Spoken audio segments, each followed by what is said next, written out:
Start up. We're on. We are live. Yeah. Right. See you later.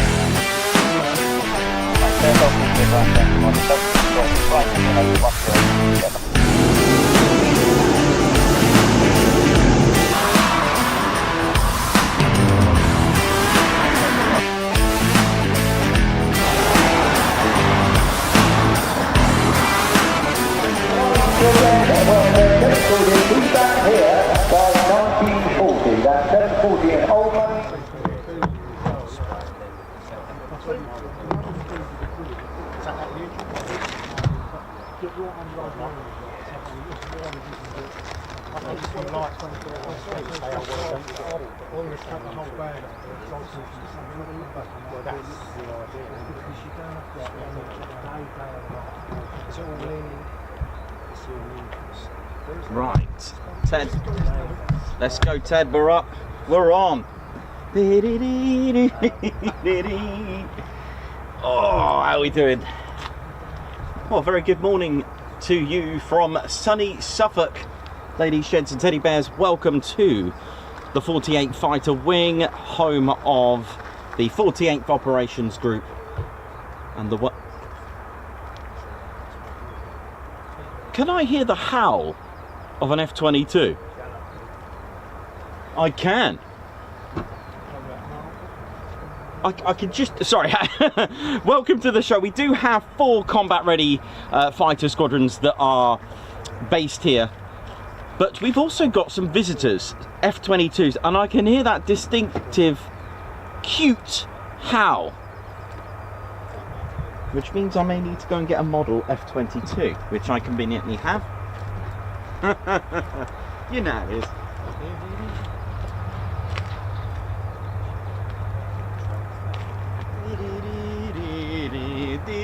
Yep, Raptors. I can hear a little howl. How are we doing? Hope.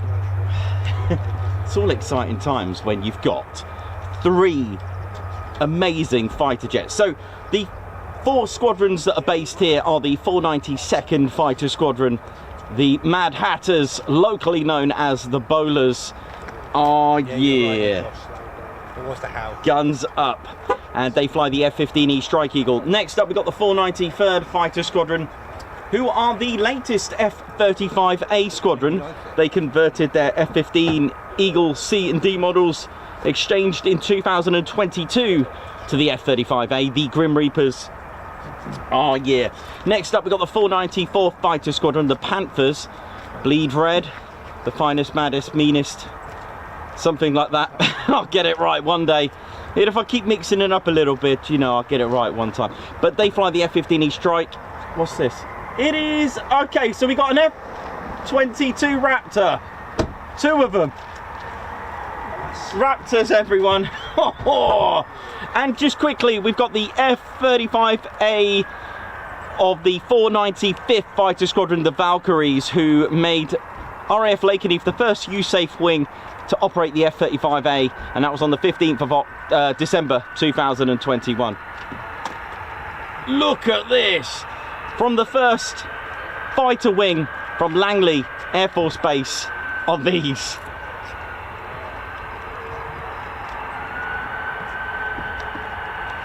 It's Raptor time. 65,000 feet service ceiling. 5th generation F-22A Raptor with the Pratt Whitney F-119 engines, PW100. How you doing? Compression ratio 26:1, pumping out 35,000 pounds of thrust each with afterburner with a 20-degree augmented engines, which basically means thrust vectoring.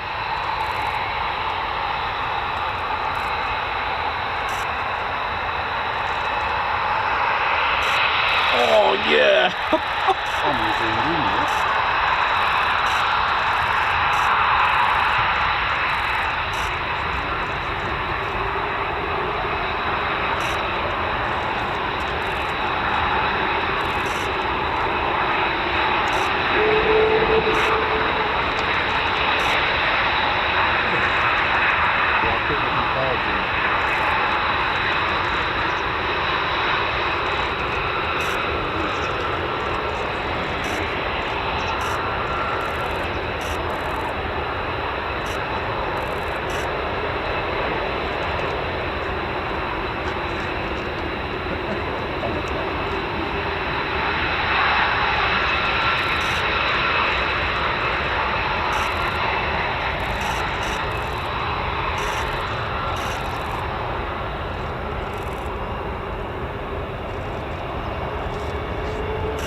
Don't they just sound lovely?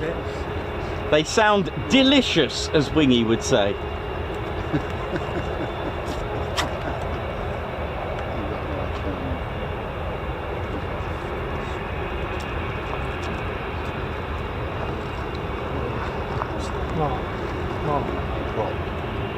Go down the side.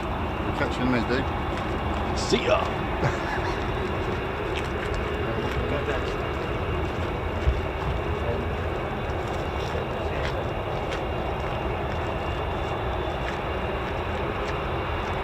The wonderful F-22 Raptor. Introduced on the 15th of December 2005, took its first flight on the 7th of September 1997. Wow, sounds like a long time ago.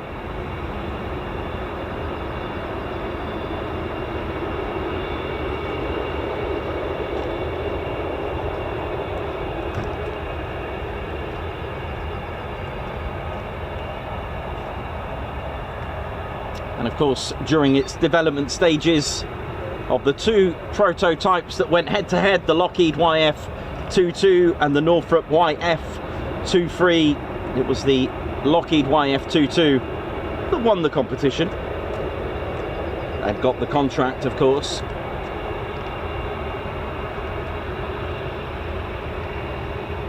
Pratt Whitney chosen for the F-119 engines,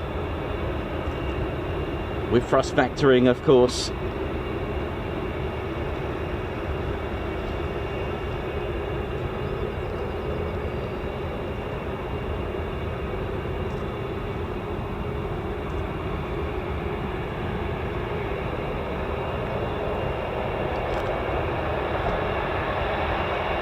Before it got introduced into active service, a lot of extensive testing when delivered to Edwards Air Force Base in October 2002 for its IOT.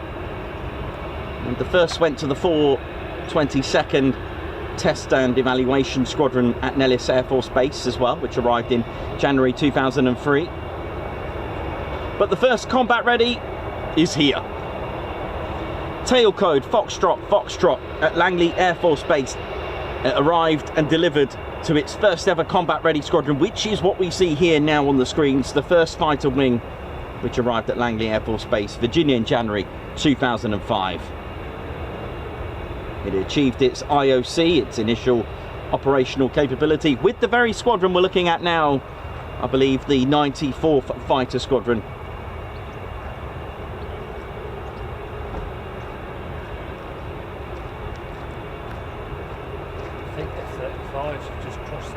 Oh, we got trouble as well. That'd be nice to get. Yeah, they have.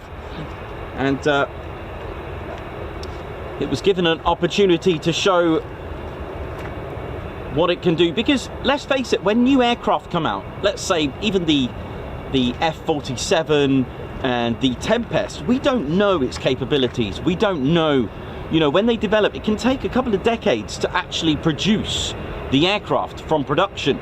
We don't know its capabilities, and one of the ways to do that is to get the aircraft to participate in exercises such as Red Flag, and it was taken on upon to be put into Red Flag in February 2007, and it really showed its aggressive nature against the F-15s and F-16s, and some sources suggest it had a 108-0 kill rating. So if that is true, then this is a fundamental, capable aircraft, and that of 5th generation stealth.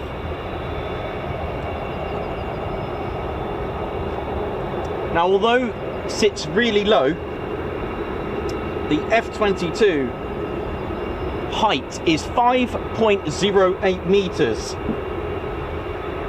However, the F-15E Strike Eagle is still the tallest at 5.64 meters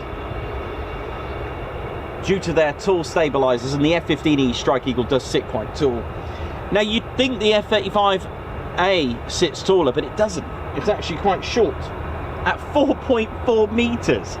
That's an extra meter shorter. It's hard to imagine But we do have F-35s as well, just taxiing. Now they are the A variant. I'll tell you what, we now have a situation where we've got 4 different aircraft here today.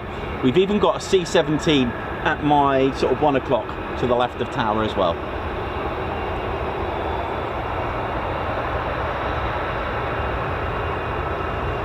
And joining me all the way from Aviano Fight Club is Nick Ward. Oi, oi!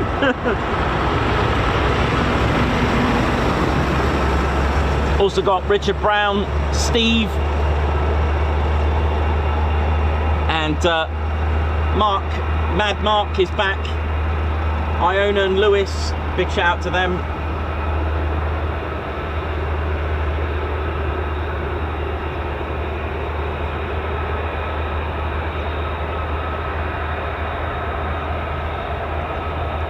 And it's a lovely sunny day actually.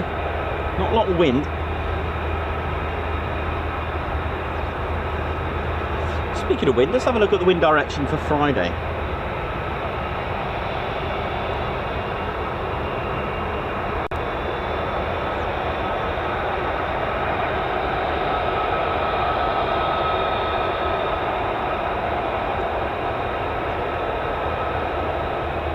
Welcome to the Ted Coningsby channel. Live here at RAF Lakenheath in Suffolk.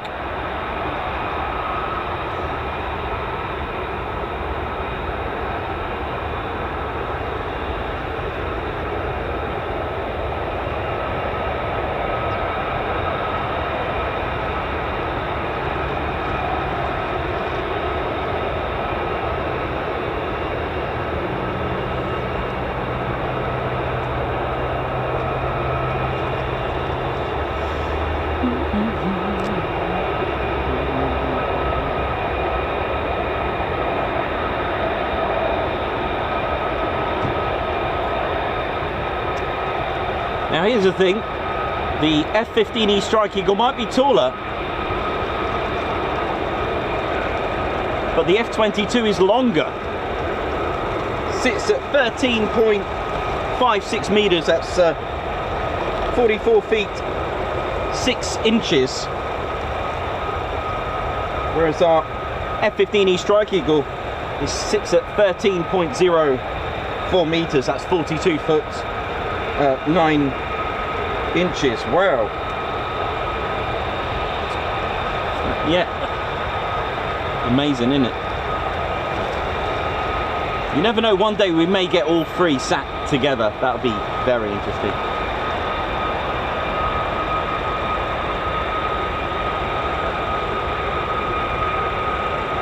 I know a lot of you have the F-22 as a favourite, and for good reason. It is a very good looking aircraft,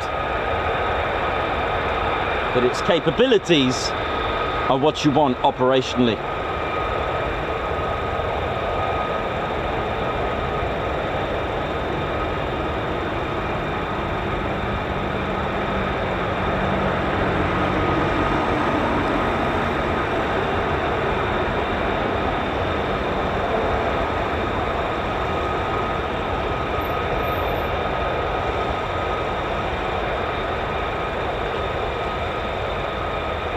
Good morning to J-Dog, Christine Barnes, Daniel Walker, Julie Beard, Mayhem Marshy, how you doing? Alan Burden, good morning to you. Joshua Brown, Argan, Paul Mayers, how are we all doing this morning? A very good morning, good afternoon, good evening, and good day, wherever you're watching from in the world. Hope you're all well. And if you're all tuned in, don't forget to hit the like button as well, give us a thumbs up. Rack them up, and we've got more trouble taxiing across the runway, but we'll just keep it on the F-22s. We don't get to see them that often here in the UK.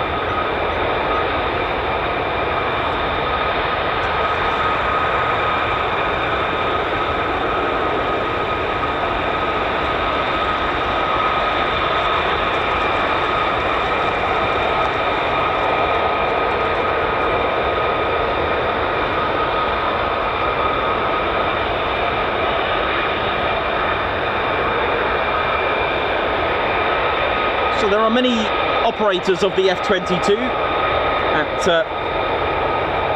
Tyndall Air Force Base in Florida, Holloman Air Force Base in New Mexico. We've also got F-22s at Elmendorf. What a sound.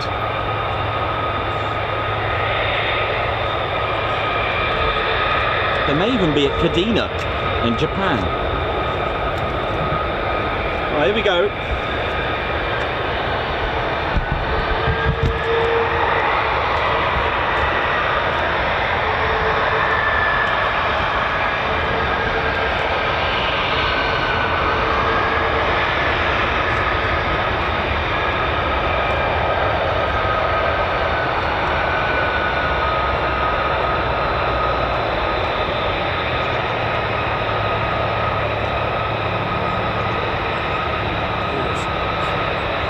It's Raptor time.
Good start to the morning. I mean, try having F-22 Raptors with your bacon and eggs, or your cereal, or your coffee. Starbucks will never be the same. Raptor. Exactly.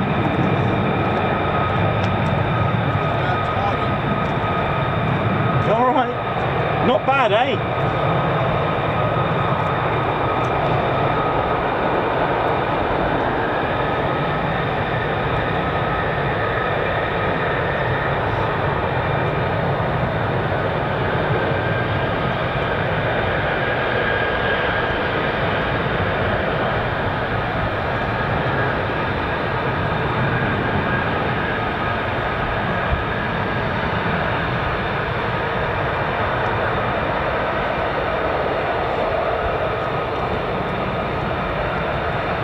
Here we go.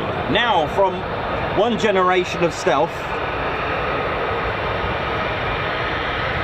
Sorry, they are still the same 5th generation, but from one era of stealth to another.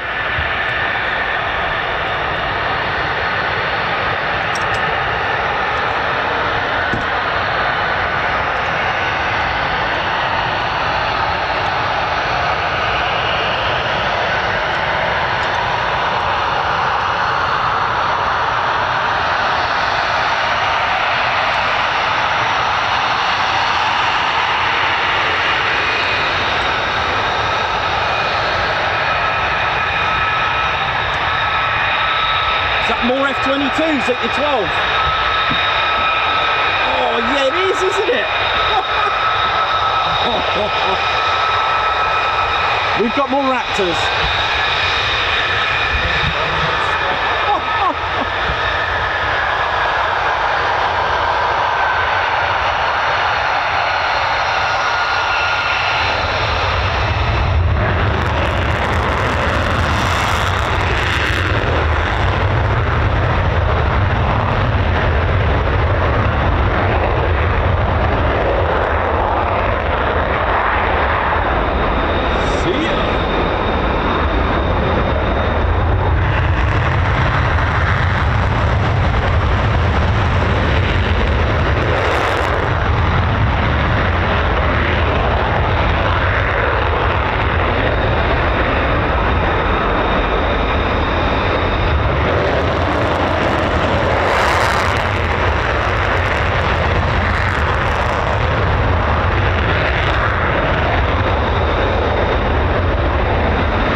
Now the F-35s are powered by a huge turbofan at 43,000 pounds of thrust. This is power right here.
This is like Pratt Whitney heaven here. There's Pratt Whitney everything at the moment.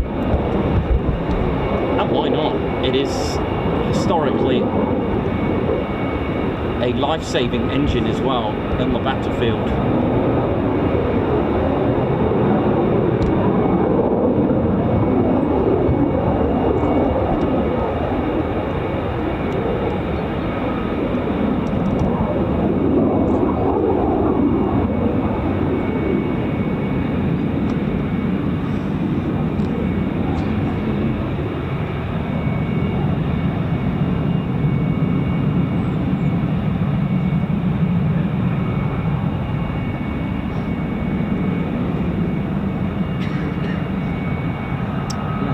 Pratt Whitney F-119s in the F-22. We've just had the Pratt Whitney F-135 PW100.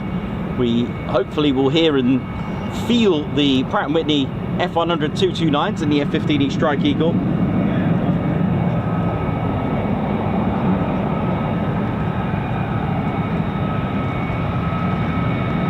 So the Pratt Whitney history dates back to, I believe, 1925, when Frederick Rentschler, an Ohio native, former executive of the Wright Aeronautical, was ultimately determined and inspired to start, just like Handley Page, to be honest, was inspired, his own aviation company. of course, his network of friends in the trade, or at least those that were connected with Edward Deeds and Gordon Rentschler.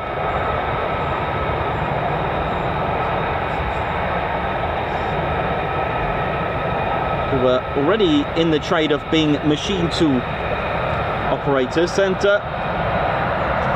with Niles Bement Pond, they created Pratt Whitney Machine Tool, a subsidiary of the Hartford, Connecticut.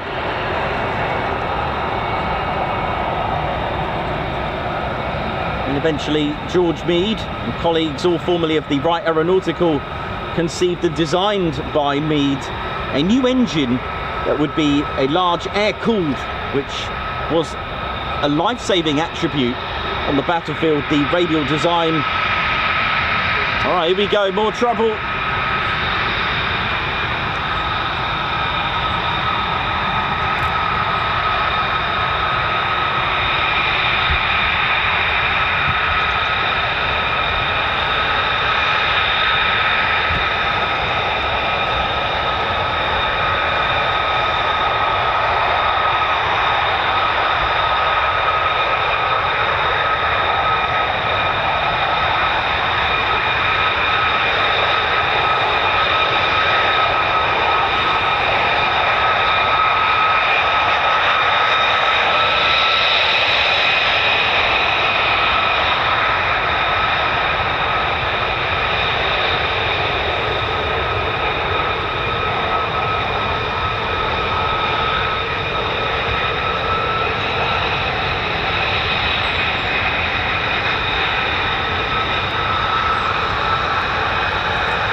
Only because we don't get to see these that often.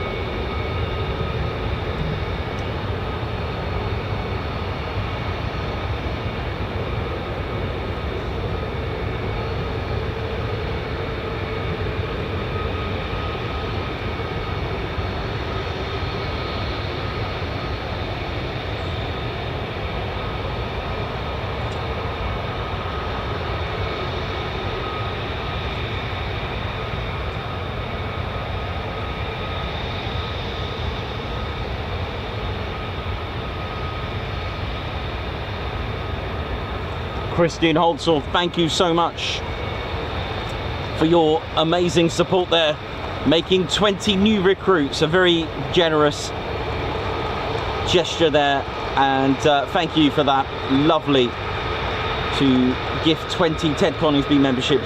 Thank you so much. A Guards March coming up very shortly for you. Thank you very much. Double trouble now. So, for those that are new, this is all training. That's all we cover. These are all training flights, so don't panic. That's all we cover is training.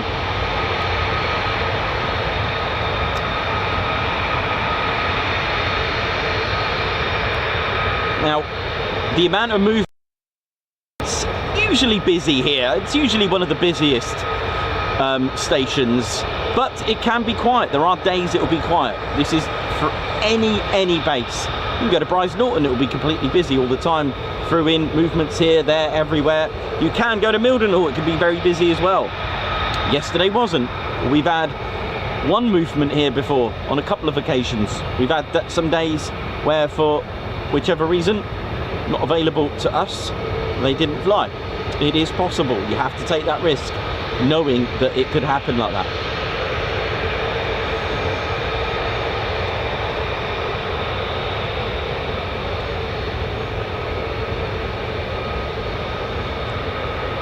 So for those that are tuned in, members, you know what to do. Let's get the emojis out. Show your love. It's emoji time.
Oh, lovely cup of tea.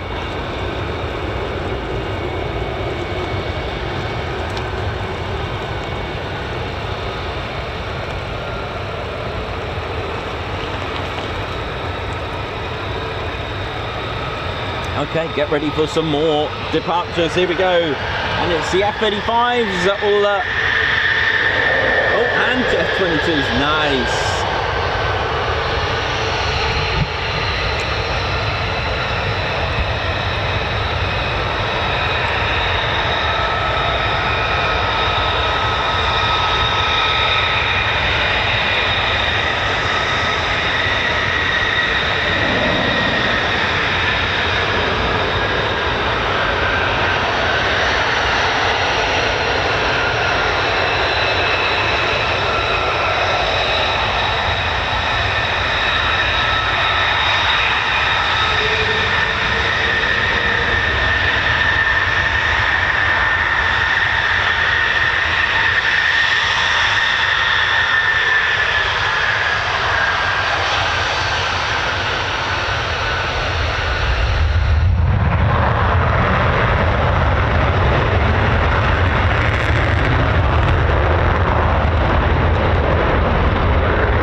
Absolutely incredible.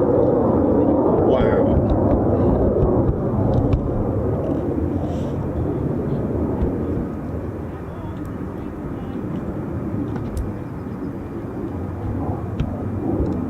How we doing, ladies, gents and teddy bears? Wow, that was some start to the morning, and I can still hear more aircraft spooling unless I've got the Lakenheath tinnitus. How are we doing, ladies, gents, teddy bears? Hope we're all good. Lovely start to the morning. Definitely a great wake-up call as well, and a good feel-good factor as well. A really good attribute to a well-being as well. We do love it. We do love the noise. I've always said that potentially there's some science to it. Frequencies can make you feel good. Maybe there's someone that wants to take my study into a bit more context with all the waves, and you know, maybe the frequencies do make you feel good. I mean, take music, take bass. Bass makes you feel good. The vibrations, I know that low frequencies such as 5 hertz can actually affect the brain. I mean, if we are liquid, if we've got liquid in our ears to keep balance, those vibrations, I don't know what that does, but what I do know, very interestingly, from when I was studying archaeology, there were some caves in France, Paleolithic caves, and all the cave paintings. Some of the instruments and drums that they found could actually produce a very low frequency, and they think it could have been one of the attributes to this is just a theory, being exposed to such low frequencies for such a long period of time could start to make you hallucinate, and it could lead to some fancy artwork. I don't know, but there's one fact. I mean, music makes you feel good anyway. Each type of music genre can make you feel different. You could listen to I mean, it's true. I mean, when you're driving along, or when you're doing some drawing or painting or doing some sort of work at home, when you're listening to fast-paced music, you can really start to you kind of start to go with the beat a little bit.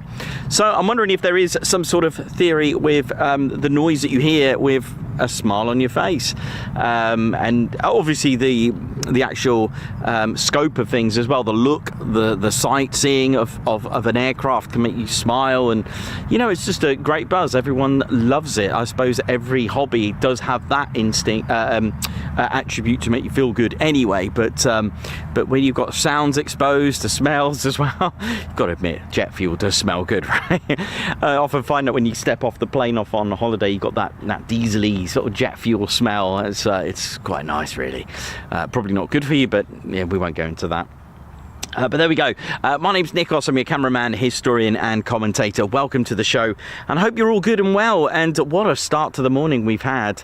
It's certainly been a busy one, you know, as such, and I can hear more aircraft. Just trying to listen out if there's any more. Yeah, there could be some more taxiing now. I can certainly hear the Pratt Whitney's F-135 PW100, which is applied to the F-35A, and it is a monstrous beast engine. You know, it's a single engine with 43,000 pounds of thrust. That is a huge turbofan, for real. That one, absolutely phenomenal engine, and yeah, it's all good. It's all good. Nice to see the F-22s without the drop tank. So let's see what else we're going to get. I'm not sure if they're coming taxiing down the catwalk or the warrior walk, as we call it, but wow, what a morning. And we haven't even had our F-15 Strike Eagles yet, but looks like the ground crew are there at the moment, potentially. I'm not sure if that's them. So a big shout out to all trades of the 48 Fighter Wing. Hope we're all good, and of course our visiting crew as well. We do have a C-17 Sapper over there as well, which is, you know, fingers crossed we may get that as well. Maybe get a tactical departure, which would be quite nice. But yeah, 100% there are more aircraft coming, and it's funny when we don't get F-22s that often, but they do have a distinctive howl. When the engines are spooling just flat like that, they do sound very similar to the F-135 PW100, but it's when they start to just apply a little bit of gas to taxi out, it does a little howl. Here comes an aircraft now taxiing down the catwalk. What do we have here? And it is an F-35A.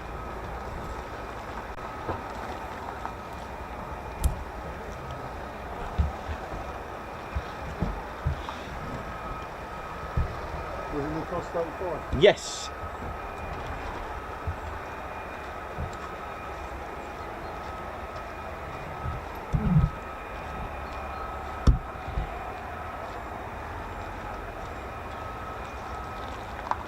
Now you can see here the Oh, hang on, where's that going?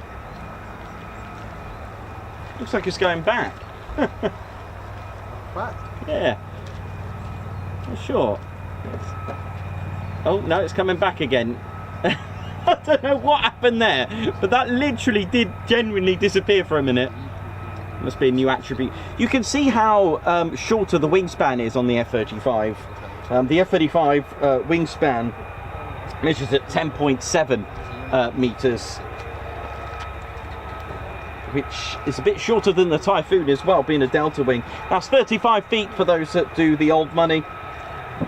The Typhoon at 35 feet 11 inches, whereas the F-22 at 13.56 meters. Actually, that's our widest of the sort of 5 fighter jets that we see here in the UK, with the exception of the F-22. So the F-22 is got the biggest wingspan at 13.56 meters. That's 44 foot and 6 inches if you do it in old money.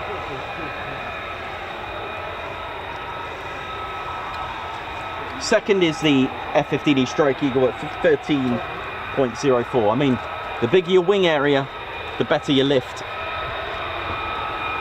It is just a singleton.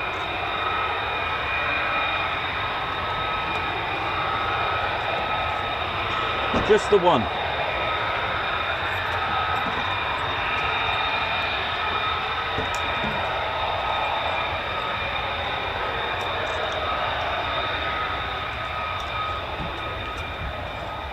And it looks like a flagship F-35 with the 48 fighter wing markings on the tail. Ted's no stranger to the F-35. He has flown here twice with the F-35A, with the Valkyries, the 495th.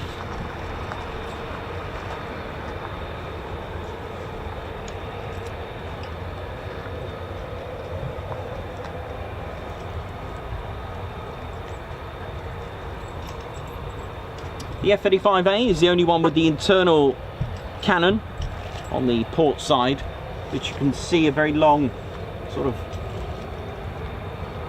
long bulge of the cannon, sort of internal, again keeping the stealth.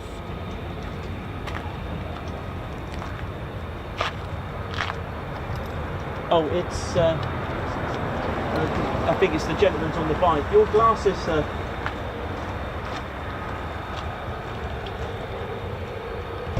Nice one, buddy. You're going over there, yeah? Enjoy. See you soon. Yes. Yeah, it's got the GAU-22 cannon, which is a 25mm cannon with armoured piercing rounds. Again, it's literally another trick up its sleeve. It can be used for. It is a multi-role aircraft. Although it is stealth, it can carry a lot of roles.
Okay, here we go.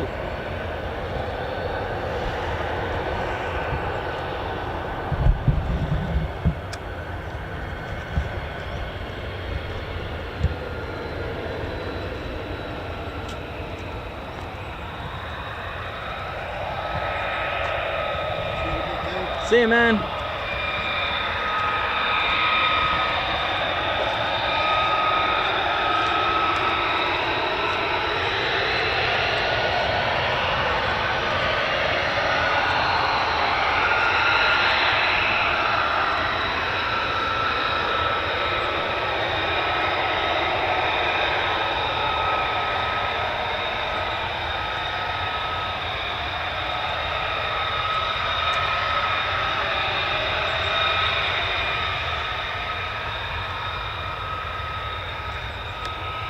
you can see the cannon there, look, where the sort of the bottom part of the ridge to the wing to the fuselage.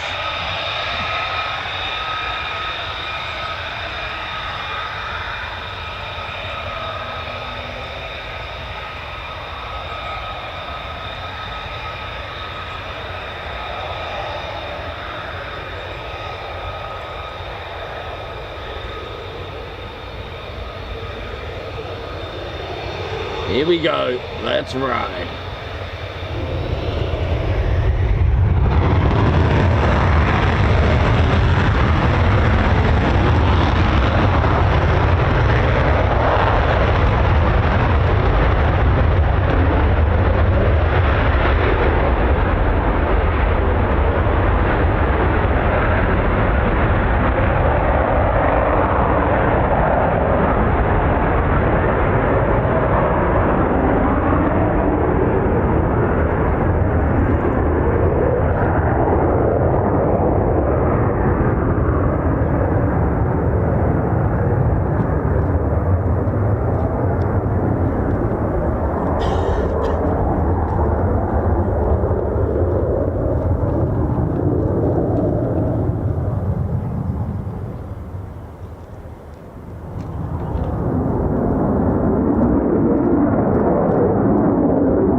And I know they can go a lot quicker as well, you know.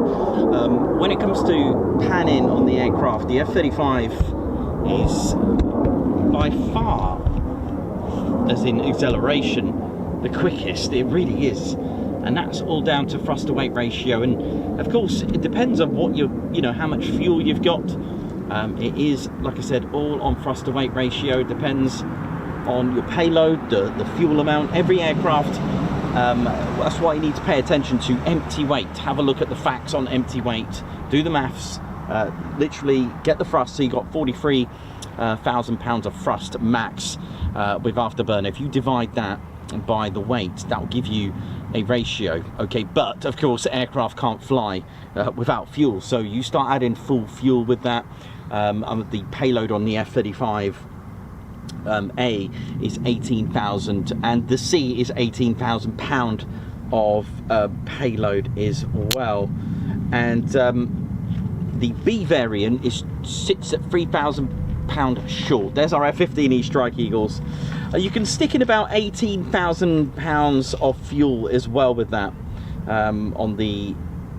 It's nearly 20,000 pound of fuel. So if you do the maths on empty weight, you know, if you fill it up with fuel, you're going to start to increase your weight, right? So the less weight you have, the more acceleration you're going to get. But what good is that on an operational level if you've only got 50% fuel and nothing on you? If you're not carrying, what's the point in an operational level, if you know what I'm getting at?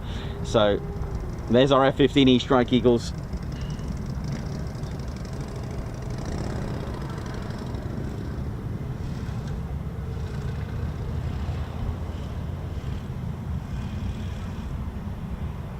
Correction, make that 29,000 pound empty on the F-35. 24,000 is the Typhoon. My bad, my correction. I thought that sounded odd. 24,000 pound is the Typhoon. Empty weight, that is, and 29,000 pound.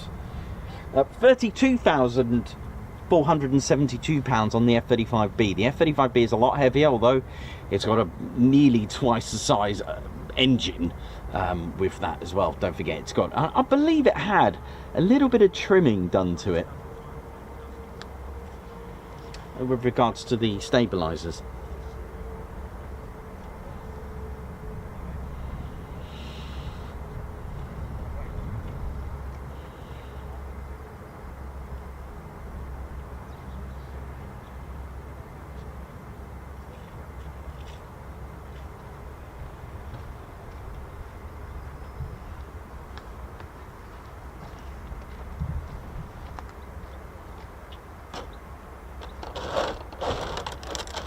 So let's have a look at quickly our F-35A. How we're doing, ladies and steady bears. I'll just show you this is our F-35A variant. Like I said, 18 £18,000 payload. Look at this. This is our A variant. This is what's classed as a CTOL aircraft, a conventional takeoff and landing. Just quickly, there's one identifier that it's an A variant than the B, and the A variant has a little lip like this, an indent up here. If you were to quickly look at them, it's funny because I thought the B variant would stick out, but it doesn't because of the lift fan system, the lift system of Rolls-Royce. But I'll show you that in just a moment. So this is a CTOL, a 9G pull-in multi-role stealth 5th generation fighter. It is covered all over the place with RAM, that's radar absorbing material. The F-35, all variants, they all have these what I call serrations or zigzags everywhere, and that's when we spoke about RCS, radar cross section, which I can do in more detail if I have time before they start taxiing. But it is made of a carbon composite. Okay, so that's tick number 1 for stealth. Also, like I said, radar absorbing material, it's covered in it. Lockheed have patented this special paint called RAM. It's got bits of iron particles in there which literally burn the radar frequencies. Radar cross section, that's what you give back. What do you look like, basically? My voice is like a radar. It's sending out a like a wave of sound. It bounces back. That's how radar works. So if you're in a canyon, a cave, or you start shouting oi oi down a well, your voice will return. Well, if you were to fill the well up, or if you were to get closer to the wall in a cave, your voice will bounce back. Yeah, that's your radar cross section to the wall. Okay, when it comes back, that's what you can hear. Similar ways with radar, it sends out some radio frequencies and it expects them back. Well, there's things you can do to not make it come back. Stealth does not mean invisible, all right? It means, what do you look like on a radar? Okay, and that's how it works. So first of all, don't have a lot of metal. Hide your heat. Lockheed have painted this special paint called radar absorbing material. I think it's from 0.1 hertz. That's insane. Right up to 60 gigahertz. So if it's the likes of the S-400, won't be able to pick it up. That's surface to air missiles. This as well looks like different colored paint. It's actually tape, radar absorbing tape. I know, right? Tape. You can buy it from a hardware store, but not quite. This is very special, very different. You want to keep as less, you don't want anything 90 degrees. That's why you have angled stabilizers. If any radar frequencies do get to try and come back, you see, if you have a flat surface like this, let's say for example that's completely flat, which is, and it's like, hello, I'm here. If you start having all these zigzags and serrations everywhere, the radar frequencies that have just been sent to it are going to go everywhere. They're not going to come back. They're not going to be sent back to sender. The F-35A does have an arrestor hook, which is just here, even down to this landing gear, loading bay, weapons bay, sorry, all zigzags everywhere. It is what you call conventional takeoff and landing. Acrylic canopy. It does appear to be blue, sometimes orange. It is a special radar absorbing, electro absorbing canopy coating, which sometimes appears, depending on sometimes it goes a little bit orange here. I wonder if this has got my special coating on. There we go. Can't see it very well on this model, but I'll show you on the B variant. This is made out of sapphire. This is the electro-optical targeting system. One of the characteristics of all stealth, F-22, the SU, the F-35s, you probably think, well, hang on, the nose cone round, that's fine as it is, isn't it? No, it's not, because if it catches right, it can go all the way back round radar and come back, which is why they have a ridge right from the point of the nose, and they all have it right up to there, right up to the start of the intakes. You've also got a very different, beautiful boundary layer diverter, which is this bulge here. On the Typhoons, it's got this little scoop, like a splitter bridge. It's really, really clever, which I've spoken about many times of how that works. You want to try and keep your air intakes on the side of the fuselage, not underneath. Having it underneath does pose a higher radar cross section. There's our A variant. And then our B variant, really quickly. So they're all about the same sort of size, although our B variant, there's our sapphire crystal here. There's our sapphire, it's made out of sapphire. That's the strength of 9 on Moss scale of hardness of minerals and gems and all that kind of stuff. Diamond is 10. And this is our B variant, again, even down to the auxiliary air intake. See, the Pratt Whitney F-135 engine is just this, right? On the PW600 variant, it's all the way out here because you have to fit Rolls-Royce's amazing lift system. We spoke about this on our Maran stream. The Blue Tack is stealth, available at WH Smith and all other stationary stores. It's got the free BSM, free bearing swivel module as well, which you spoke about. G rating at a +7. It doesn't have the boom stick, which is what I forgot to show you. Boom stick air-to-air refueling. If I just quickly show you where the boom stick goes in. So it's a boom air-to-air refueling. It's just here, all right? Whereas you can't do that on the B variant because, yeah, obvious reasons. You've got your lift system here. All right, so I hope that makes sense so far. There's our lift system. It uses drogue and probe for refueling, which is here, same as the C. All right, so this is what you call a STOVL variant, short takeoff and vertical landing. It's amazing with its free BSM. That is amazing. We spoke about how it works, how it hovers with this. These grills make it go forward and back. The bypass air pitches out through the roll post to make it go left and right. The thrust straight down on a STOVL mode. And this thrust here, we've got two thrusts, by the way. We've got one from the Rolls-Royce's 50-inch diameter lift fan. You've got the auxiliary air intakes, which open here. Now, to power this up, the 29,000 pound of shaft horsepower from the 135 powers up this. Beautiful. So the link between Rolls-Royce and Pratt Whitney on this is absolutely substantial. It does have a few drawbacks, of course, because it's heavy. It's less payload at 3,000 less at 15,000. Okay, so they all go Mach 1.6 maximum speed. Now then, here's our beast, and I don't have the B variant, the C variant, sorry. Now, the wingspan of these is at 10 meters, 7 feet. So that's 35 feet. Now, are you ready for the C variant? The C variant, that's your carrier variant. It's an extra 4 feet either side. That's like 1.2 meters. So that's 2.4 meters wider. It's so wide, so if you match the wing area, okay, which is a lot. I haven't got these square meters. It's actually got its own wing flaps, the C variant. Now, the CV variant is a carrier variant. What does that mean? Well, it's specifically made for a carrier. So carrier variants have strengthened airframes. Yes, they've got strengthened airframes. You can't just get a regular an F-15. The stress is involved, so it is heavier. It's the heaviest of the three variants. It's got a larger wing area, and it's got a special arrestor hook, not like the other ones, okay, not like your regular F-15 or the F-35A. This is one to be pulled, to catch on the carrier. Now, the landing gear as well, okay, so we've spoken about the airframe. It's different, it's strengthened. We spoke about the hook, the arrestor hook. It's not like your standard one, it's for carriers. The nose gear is a twin axle, so it's got two wheels at the front, and it's been strengthened suspension and axle system so that it can be pulled by the catapult. That's another one.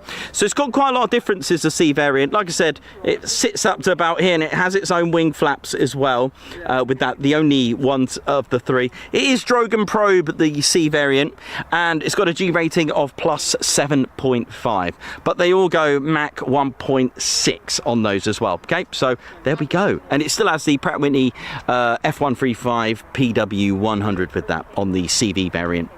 They can call it a C variant or a CV, a bit like STOVL, short takeoff, vertical landing. It's not a, how do I say, vertical VTOL. Yeah, that's right, vertical takeoff and landing.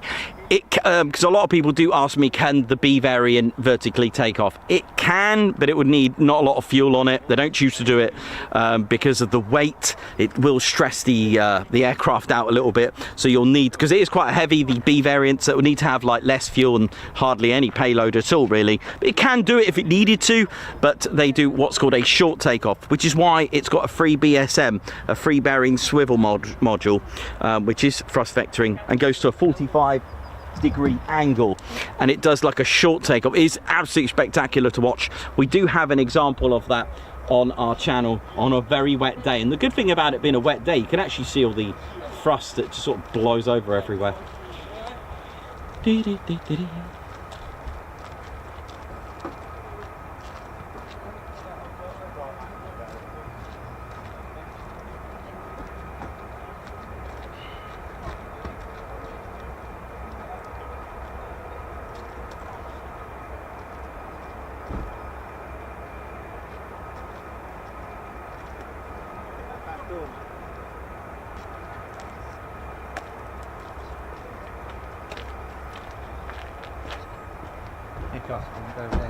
Okay, buddy, have a good time. Enjoy. I ain't got the Raptors coming in the video. Oh, that'd be nice. Yeah, get them. I've got the 35 and that. Nice one. Take care, man.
Oi, oi, buddy. Good morning to you. All right? Yeah, not bad. Good. Good. Very well, thank you.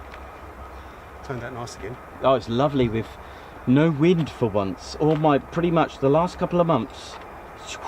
Yeah. It's been the most windiest year I've had. But that's fine. It's better than being wet, I guess. Oh, yeah, definitely.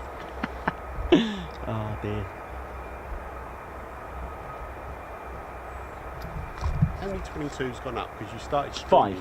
Five, yeah, Five. because literally I left home about 7:30. Yeah. And my phone pinged to say you'd started. Yeah, it was 3 and a 2. Yeah, I've been here about 20 minutes. I got the 2. The last 2 didn't have any afterburners on. Was in quite. Yeah, It was a very calm, Yeah. very calm takeoff. It's amazing. It's actually quite fascinating. Funny enough, a couple come on the house yesterday, about 10:25. Yeah. And they had their tanks on, believe it or not.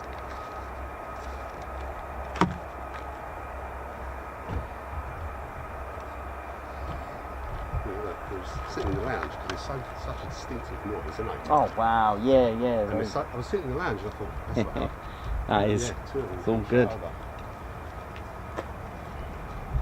Speaking of stealth design, ladies, gents, teddy bears, I thought I'd show you my B2 model as well. Again, having your air intakes on the top it helps as well, especially your engines on the top like this as well. All these radar absorbing material, the radar absorbing tape, all these serrations. Like I said, this is not even going to register very well. I think it's about the size of a bumblebee, the return signal. So for example, a Boeing 747 or a B-52, the radar cross section is 100 meters squared, just for example. Human beings are 1 meter squared. There we go, if you wanted to learn that one. Ted's probably about, I don't know what Ted is, about 6 centimeters squared, if not. Don't know, he hasn't got many flat edges, so I guess he'll probably register as a bumblebee as well. But all these, you know, the design is just literally not going to show up at all. They're quite large, really. They're quite big, and they've got an amazing look from the side. Look at that. Almost looks like some sort of bird of prey, isn't it?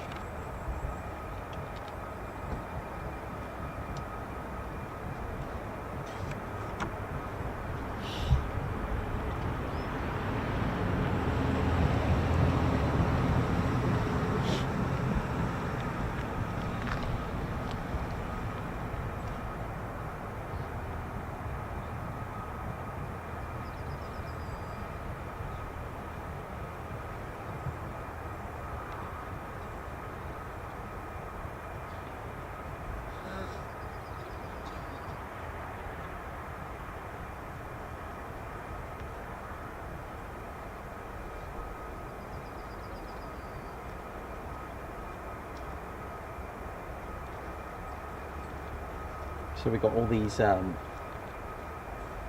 aircraft going supersonic speeds and all their stealth attributes and the payloads on each aircraft.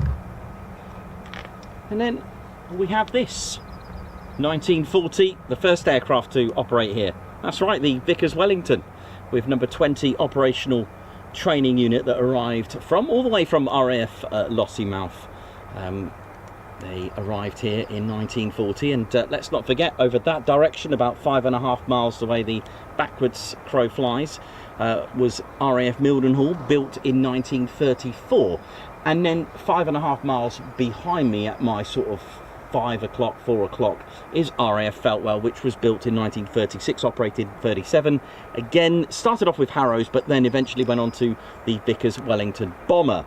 So this made sense to have an operational training unit slap bang in the middle, which was rather, you know, made sense, especially to train the airmen and crew on the very aircraft that they are actually flying operationally. Now, Lakenheath was itself under the control, as a satellite station of RAF Mildenhall, along with RAF Newmarket and Tuddenham. Tuddenham not too far away on the main road, just further down.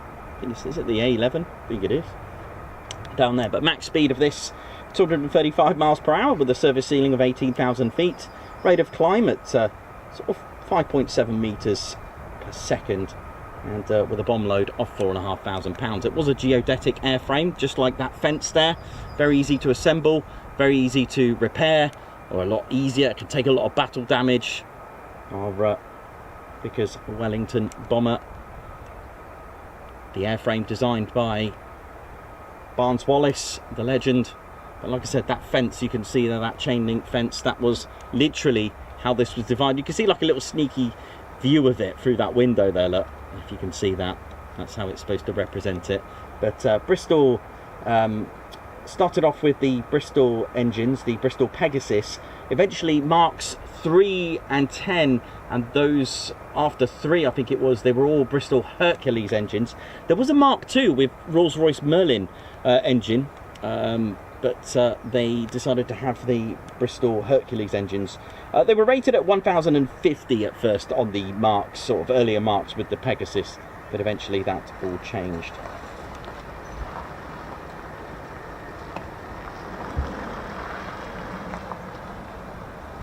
.149 and 199 Squadron eventually made Lakenheath their home between 41 and 43 with the short Stirling bomber. They were operating at RAF Mildenhall before they arrived here.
I hope we're all good. So we will have F-15E Strike Eagles taxiing down very shortly.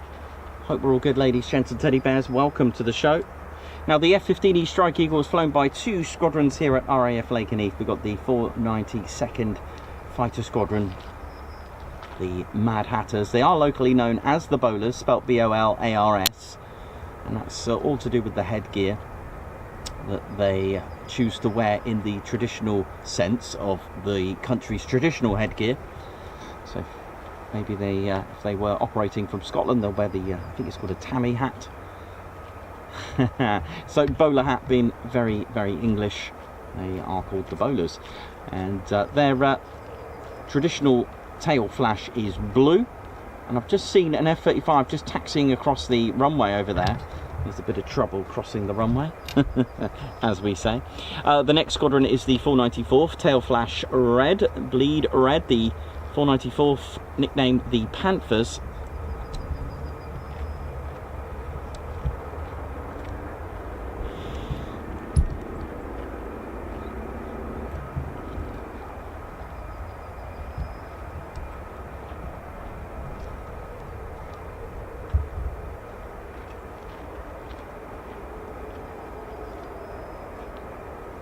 And there is another one. So lots of trouble today. As we nickname them, trouble.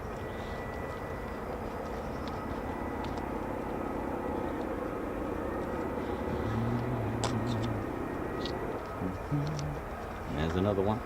So we've got a bit more movement coming up. So we'll just sit this on the catwalk for the time being, as we should have our F-15E Strike Eagles arrived. Now they arrived here in 1992 with a bit of a change for Lakenheath, as in its sort of operational role. They were the tactical fighter wing along with the tactical fighter squadrons right up to 1991, when as you'll hear later on, or if you're familiar with the channel's history chats, you'll find that throughout history, and which is even the case today, a lot of squadrons and wings and operational groups, they do have their own role and function, and the squadrons take the title of their respective wing. And what is that crossing the runway? Is that a hare? Yeah, it is. Goodness me. Sorry, the taxiway, not the runway. That was a big hare. Must be the jet fuel. Goodness me, it was massive. They are pretty big anyway. They are, aren't they? Have we got Raptors coming in today? Raptors? They're here already. Are they? Yes. Oh, right. 5 have gone out. So you'll see them in a bit. I thought I spotted one yesterday over mine, and I thought I would see a thing. I've been waiting about 6 years to come and see them. Oh, well, you'll see them today. The 5 have gone out, so you'll see them in a bit. Oh,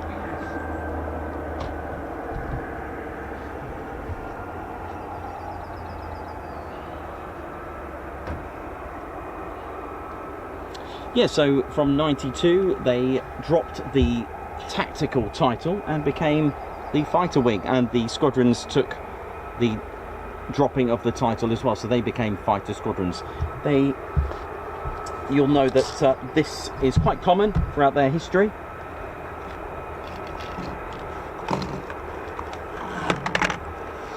And for those that don't know, RAF Lakenheath's 48 fighter wing are nicknamed the Statue of Liberty Wing, and this is all down to them moving to France in 1952, because they were near the, about 20 miles or so, near the actual workshop of where the Statue of Liberty was actually designed and built by Bartholdi himself.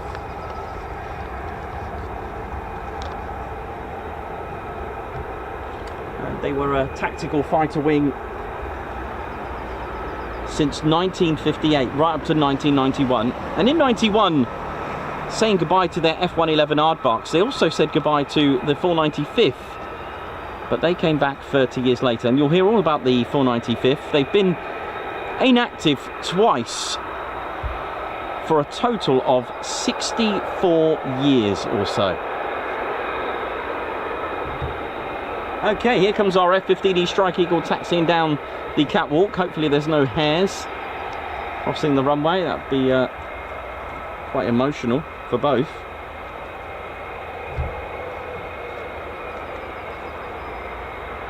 The legacy of the F-15 dates back to 72, when it took upon its first ever flight in July of 1972, the F-15A. The two-seater F-15B, formerly the TF-15A trainer, was first flight July 73. First Eagle delivered in November 74, and then finally January 1976, the first Eagle destined for a combat squadron was delivered to the Triple Nickel 555th. F-15C and Ds, they entered Air Force Infantry in 79.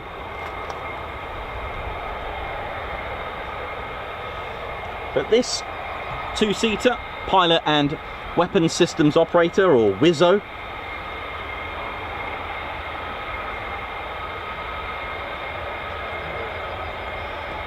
is phenomenal. Delivered to the US operation units in 1988,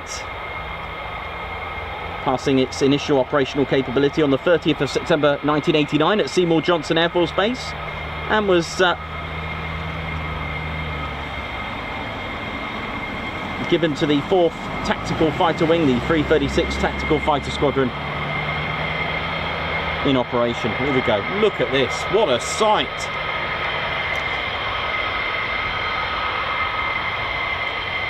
Look how tall those stabilizers are. Man, they are huge.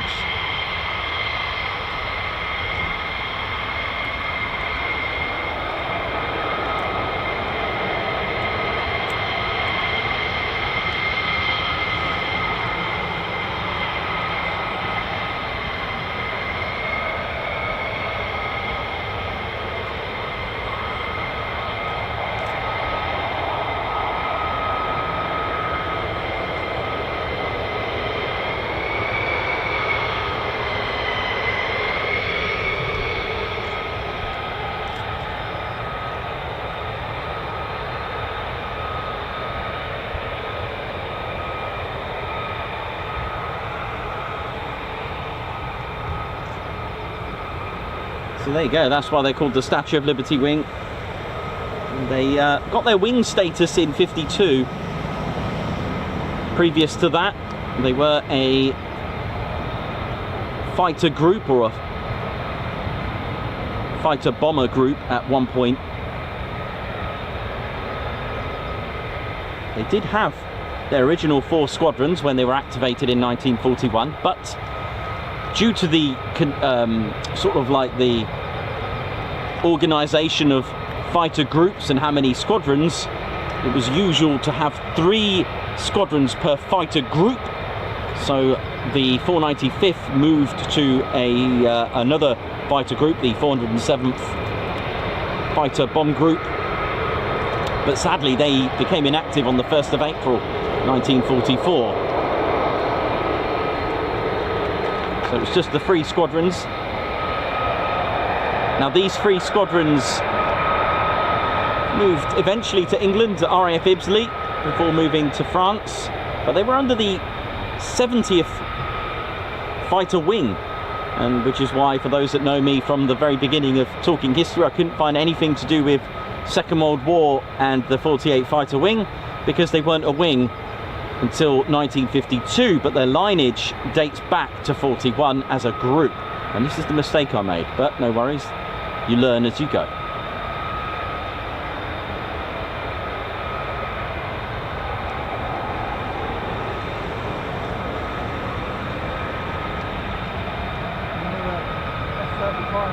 There's quite a few coming, isn't there? Yeah, loads. Yeah, it's like a conveyor. It's like the generation game of fighter aircraft at the moment. Well, we do have a cuddly toy, you know. Ted's looking at me funny.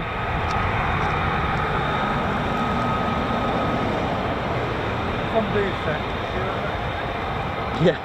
Don't know what one of them is, and I still don't know.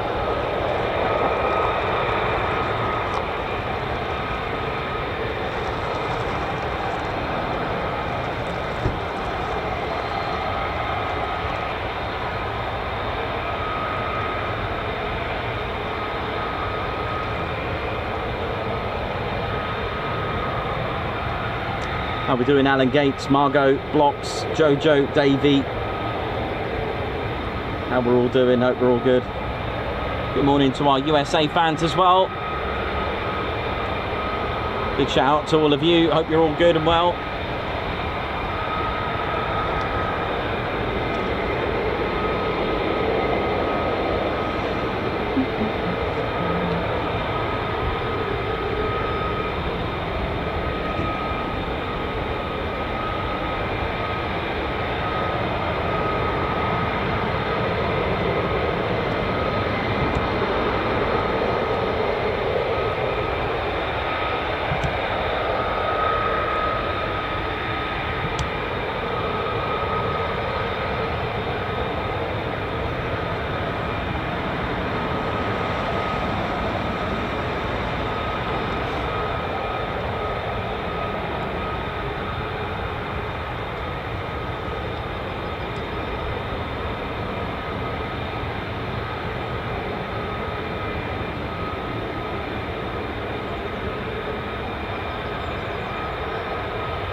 So, where you watching from? Let us know in the comments. Let us know. Give you a quick shout out. Steve C, watching from New Zealand. Beret is safe today. Yeah, Mark.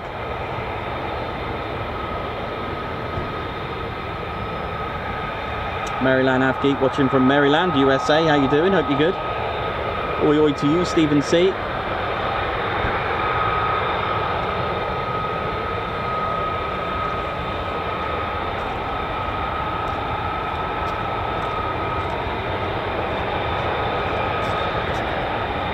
Got Captain Baber watching from sunny Nottingham.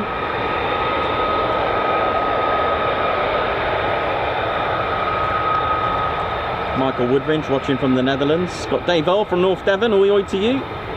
Margot watching from the Lothians living room. Babsar watching from sunny Manchester. Wayne Smith from Castle Combe, Cotswolds.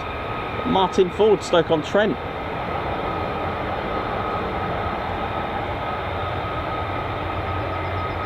Wee Stevie boy, how you doing? Bed watching. Dave Holloway, Gloucestershire. Jason Graves from Carlisle. Got Mark Moody watching from an office in Southampton. Got Monkey 85, Leicester. James. Oh yes, James Slingsby.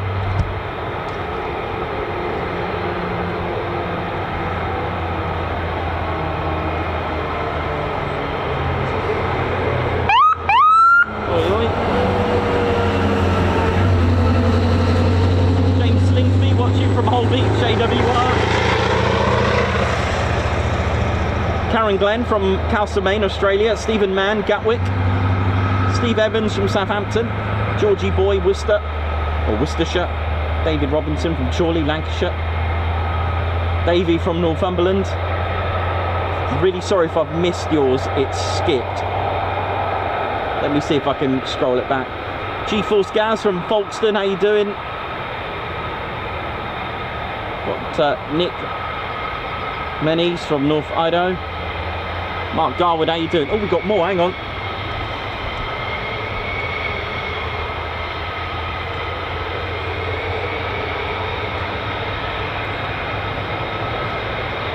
Okay, so we've got F-35s coming out now, here we go. And F-15s. These are your F-15E Strike Eagle. Giving it some, I mean, what a day already. 3 different fighter jets, amazing.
afterburner, but we do get to see it.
of today.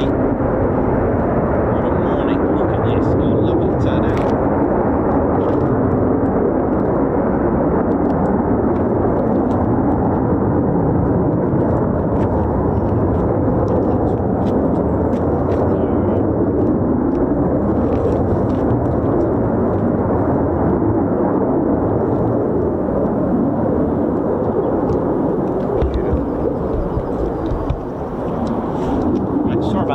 Judder there, the tripod had a moment, let me just fix it. The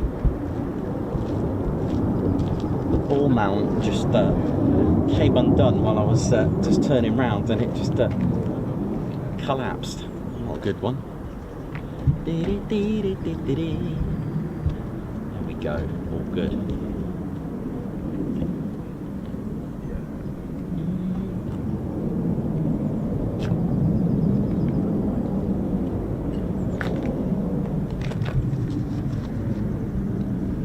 How we're doing, ladies, gents, teddy bears. Hope we're all good and well. Hope you enjoyed that so far. It's been well, this could only mean one thing. Oh, by the way, there's Tally. I haven't seen Tally for a while. Hope she's all right.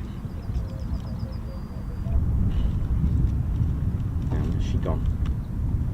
I haven't seen Tally for a while, have we?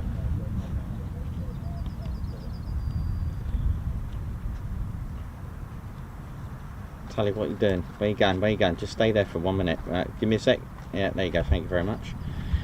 Yes, so it can only mean one thing: a lot of arrivals. So, well, we're going to have hopefully some low approaches and circuits, eh? Maybe some PFOs, some precautionary flame outs, which would be quite nice to see. So that'll be all good. Hope you're well. I'm just going to go and grab a quick cup of tea as it's almost getting to time when we're probably expecting them to come back. Although this is not really a solid right as rain info. I mean, it's just an average of a... How about now? How about now?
Oh, smooth landing.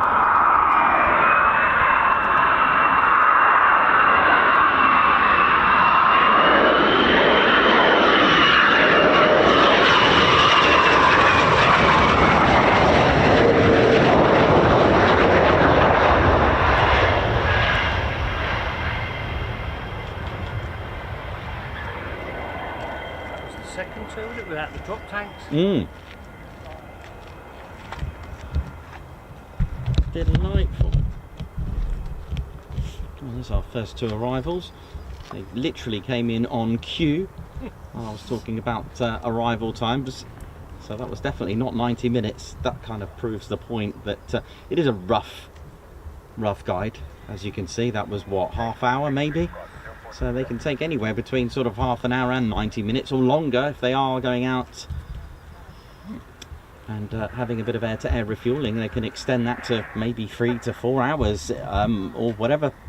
They could even go somewhere else, have a chill out holiday and come back. You just don't know. But there we go. We're just here to enjoy takeoff, landings, circuits and anything else that goes on.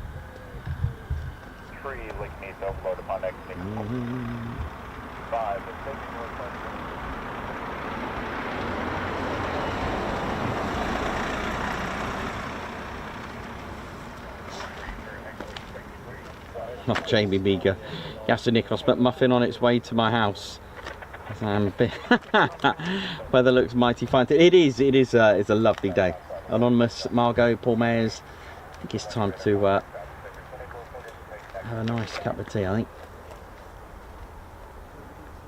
Or an off the brown box and Oh, cup of tea time. For now, I'll For better now. take it up there. I think it's going to be one of those days. Hi, you alright? yeah. Well, good.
Oh, what a day we've had already, ladies, gents and teddy bears. Hope you're all enjoying it.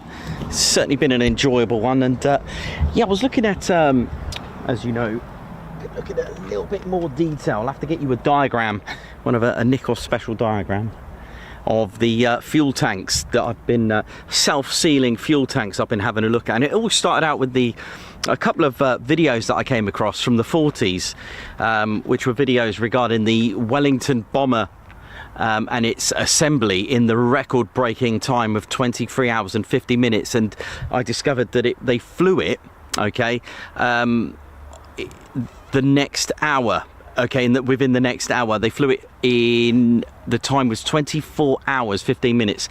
They were going to set a world record. The record to assemble a bomber during World War II was 48 hours. They said we could do it in 30, and it was at the Broughton factory of Vickers, which are still making aircraft parts today. Airbus, I think it is, Broughton in Flintshire.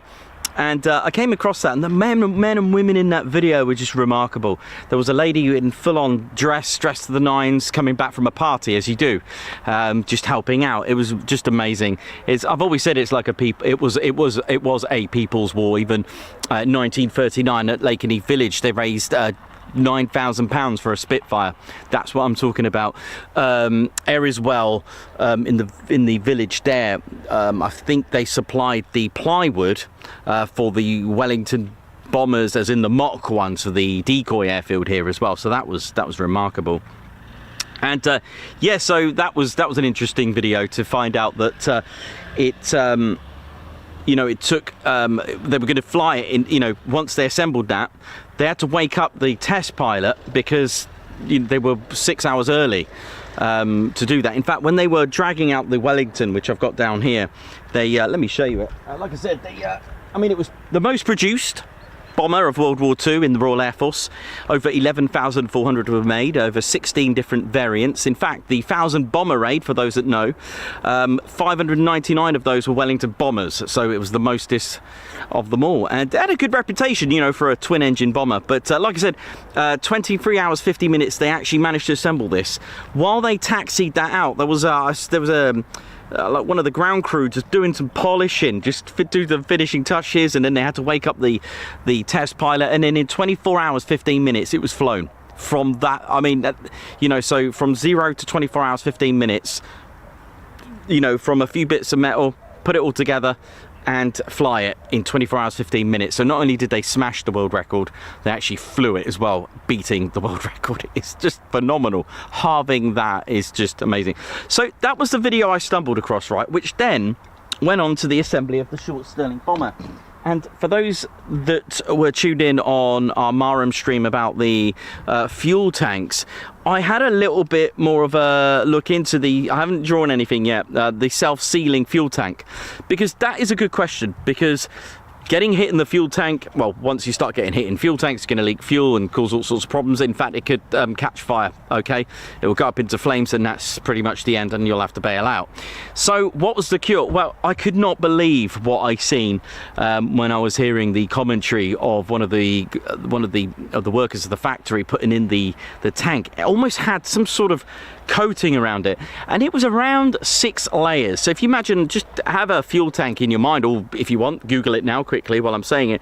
Imagine the fuel tank, and it had about 6 different layers of a type of rubber, and also there was this like slime, this tire slime. I found out some of these were made by Goodyear rubber, right? So they had a rubber sealant around the fuel tank, but it had lots of different layers, and one of the layers would react to fuel. And also a clever system, once the penetration impacts through with the bullet, it actually starts to seal itself. It reacts with the fuel. And because of the layers of the way rubber expands and works, it would literally get pierced with a bullet and heal. It was unbelievable. Had lots of different layers, and it was something to do with the tire slime. I think it was. There's a better name for it. There's a you know, this chemical actually had a name for it, but I just quickly had it was one of those that I quickly remembered. Unbelievable. The other thing as well was the gouge flaps on the short Stirling that I found. I just thought it was a modern aircraft thing, but no, the Short brothers had the gouge flaps which would actually retract this part of the wing to make it shorter, so you'll have it extended out for better lift, because it was quite a large aircraft, just under 7 meters in height. And when you don't need that lift and you want a slower stall speed, especially for the amount this could carry, they would retract the gouge flap. Amazing bit of technology. And then from that led me on to learning about how much detail being in a factory, and the attention to detail, and all these wonderful sort of audits that they would give, like inspections to make sure they were perfect. It wasn't perfect because they wanted it to be, yeah, this looks good. It wasn't for looks. Each imperfection, as small as it could be, like a rivet not quite right, like making part of the cowling stick out. Check this out. It could actually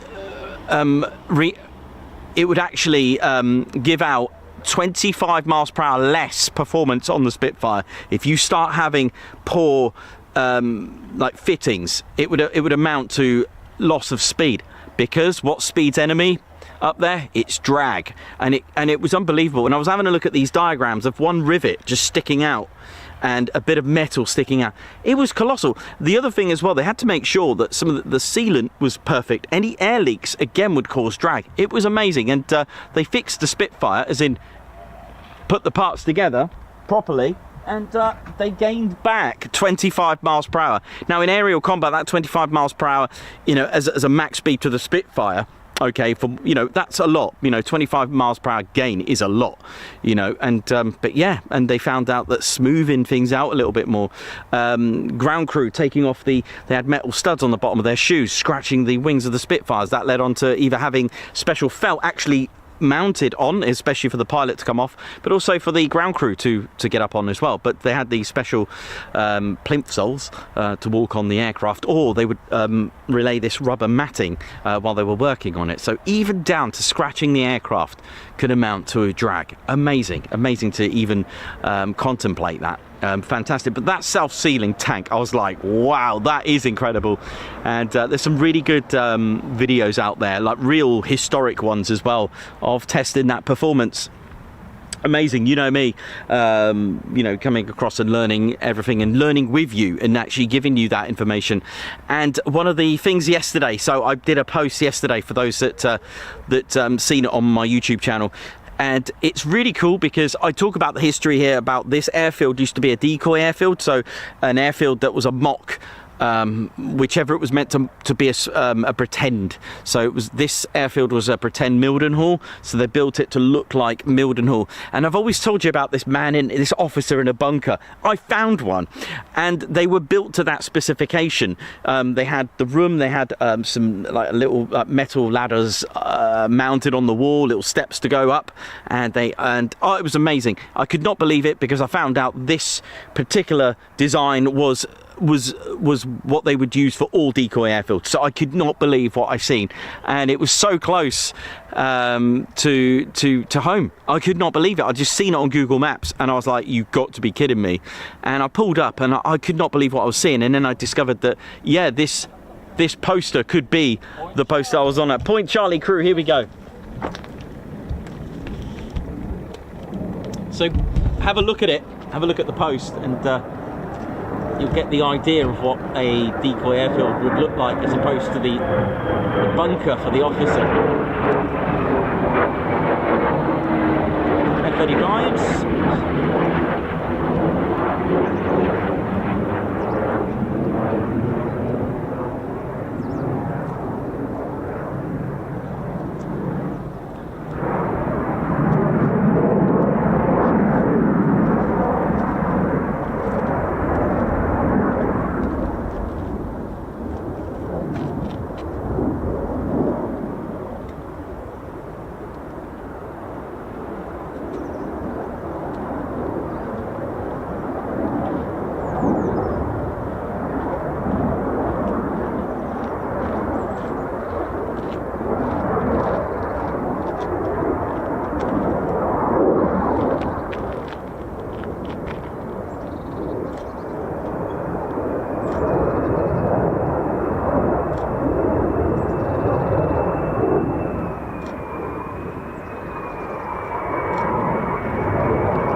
More coming from Point Charlie by the sound of it.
Shout out to the ladies and gents of RAPCON, Radar Approach Control at Lakenheath Tower, managing all of this. Amazing for what they do.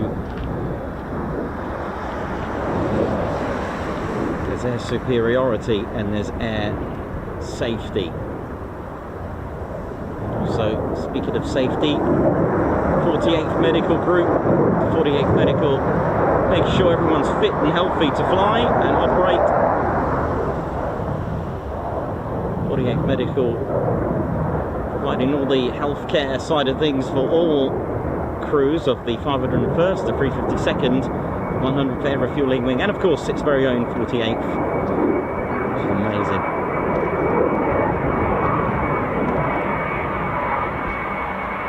They do all the bloody work. I love that. I love that one. I love that.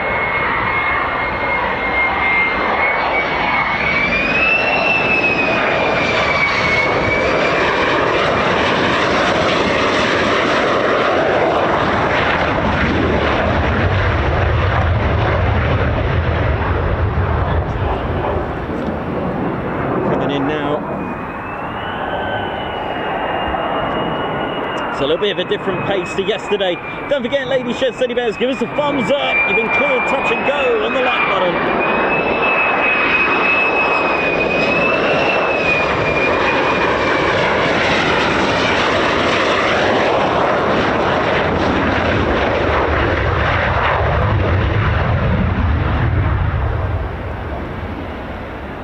Runway 23 in use today, as you can see.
Slow approach.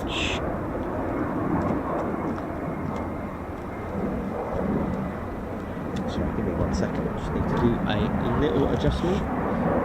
There we go. That's better.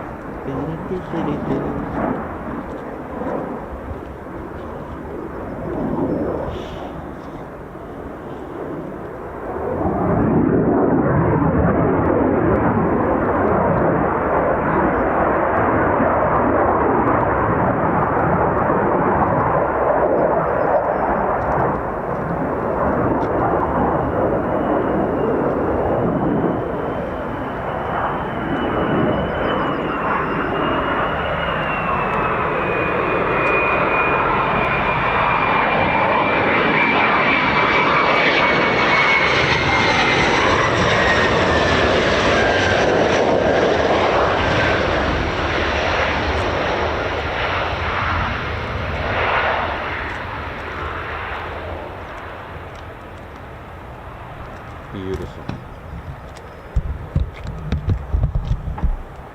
Point Charlie. Here we go. No rest here. Point Charlie, here we go. Part of the Point Charlie crew now, man. Oi, oi.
Sure what happened there.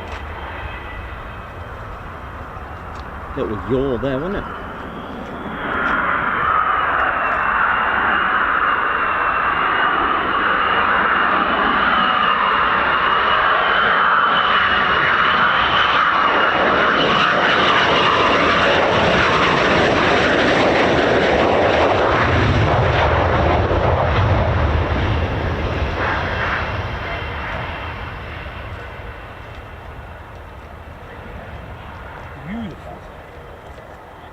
Indeed.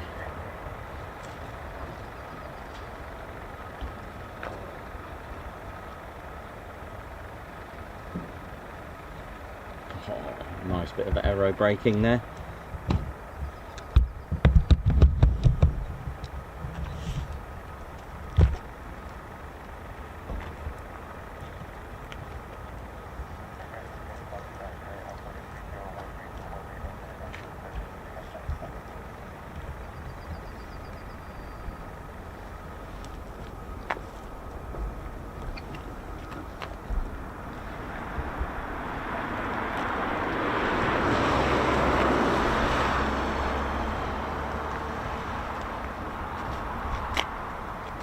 They didn't do a couple of circuits, though, but you can't have everything. No. Just one circuit.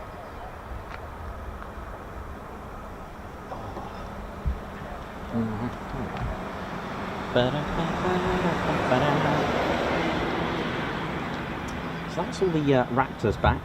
So we've got still got our F-15s out there.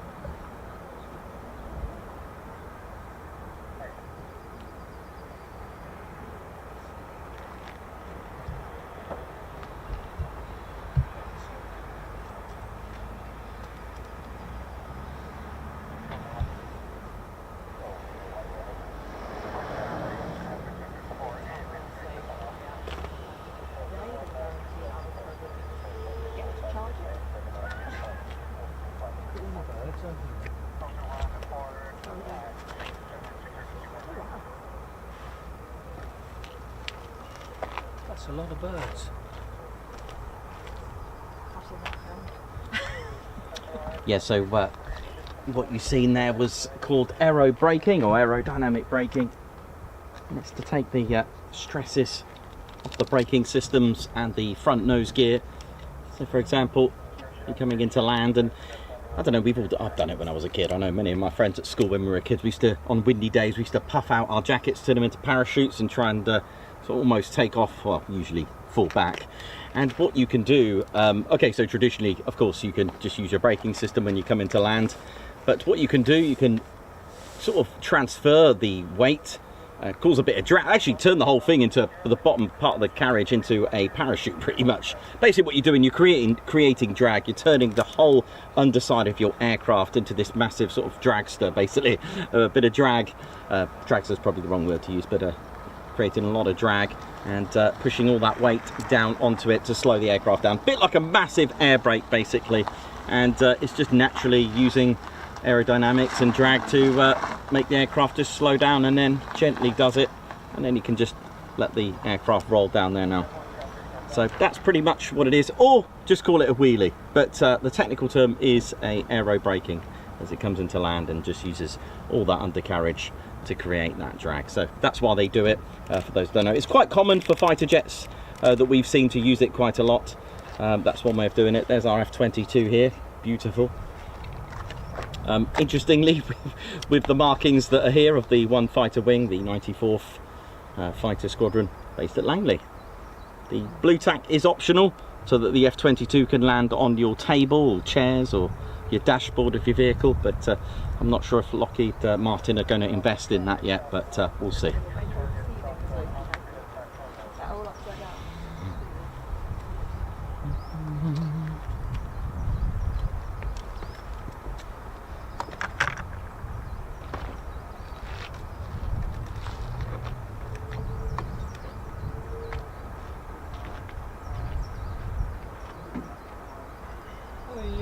F-22's here a week. I couldn't answer that. I don't know. I really don't know. But enjoy them while they're here anyway. Yeah, of course. And they were here a few weeks ago when I presume it was them that helped with that braiding and Iran when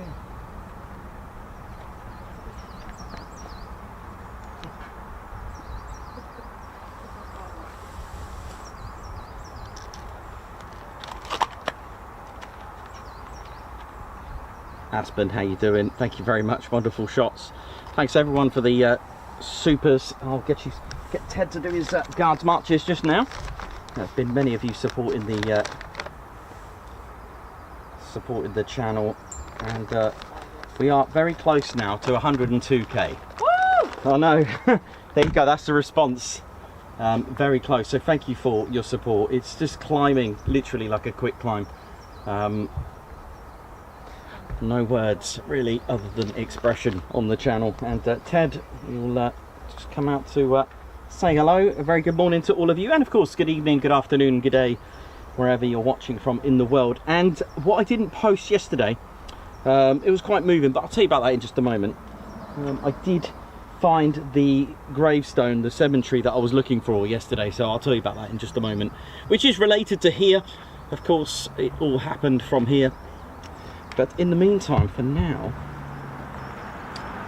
a very, very, very good day to all of you. Good morning, good afternoon. So we got SE Aviation, high five and a Guards March. Thank you for joining the Ted Coningsby Squadron. Guards March to you. Thank you very much for that. Maryland Avgeek, Oyo Nikos, hope all is well. Looking forward to these Raptors. Love your content. Keep up the great work. A Guards March to you. Thank you for the super. Babzar, high five. And a paw pump, thank you very much for the Guards March for gifting 5 Ted Coningsby memberships. That's wonderful support. Babzar, a regular, who's been with the channel way over 12 months. Thank you very much. Norm Bright, AVDP, high five. Welcome to the Ted Coningsby Squadron. A Guards March to you. Julie, thank you very much for the super chat. Keep up the good work, Ted and Nikos and Spanners. Thank you very much for that. A Guards March to you. Thank you very much. Mark Moody, yay Raptors. Thanks for being here, Nikos. Thanks for the super chat. Guards March. Christian Holdsaw, thank you very much indeed. So high high five, man. A paw pump and a salute with a fly past for gifting 20. That's 20 Ted Coningsby, man. That's amazing. Thank you so much for that. That's very generous of you. Thank you. A Guards March with the salute and the fly past there for Christian. Captain Jerry Donnelly. All of that aviation fuel delivered via the Merchant Navy Marine. Thank you very much, Guards March. Food Bath, high five. Thank you for joining the Ted Coningsby Squadron, Guards March. Margot, thank you very much for the super sticker. And Guards March for another super sticker, Margot, thank you very much. Martin Sharp, welcome, high five. Welcome to the Ted Coningsby Squadron, Guards March. Maryland, Avgeek. Thank you for the super, Guards March, thank you very much. Ali Leyland, who's back from holiday, hope you had a good time, a Guards March, thank you very much for the super sticker. And watching live and live, high five to Hannah-saurus Rex for gifting a Ted Coningsby membership, thank you very much, who's in the viewing area today with us. Wee Stevie Boy, thank you very much for the super chat, Guards March, cuppa for Margot. Alex Raven, oi oi to the best military community out there. Thank you very much. Thanks a lot, Alex. And Rodrigo Hessel, high five, Guards March. Thank you for joining the Ted Coningsby Squadron, Guards March to you. And Jojo as well, high five. Thank you for gifting a Ted Coningsby membership. Thank you very much. Aspen, thank you very much for your super chat. Wonderful shots. Thank you. Maryland Avgeek, I want more Raptors, please. You never know. We've had 5 today. Maybe we'll get more. Guards March. Ball to bits, thank you very much for some Factor 50. Thank you very much, Guards March. Simon Labory, wow, 29 months membership. Congrats on over 100k, amazing, Guards March. Wayne Barton, 26 months. Guards March to you, another month. Thanks for everything. Stephen Smith, high five, welcome to the Ted Coningsby Squadron. Thanks for joining us, the latest member. Thank you very much. There's been quite a few today. Sean Oliver, member for 9 months. But wow, Tempest Fugit, thank you very much. Thanks, Sean. Hope you're good.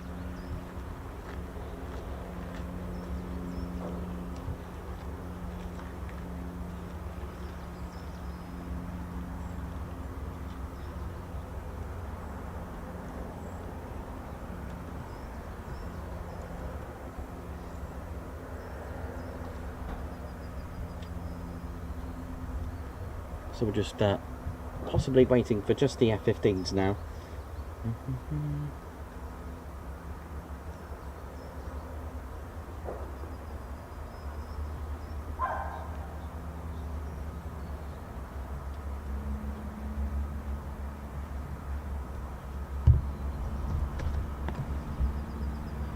So yeah, yesterday I'll post it probably tonight actually. I did get to find the gravestone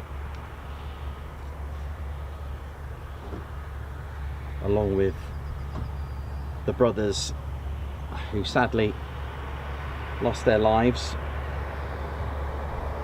and I believe they're all from either here or Mildenhall. I'm gonna have to find that out. Actually, I'll have a look. It was a church, St. John's at Beck Road, and it's linked with here because on the 29th of November 1942 a young man who was born in Australia on the 22nd of July 1916 at Waverley in Sydney at Nurse Nettleton's private hospital, and he was with 149 Squadron. He was setting off for a detailed raid on the Fiat aircraft works in Turin. He took off from here on Lakenheath Aerodrome with short Sterling bomber BF-372, and his name, well, he was actually promoted after his death. It was backdated, and he was on his 29th mission. He just had one more sortie to do, so this was quite an important flight on that respect. But it was Officer Flying Officer Ron Middleton, who took off from Lakenheath's aerodrome. It was in a short Sterling bomber, and for those that know the story, and he took off in 1942 on the 28th of November 1942, took off from here, and it was just the valour, the bravery. And do you know, the headstone, before I tell you the story, the headstone really hit me. I'll post the images on the YouTube. Honestly, it was just, I'm going to tell you a few things as well what I did there. But Ron took off from here on the 28th of November. It was actually on the 27th, but it rolled into the, actually it could have been the 28th, sorry, 28th rolling into the 29th. I'm pretty sure that might have been it. I'm just trying to think, because sometimes you get the dates but it goes on to the next day. But nevertheless, on the 28th of November 1942, Ron and his crew, I think it was a total crew of 8 in the short Sterling. It was fully fueled, fully loaded. The bomb bay had 3 bomb bays on the short Sterling bomber, had 1 main long bay. It was with 2 dividing doors, so it had 3 rows of bombs, including the inner sections of the wings, so some smaller weapons bays or bomb bays here as well. Anyway, they took off for a raid in Turin. If you are squeamish, just block your ears for a moment, because it is quite a detailed story. But here, this is how it goes. So Ron took off from here with his crew to bomb the Turin ball bearing plant, I think it was, Fiat Aircraft Works plant. It was really bad weather across the Alps, and they came under a lot of enemy fire, anti-aircraft fire, as you would imagine. There was a lot of anti-aircraft fire. The short Sterling had a service ceiling of 16,500 feet anyway, so it was quite a heavy, it was quite heavy loaded. Nevertheless, due to the bad weather, he couldn't see the target. And one of the things about the short Sterling, because of the sort of stubby wings, it was able to maneuver very, very well and turn very, very tightly. Unlike the Lancaster, unlike the Halifax, because of the stubby wings, it was even able to outmaneuver fighters as well, enemy fighters. Ron made that decision to try again and turn around, but as he did, cannon fire and anti-aircraft fire hit right in the cockpit, smashed through, and actually ripped his right eye out. Okay, now please, if you don't want to listen to the rest of it, then just turn the volume down. He lost his eye in that impact, and shrapnel went on his torso, all over his limbs, and he lost his co-pilot also suffered as well, got hit as well, and was losing blood, and to a point where he became unconscious, and it went into a dive. Okay, so a few thousand feet turned to 1,000 feet, turned to 800 feet, turned to 600 feet. He managed to come round. Skull was, from what I read, there was bits of skull and socket. It was really bad, and it must have been extremely painful. But Ron, knowing what he had to do, I could not believe he had that press-on attitude, even in that condition. Made another turn and couldn't get the target, still under heavy anti-aircraft fire. Made another turn. All this fuel being used to try and get this target, until he saw, got the bombardier ready to drop all the bombs, and they hit the target. Now it was a case of getting home. I don't think they met any aircraft on the way home, but what they did report was more anti-aircraft fire across France, and there was one problem. They used quite a lot of fuel due to the damaged aircraft to try and evade all the anti-aircraft fire on the way home. They had about 5 minutes of fuel left, okay? Ron losing so much blood, coming in and out of conscious, probably in the worst pain I could ever imagine. And they went over the channel, but there wasn't enough fuel to land at their home station, or at least on a reasonable bit of airfield, or at least somewhere to crash land it. The problem was, what Ron thinking, even in that state, he came across what he could see in the distance was England, and he said to his men that, I'm going to get you home alive. Now, he saw the village or the town that he could see nearby, and he was worried that the aircraft would run out of fuel and kill civilians if they were to bail. So bailing out over land was not an option for Ron. He decided to turn the aircraft parallel with the coast. So if I do it like that, there's Dover, let's say, there's the cliffs. He decided to go parallel and ordered the first batch of 5 men to bail out, which they did. They survived. There was himself and 2 left. The other 2 did bail out, okay, and his engines cut out, and he just literally, he must have known he was not going to make it. And there's a real moving painting that I found of one of the rescued crew just looking at in the distance of this short Sterling just running out of fuel and just going into a dive. Ron's body was washed up the following day, and 2 of his crew also perished in that, the last 2. Ron's body was actually buried here at Beck Row at St John's Church, and I could not there was lots of it was a war graves with all the RAF there of many young men as young as 19 or 20 even, and Ron was just 26, and I found his gravestone, and I believe he was given a promotion to sergeant. They backdated his promotion so that it would just extra honour, and they posthumously awarded him the Victoria Cross. It's men like that send shivers down your spine to even think in that state that they were in. Now here's what I did. The gravestone is amazing. It's just so moving. It's got a big Victoria Cross embossed in there, and it's got true to the end. That really hit me. It said true to the end. I mean, that is wow.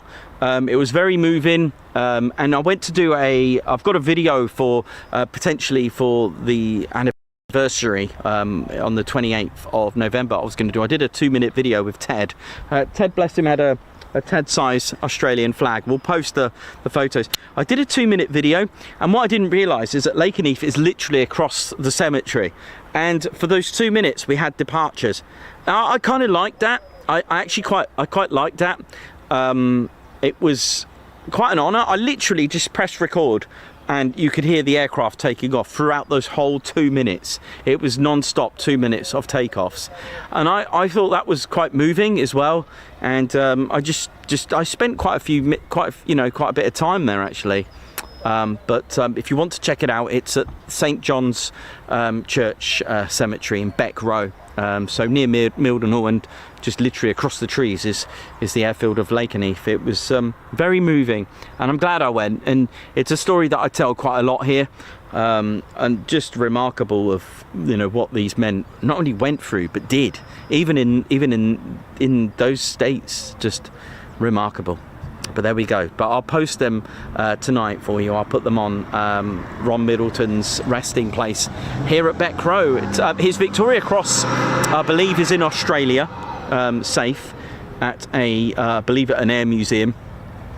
And just remarkable. I mean, I'm thinking of being 26, what I was doing, goodness me, and then to put myself in that situation and to even make that choice is just remarkable. I'll have to find out the rest of the crew, the other 2 that didn't make it. I'll find out where they are buried. Maybe I tried to find the similar date, but unless they were buried elsewhere, maybe closer to where they were born. I don't know about the other 2. So actually there's an easy place to find that. There's a website I can probably find that to find out where they were. I did try to find them, but I did take a photo of it's very moving. You'll have to check it out if you are visiting here. Add that to your list of Middleton Hall Museum. There's also the 100th.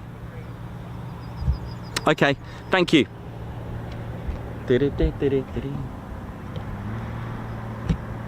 Sorry, I just got a message about the sound. That's fine.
Oh yeah, ladies, gents and teddy bears, welcome to the Ted Coningsby channel membership.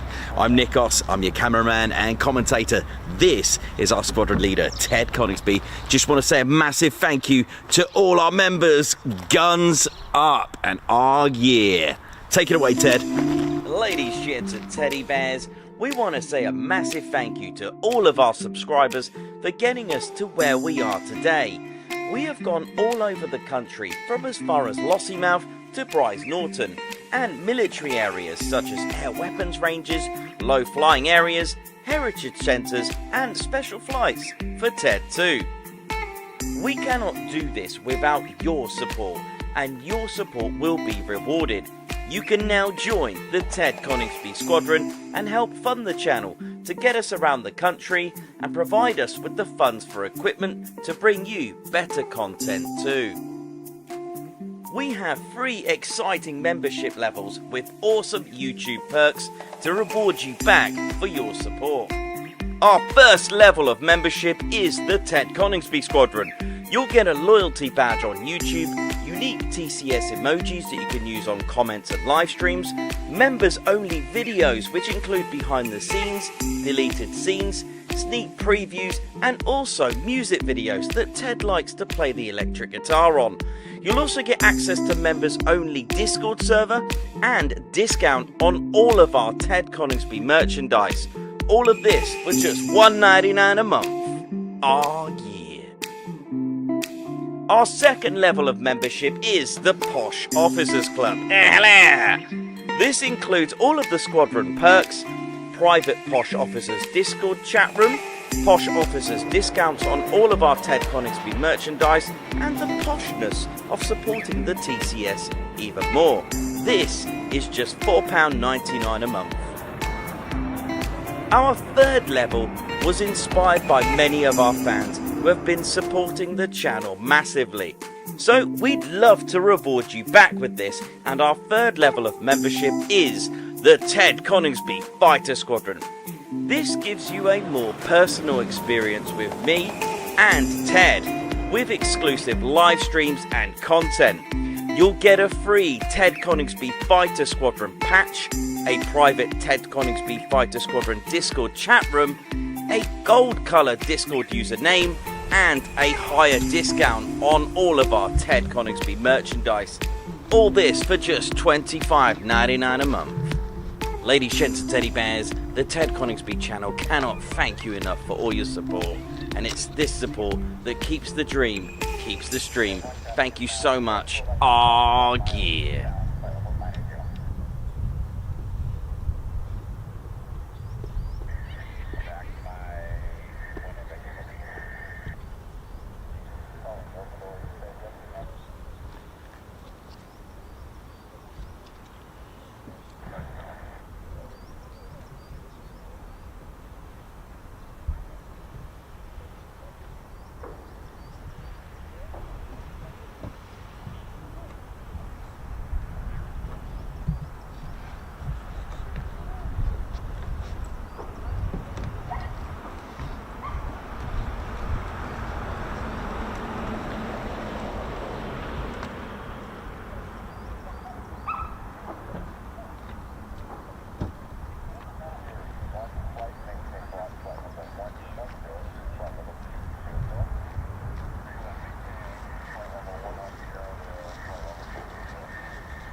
How's it going, ladies, gents, teddy bears? Yeah, don't panic, we're not over.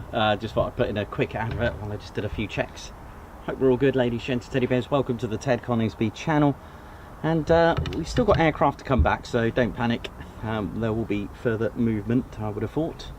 And gives me a good time to have some tea and some fluids. It's quite warm, so especially if you're out plane spotting. And of course, with air shows up and running now, especially with REAT, looking forward to that. Make sure that you do drink plenty of fluid, lots of water, and keep hydrated. Hats as well, always a good choice. In fact, I will go and get a dose of water. Be right back.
Tea time.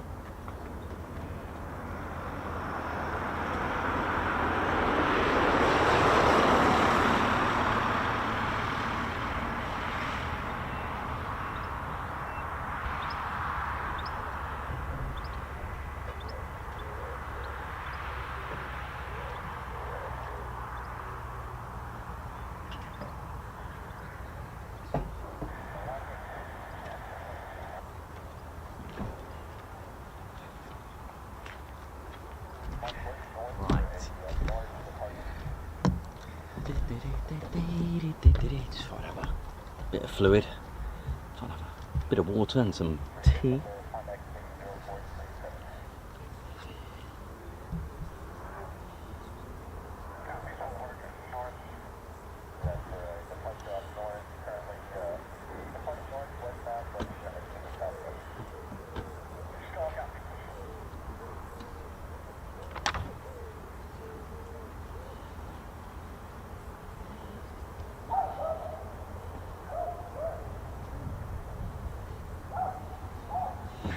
Tony Rivers, how you doing? Hope you're good. Good to see you on here. Davey, Paul Mayers, Righty, Joshua Brown.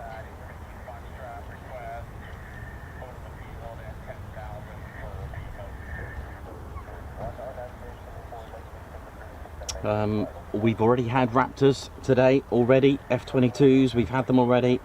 Hope we're all good. Edward Coates, good to see you on here as well. Airborne Womble, good to see you as well.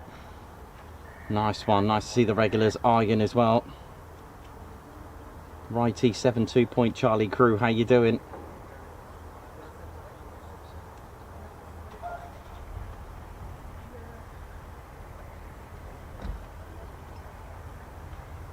Aspen, Mark Richards, Richie B, how you doing? Stephen Billings, Ed Godzilla, how you doing?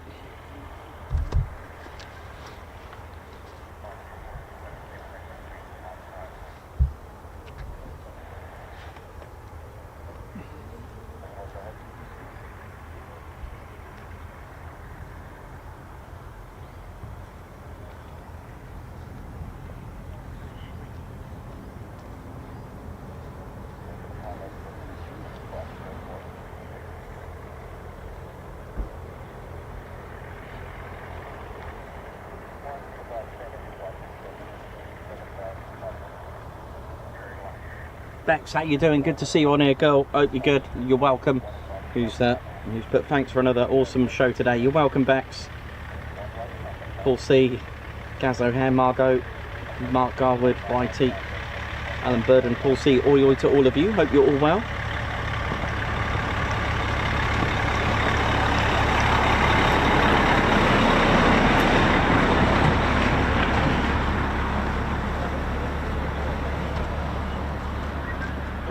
Oi oi, how you doing, man? All right, yeah.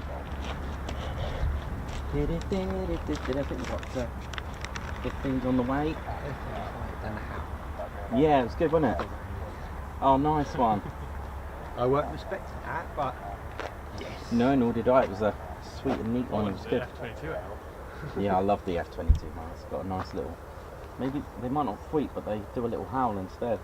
I'll have to find out what that howl is. It might be their version of their engines. Remember that?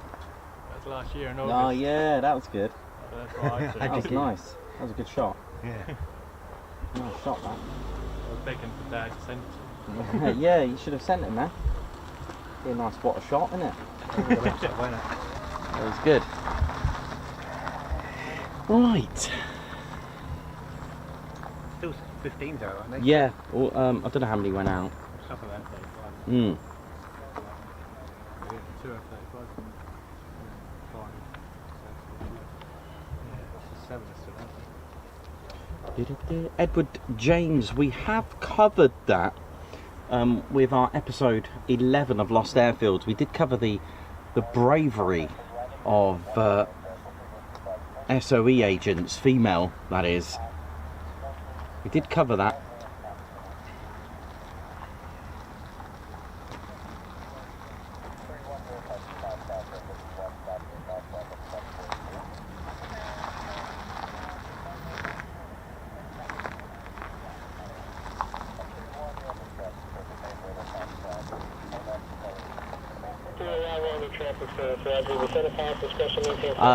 Mark Moody, yes, not that how.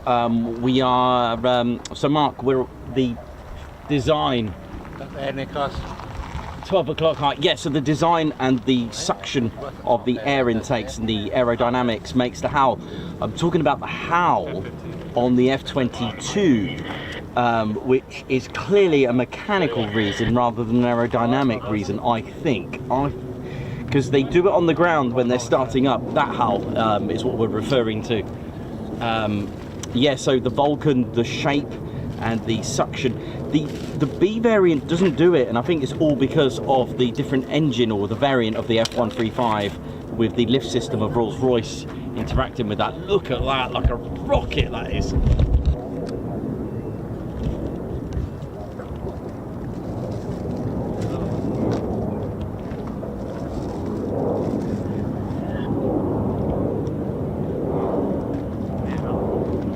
Yep, it's PFO time.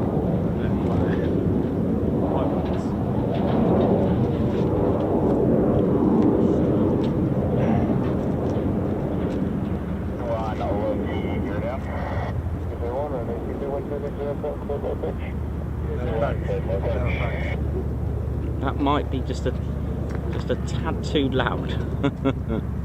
Sorry, Nicholas. Oh, you're alright, buddy. You know you like it out here, it. I did turn it down, you turned it on. Here we go, low approach.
So point delta over this side.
go.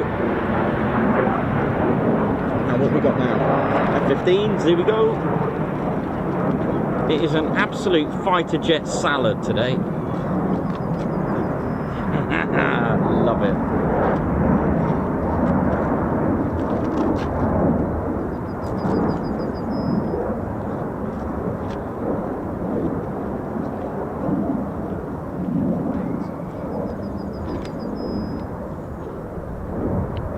Yeah, so about here and on startups, the F-22 does this really cute little howl.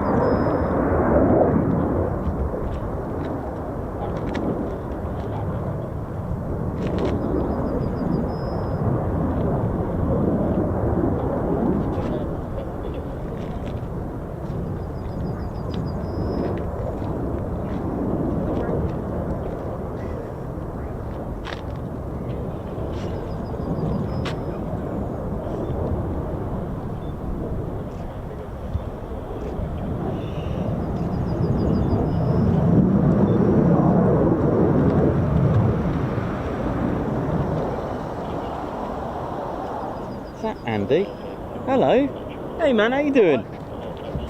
Yeah, sure, I'd love one. Yeah. How many sugars? 2. That'll be. Oh, you're right, man. Good to see you. Yeah, I'll Oh, wicked, man. Good old Andy there. Big up the Bowser crew, those that refuel. What's we got here? 2 more behind me, Point Charlie. 2 more in. Love it.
Well, that might need a bit of recovery time on that one for me. That was a little bit, oh my word.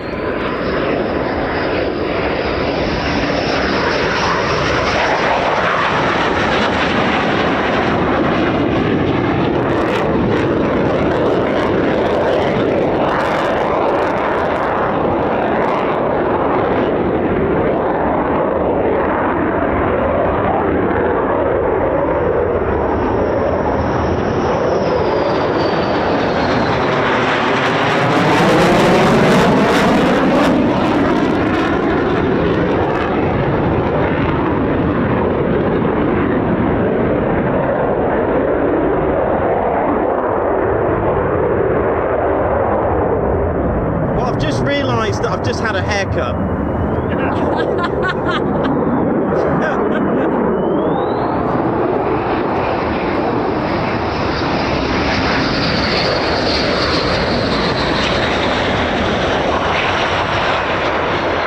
That was just and he carried on in the distance. The pilot just went for it. I don't know what way to look at the moment. That was might need to just need a couple of seconds. Hang on one. It's wow, it actually vibrated my hair.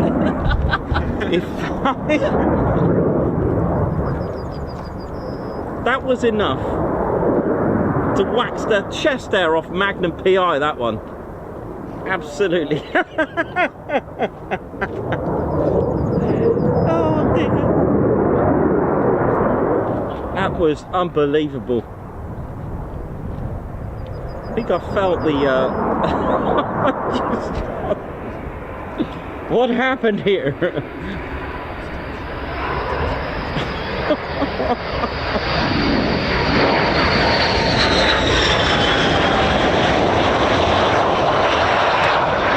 tea or coffee, then you don't need it here. Right, here we go, here we go, here we go.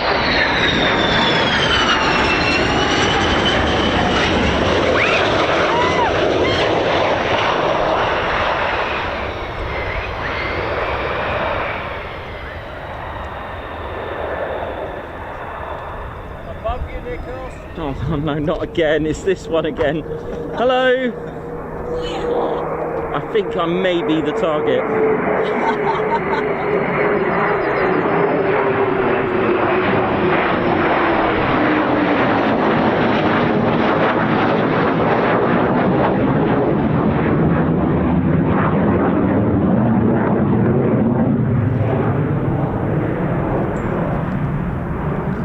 We're landing on the van today. I think they are.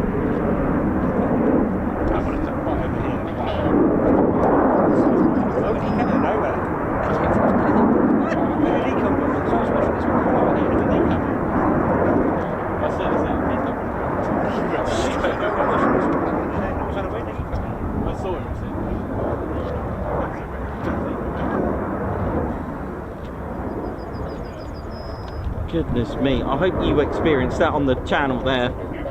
Hope you enjoyed that with us, because that was spectacular. And then it was an amazing pull. I could see it in the distance. I was a little bit shocked to even focus on the on what was going on after that.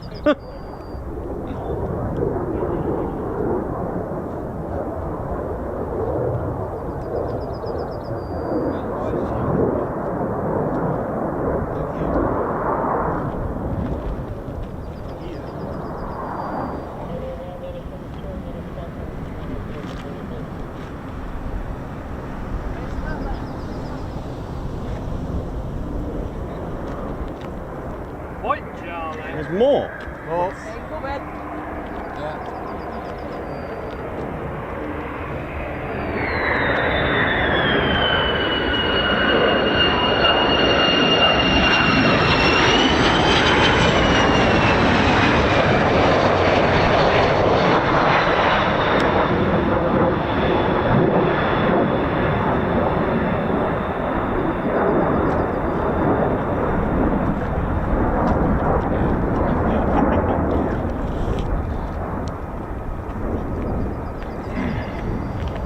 Here we go. What we got? Two more. What we got? F-35s or? 35s. I thought they all come back. Here we go. Oh, here we go. Here we go. Here we go. Approach.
Going into 10,000 feet high key with a bit of a top side there. Look at that. Hello.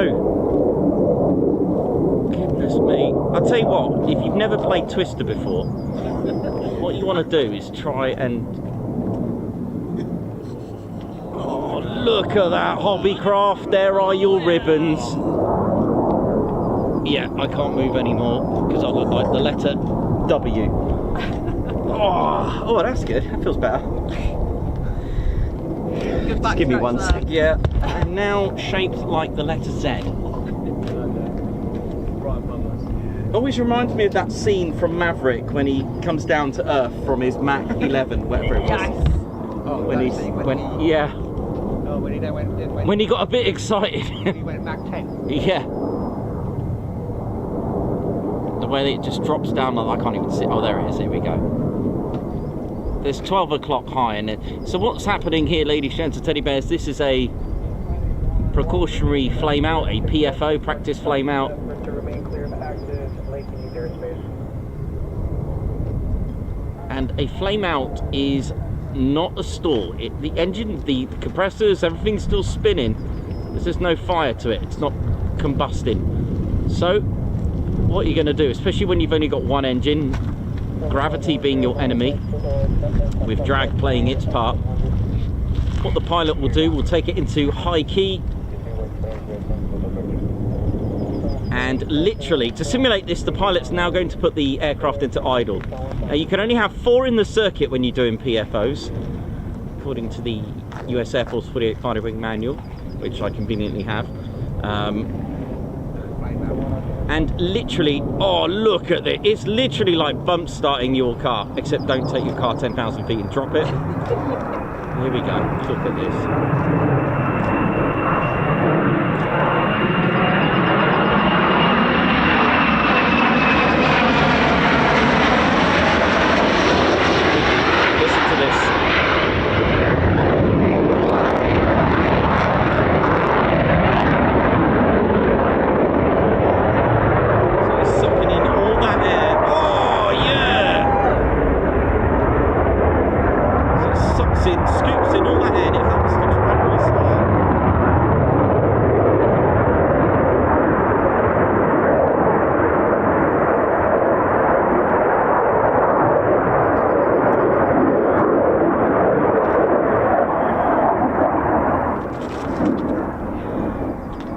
Excellent. They do practice PFOs quite a lot, also called SFO, simulated flame out as well. But that's how you do it. The idea, like I said, the compressors are still spinning, everything's turning, but it's just not combusting fuel. A bit like your boiler at home, you know, the pilot light's gone out, it's still working, just no fire to it. So that is how you do it. Take it into high key and drop it. High key means 10,000 feet or thereabouts, between 7,000 and 10,000 feet.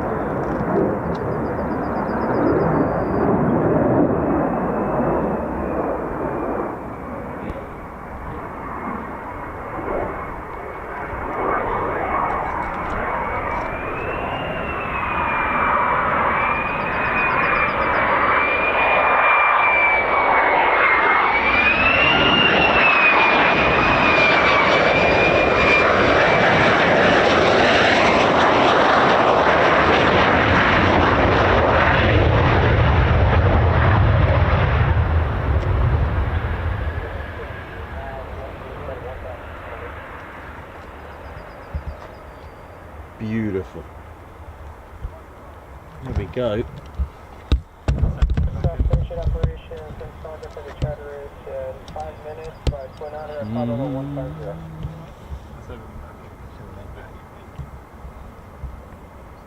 Have you got any stickers for your car, Nicholas? No, I haven't got them there. Claire's got them. That was that. Hello? Why not? No, I've got the other bits. I've got the new patches and stuff, like the special ops patch and things. Okay. That's what you know what I want about that, yeah. Teddy bear. Yeah, no, they're on. Claire's got them online. Yeah. We used to bring them in, but they can get damaged. Like, they start to, you catch a corner and it starts to peel the film off, and then so we've decided to keep them safe. Mind you, nothing's safe in here after that low approach, eh? No. Lost it on the camera then 'cause I got too excited and I'm like, oh, let's go. 3 miles, appears clearing, altitude indicates 1,600. EP65. As always, I planned to do something else today until Nikos came up with this. That's pretty cool. Altitude indicates 700.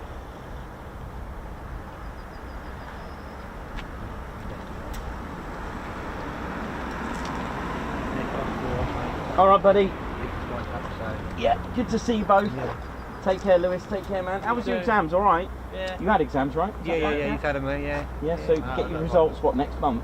Something like that, yeah. 7th or the He's got 8th? in for the next year for college, so he's in for next year. Oh, what are you going to do? Bricklayer. Sorry. Bricklayer. Okay, level 2. cool. Yeah, nice. Got level 2. All right, cool. Yeah. After that, I did apprenticeship. Yeah. Oh, nice one. Oh, check you out. It's a shame he's not 18, otherwise I've got them with me, working with me. Yeah. That'd be all right, wouldn't it? Yeah. Cool.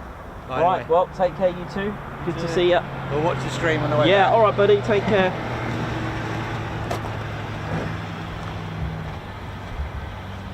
Wow, Ali Leyland, thank you so much for that super chat.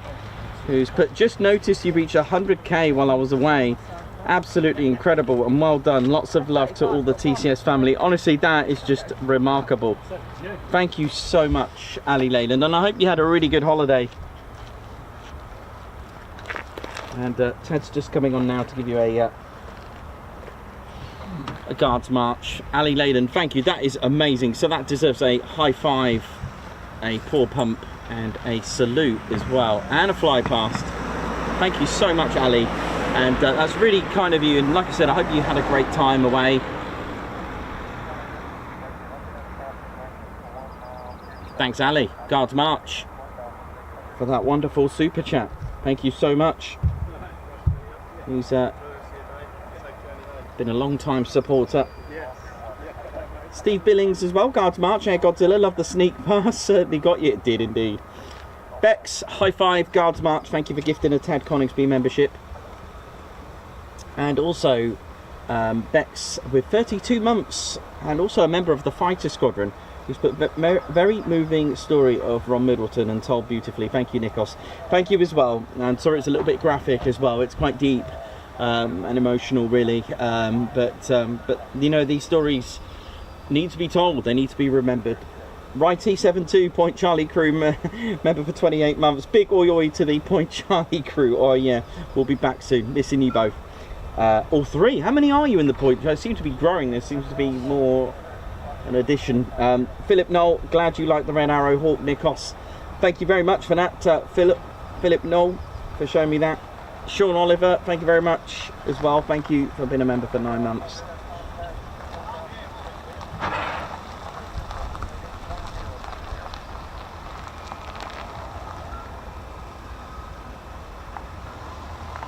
Liam Ward, how's it going? Hope you're good. Carl Portlock, airborne 1 ball.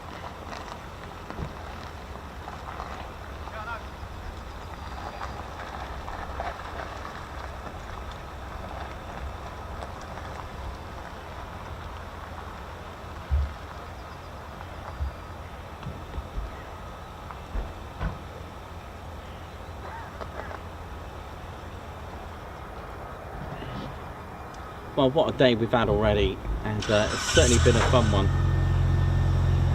May even have to get a little cover for the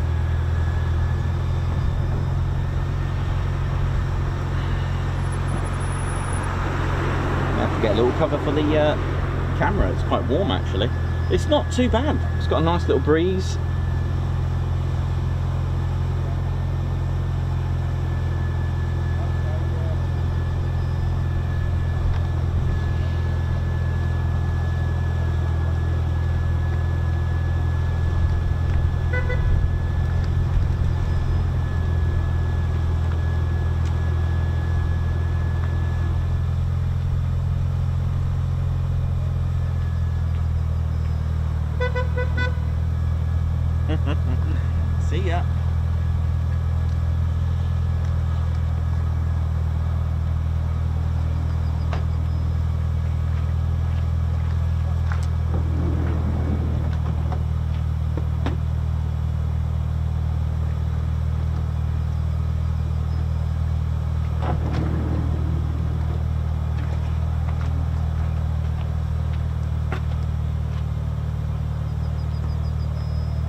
So yes, so we released a new t-shirt and patch to go with it. There's our latest and greatest patch, the Special Ops patch. Let's get a little bit of light in there for you.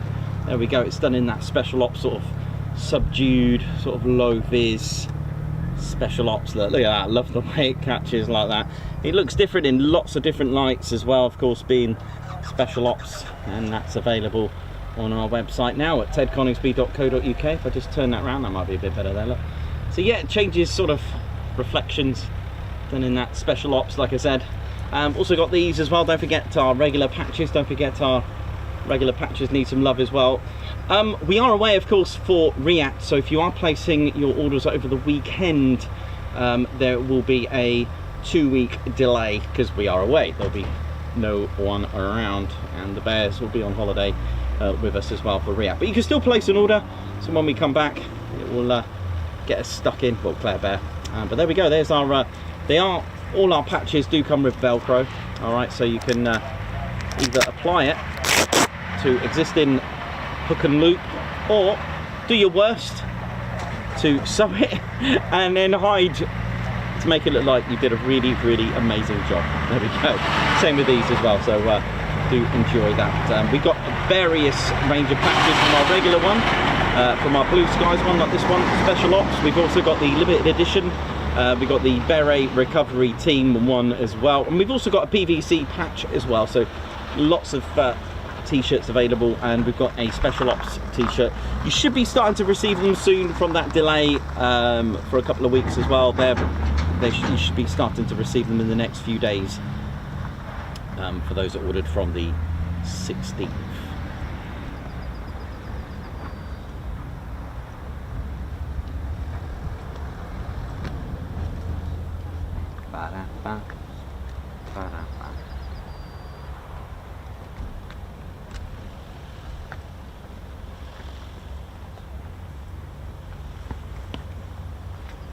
Hiya, you alright? Right. Yes. Anything else suspected? I don't, I'm afraid, no. You don't have anything else, can you? No. No, just see what happens.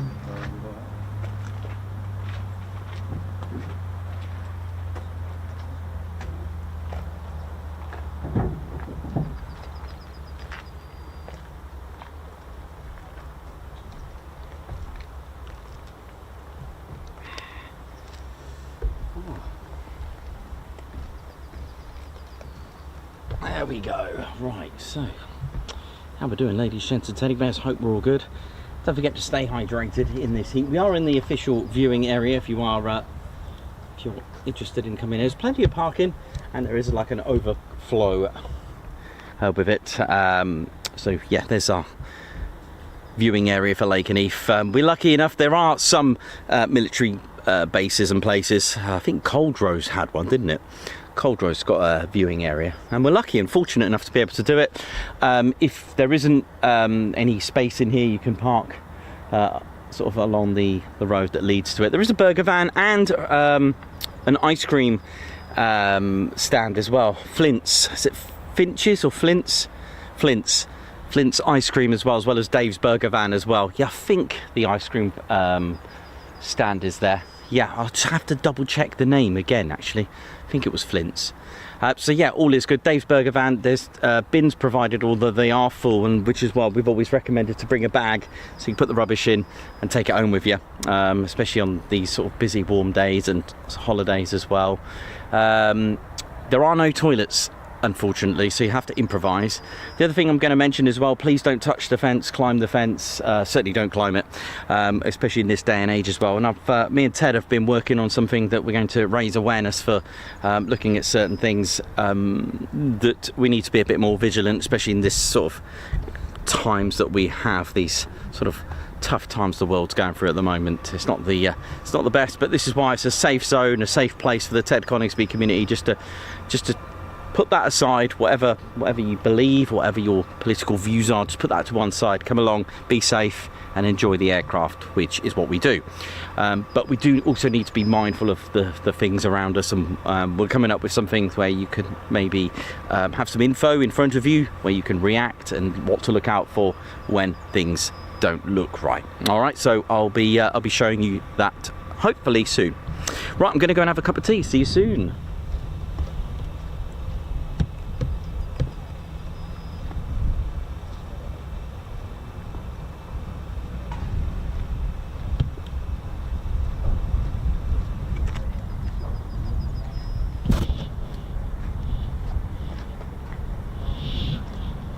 How you doing, man? All right? Yeah, good. Wait for you to count them all. Oh, that's fine. Things all right? Yeah, What have you been up to? Okay, cool.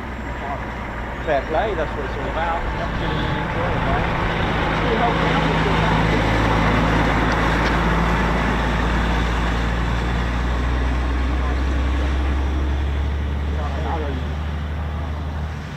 I'll burn my lips every time I use that. Can I take it off? Oh yeah, found another one. Oh well, shame in one way, but fair play to you. But yeah, fair enough. But never say never. Huh? Never say never. Yeah. Hi, yeah, you're right. I've just been watching you on the tube for the last. Oh right, yeah, So cool. I'm going to join your thing in the next few weeks. Oh, nice one. Lovely thing stuff. It's really good. Thank you. Thanks very much. The missus thinks it's a bit funny, but Yeah. so Oh. quick selfie. Mm. Yeah, I'll put your camera down. All right, cheers, mate. Pop that there. I'll get Ted as well then, yeah. Yeah, nice one. Can't have a selfie. Yeah, because my youngest son and my grandkids. Oh, sorry, mate. Oh. Sure, let's grab a selfie. Let's get Ted Barret on. Where you want it, that way? Alright? I'll do that. I'll put it on. There you go. Thank you. Nice one. Great to meet you anyway. Nah, that's good. Yeah, I'll Enjoy. be watching you. Thank you. What's the latest for the flights later then? In what way? What F-35 or the F to take them off? Or? They've all come back, I think. I'm Yeah, pretty sure, but I don't know. I don't know when. Don't know. Yeah. I really don't know. Couple of hours with you. Yeah. Yeah. There's always a break. And a there. bit of dinner. Yeah. But as far as what's going out, Yeah. So where are you based then? Are you based? only an hour away. Yeah. Now, Yeah. yeah, Nice. cool. Awesome, mate. Yeah, fantastic. No problem at all. Keep up the good work. Yeah, thank you. So I see you got your 100,000 followers anyway. Yeah, I so- know. I couldn't believe it. Little Just, milestone, I isn't it? was like, what? Yeah. Yeah, that's good. Yeah. So how long have you been doing this? A few years. Yeah. 3, 4 years. Yeah. Oh, awesome, mate. Yeah, been good. Been Yeah. good fun. Yeah. Really good fun. I mean, properly about 3 years now. This Yeah. is my 3rd year properly. I went, Yeah. dropped everything that I was Yeah, doing yeah. and just went for Yeah. it. So, yeah, it's Best been job good. to do, isn't it? You know what I mean? Terrible. It does have its challenges, of course, but I know you get the wind and all that stuff, don't you? Oh man. Yeah. Oh, but hey, yeah, no. It's been quite a windy one the last couple of months. I think this should be the windiest year I've ever done. Yeah, but possible that. Caveat is obviously it's weather, isn't it? And then 2 years ago was the wettest Yeah. of the year before. Was it Yeah. last year? For me, it was horrendous. Yeah. Those hailstones, when I come up with the amazing phrase like dry rain, rain that you can pick up. Yeah. It was thunderstorms. Yeah, it does have its challenges, but it's Is this your main rig, is it? And yeah, this is what I do. Yeah, Yeah, It's the main rig. yeah. It's good fun. Awesome, mate. Yeah, nice fun. Fantastic. Good to see it in real life anyway. Mm, Yeah, I'm probably going to sign up in the thank you. next few weeks. Yeah, that'd be great. It helps. It really Yeah, does. well, I appreciate what Sticks you do. fuel in the van, keeps My it family's got it. serviceable, and Absolutely. My family's back to the RAF over oh, nice one. back to World War II and all that stuff. So Oh, wow. you know, Oh, yeah, excellent. yeah. One of my uncles is buried in Libya. So, Right. Okay. Yeah, yeah, Wow. grave and that. Yeah. So Wow. I've done our bit. You know what I mean? Yeah. Yeah. No, it's got to keep all this stuff alive, haven't you? You do. And get a That's- new audience and Yeah, you do. Keep all the memories alive, but otherwise they'll just 100%, mate. disappear, and that's Yeah. not what we want. Yeah. The whole point is to remember, so you can pass on to the next gen. Yeah. If you don't, it's gone. You lose that gap. So I like the technical specification and all that stuff as well. You know your stuff, mate. That's I brilliant. try. Oh no, you do. Sometimes I get muddled up, but I try my best. You've got the audience of these people inside there listening to this as well, haven't you? So, Yes, I know. So they're going to pick up on you if you don't. Yeah, I do get, but it's the way you reply. You know, they know I'm up for mistakes, so Yeah. you know, if I make a mistake, that's fine. It just means you've learned something. Exactly. You know. Yeah, no, fantastic, mate. Yeah, it's Right, good. anyway, I'll leave it to it. Thank you. Take care. I'll be Thanks. watching you soon. Thank you. Are you doing your curtain? Yes. Yeah. Yeah. I've been- I might. Yeah. Second. Just a second. Yeah, I might. The fuel tank want me back. Nice thing. It's a nice one. I love that. Claire likes that one. She likes that I'm either going in through the front door or going through the back. one. And I know where the back door is. Yeah, you do. Yeah, it's very cool. No, no, I think much you. Thanks, man. Thank you. What was that? I was going to climb yesterday. I might do it, I might go over there this afternoon. It's very dangerous, isn't it? Over It was. It still is, actually. I haven't seen anything over there. Normally you see it in the background. But it has its moments, and then suddenly you'll come on a day where I've been before and circuit after circuit, all sorts going on. It's just one of those things that you shouldn't not go because of it, because You never know. you never know. That's the thing. That's the I'm really. going to go one minute straight. Yeah.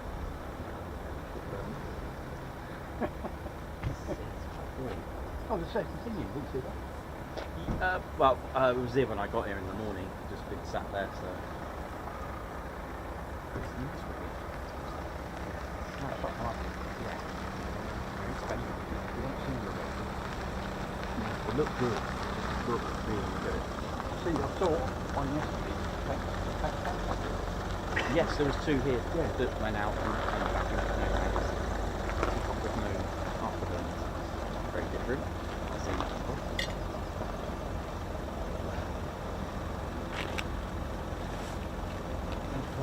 Yeah, she's fine, thanks. Yeah, she's all good. Yeah, looking forward to bring out the conference. Yeah, you don't know. Well, you camping there, isn't it? Yeah, we'll camp there. I think we've got that, we've got East Kirkby.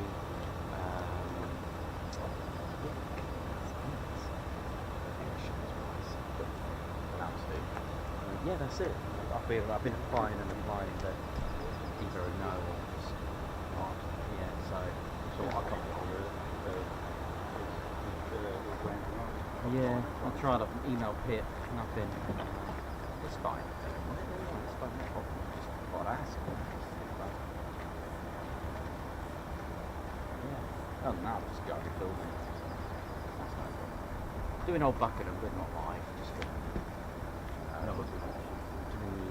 Finale at Oxford, doing that one. Oh, yeah.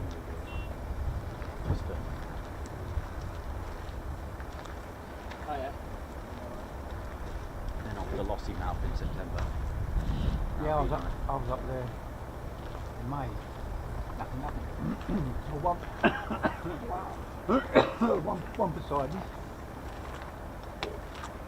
Two. Yeah. Would take one going round. Yeah. And that was it. Again, the risk that you take, isn't it? Just Inverness was here and not oh, really? Yeah. Wow. Well, where we were right opposite the water from Inverness Airport. Oh, right. It was non-stop. Was it? From early in the morning till late at night. Amazing. There you go. Oh, yeah, you alright? Yeah. Alright, Nico. My name's Damon. You okay? I'm from Sydney. How you doing? Alright? I just want to thank you very much for the broadcast. You're welcome. Back home in Sydney, it will be on at 8 o'clock at night, so good evening viewing. Oh, thank you. And mate, just pop to your perseverance. Thank you. In the bad weather and that. Thank you very much. Yeah, Thank you very much. We do have challenges here, so yeah, it's all good. You okay? Yeah. Yeah, I'm all good. I'm all good. I used to have an Air Force base in Australia. I used to go to like this when I was a kid. Yeah, That's nice. Actually, Oh, nice one. got some good memories. Yeah, definitely. I'll bet you have. You going to react this? next Yes, week? yeah. Yeah, awesome. I look forward to seeing you. Yeah, thank you. Yeah, look forward to it as well. And, Are you going? Yeah, I'm going. Yeah, the I just came in yesterday.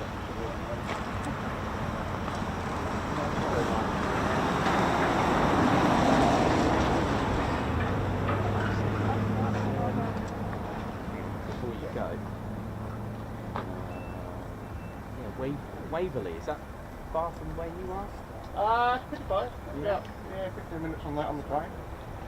So I was just mentioning about Ron Middleton, who was born in Waverley. Is there like a air museum nearby there, or is it somewhere else? Would that be Amberley? Amberley, yes. Amberley, yeah. Yeah, okay. That's where I used to go by F-11s Right. back in the day. Now buried in the field somewhere. Now buried in the field somewhere. I believe most of them are. There's quite a few went to museums, which is good. So there's quite a few different reserve. We had the C model, which had the long wingspan.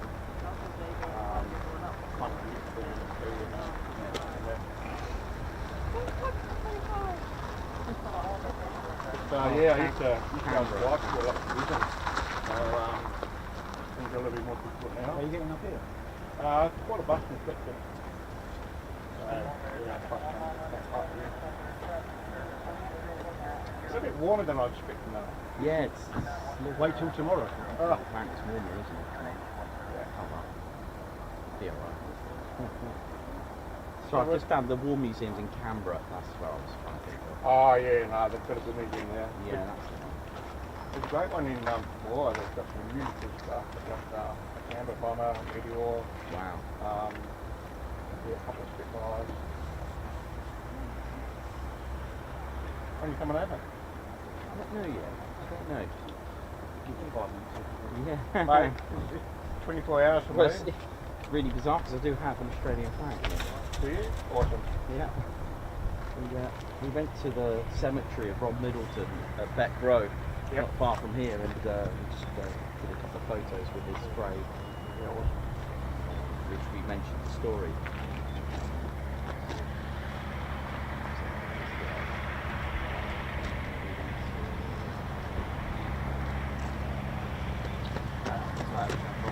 Sorry.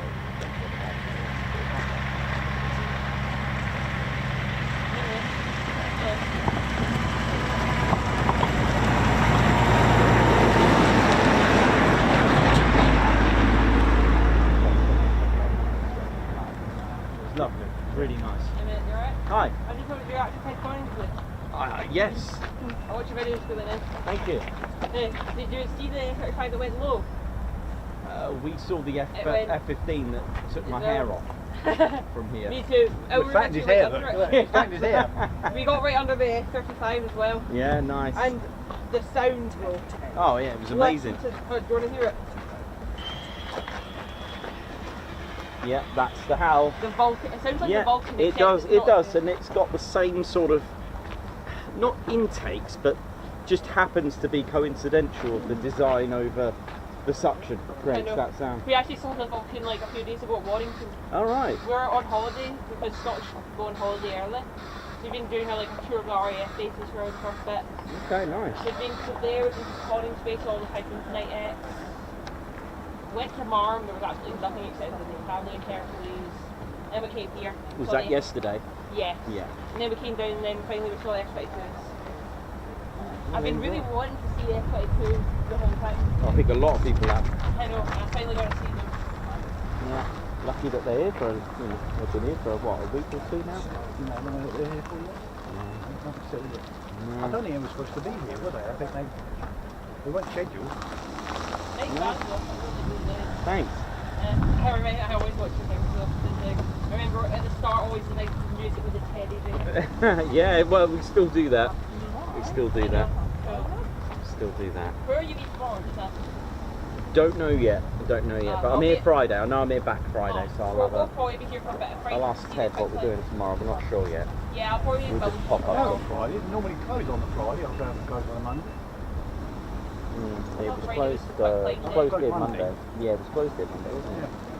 Yeah, so But probably be normally here we for a bit close of on Monday. Friday They close on Friday, don't they? Yes. for the flights, obviously. And then tomorrow we'll be at Middleton probably. Well, have a Oh good yeah, I just time. remembered later on I picked my friend. Have you ever seen someone called Toby? Yeah. My friend called Toby's coming down. I'll probably know if I see the face. But nice to meet you though. You too, mate. I You knew too. you were going to be here. Thank you. Because because of you, I knew who it was going to be F-22s. Oh, right, So okay. I was looking. And My it said- fault. There you go. No, it's not. It's your fault, Nick. It's not. It was like upcoming, Space Fly, Fighter Town. Oh, yeah. Yeah, like, F-22. Well, yeah, because I was at Mildenhall when that happened and no one knew about it until that morning. And I was over there and I was like, yeah, bye everyone. I was going over here to At catch about it. 10 past 2, Yeah. we were literally like, dropped me at 5 minutes before the F-22 landed yesterday. So I got to see them and get really nice shots. Yeah, nice to meet you though. You too. Who knows this F-22, Ted? That's it, yeah. Cool. Hey, oi oi. Oi, oi. See ya. See ya. See ya, man. Bless you. Oh, right. How we doing, ladies, gents and teddy bears? Hope we're all good. So you can hear lots of people from around the world. We've got Australia, we've got Scotland, we've got Netherlands as well. Kent. Oh, don't forget Kent. Technically Essex. So, amazing. Hope you're all good and well on the chats. Lots of you visiting our online store. Thank you very much for your retail therapy session. Thank you very much. Bex as well, thank you for that. I think we just placed an order just now.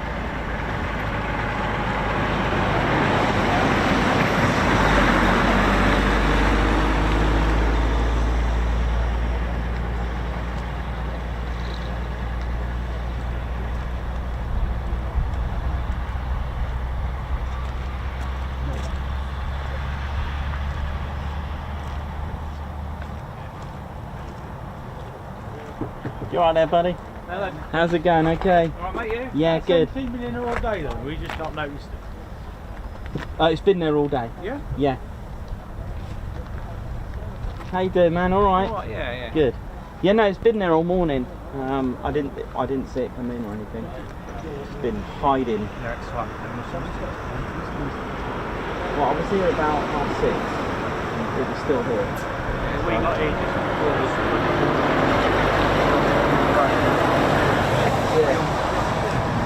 Yeah, you never know, it might go out. Pretty good. See all the movements today, yeah? Yeah, we got one. Oh, nice one. No, that's alright. Yeah, it was nice to see them really, without the drop tanks this time. Quite cool, wasn't it? Two was pair without drop. Yeah, that's right. Yeah, that was nice. One was there in 2019 and 2015 before. They didn't have tanks on there. Right, It's the okay. first time I've seen them with tanks, apart from when they've been sort of coming in. Yeah. First time they've operated with tanks from here. Hopefully they'll go again. Yeah, no reason why not. You never know. Where tomorrow then? I don't know yet. Not sure. I know I'm back here Friday. Calendar at A March. day off, Nicholas. No, not yet. What's that, sorry? Oh, yes. What, the C-130s? There's especially 2 more Typhoons today. Oh, right, okay. 3. But Oh, they're right. here for several weeks, so you've got a bit of time. All right. No, I'll add that as a possible then. So I assume you're doing Rio as well then? Yeah, we'll Yeah. camp there. Yeah, we're good down to the whole sort of shebang. Yeah, that's what we're doing. With the whole thing. Yeah, it's good fun. But I'm going to go in on the Saturday and just have a chill out and enjoy it. Yeah, doing old booking. Yeah, I'm going on the. I can't remember if it was Saturday. Doing Saturday. Yeah. Old Buckingham, yeah. Yeah, Saturday. Really good little show. It's lovely, and Shuttleworth is good. Yeah, Oh, yeah, I'm doing both. Doing Yeah. short on Saturday and Old Book. Did you do Shuttle Festival of Flight the other Yeah. day? Yeah, Man, I the way they didn't do banked it. round that corner that is. boomerang was something else, wasn't It was. Yeah, I've never seen one of them before. They really, because it's such a tight circuit, Yeah. you have to really bank round. I thought that was great. Yeah, it's good. It's one of the best places, apart from Coningsby, isn't it? Really. Yeah. Coningsby Victory Show is good. Yeah, Who's And done they, that? they give you a good topside shot. They asked to take Ted in the R4D, Yeah, and he went. They couldn't find him for 50. His beret came off for 15 minutes inside somewhere. Just the way they banked Alright. it took him 15 minutes to find it. It was quite embarrassing. Because the Duxford, they didn't really chuck it about much, but Shuttleworth, it good Yeah. top size, wasn't there? Yeah. No, Yeah, I like. I'll make sure I do that one. And like I said, Old Buckingham is a good one to do, It is. isn't it? Yeah, it's nice. Good lineup this year. I haven't even seen the lineup. Rent both days, Typhoon, Alright. Sabre, the R4D, Lank both days now, Sally B both days. Just lots of other stuff. Wow. Falcon Sunday, 2 to both days. Best lineup I've ever had. I've been going a few years and it seems to get better every year you go. Someone else said that. They seem to add something extra. Last year they had the 35, didn't they? Yes.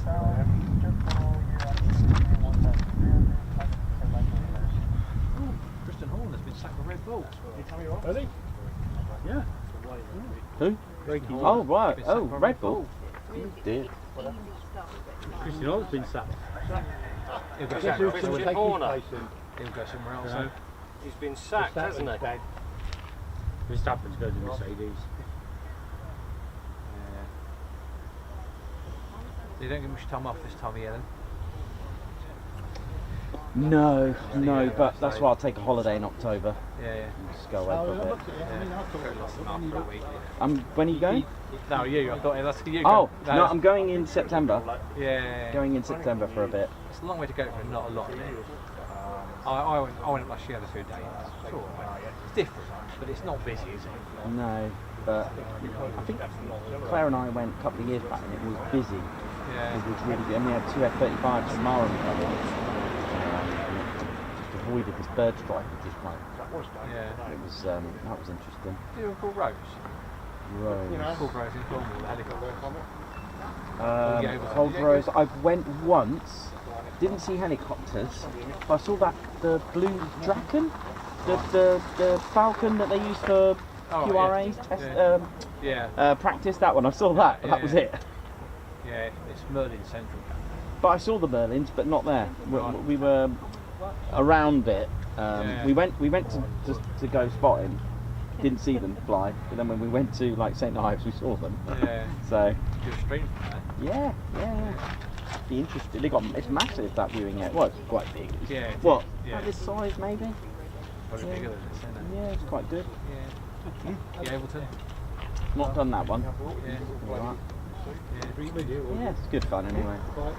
Boscombe, you'll get moved on from Boscombe, mate. Oh yeah. I wouldn't even bother with that. Even if you just turn up with the camera, I think they'll just say, come around and ask off you go. Yeah, nah, that's fair enough.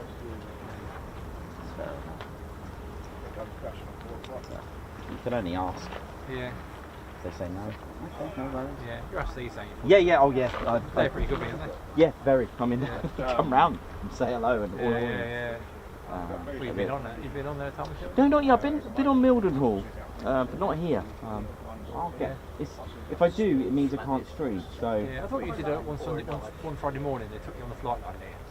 No, not that was at Middleton Hall. Yeah, I know. But, all in good time. All in good time. So.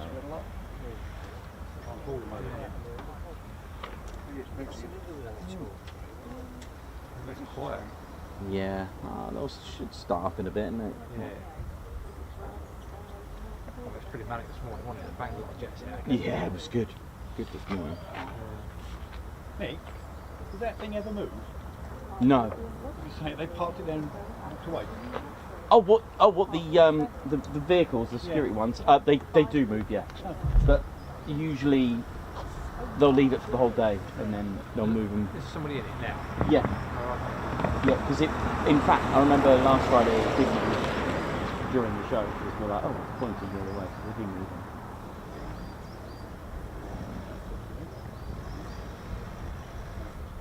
Fair enough. Right, let's get back on the show.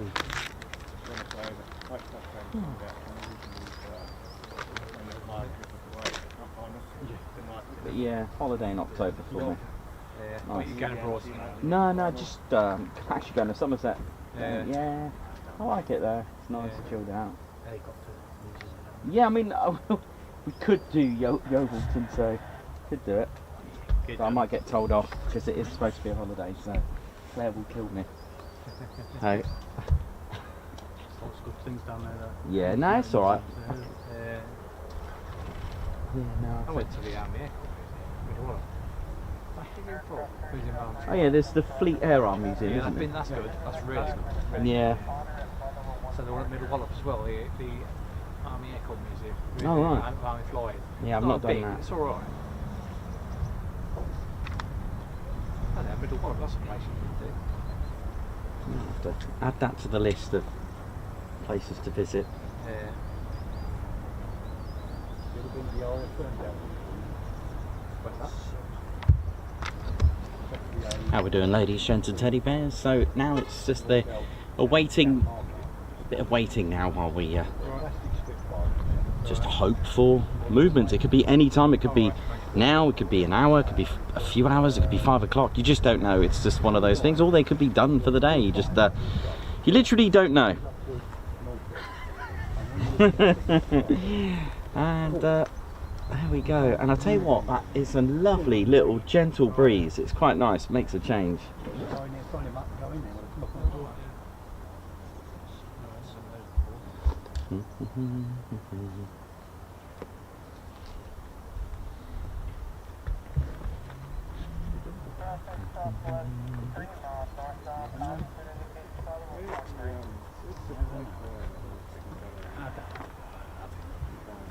Stephen Billings, Air Godzilla. Love the sneak pass, certainly got you. It did, it really did. That was a very good pass over the viewing area. Guards March to you. DJ Sonic Sense, a high five, thank you for gifting a Ted Coningsby membership. Guards March. Steve H, member for 11 months, greatest show on YouTube, thank you. Thanks TCS, thanks for that.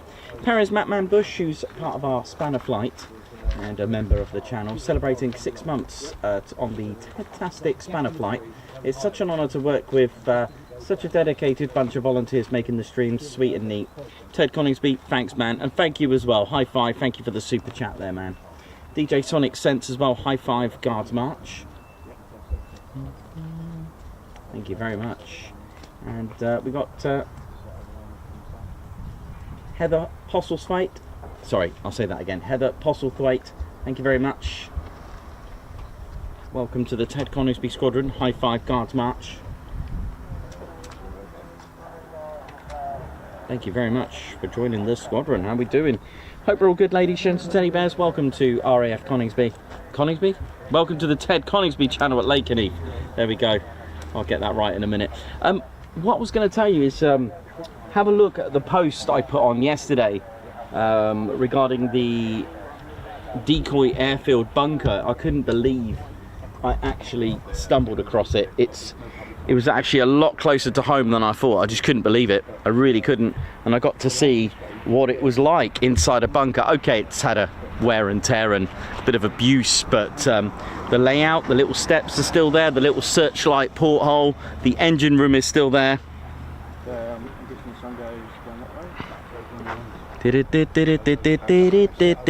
So yeah, it was amazing, and this was a decoy airfield as well.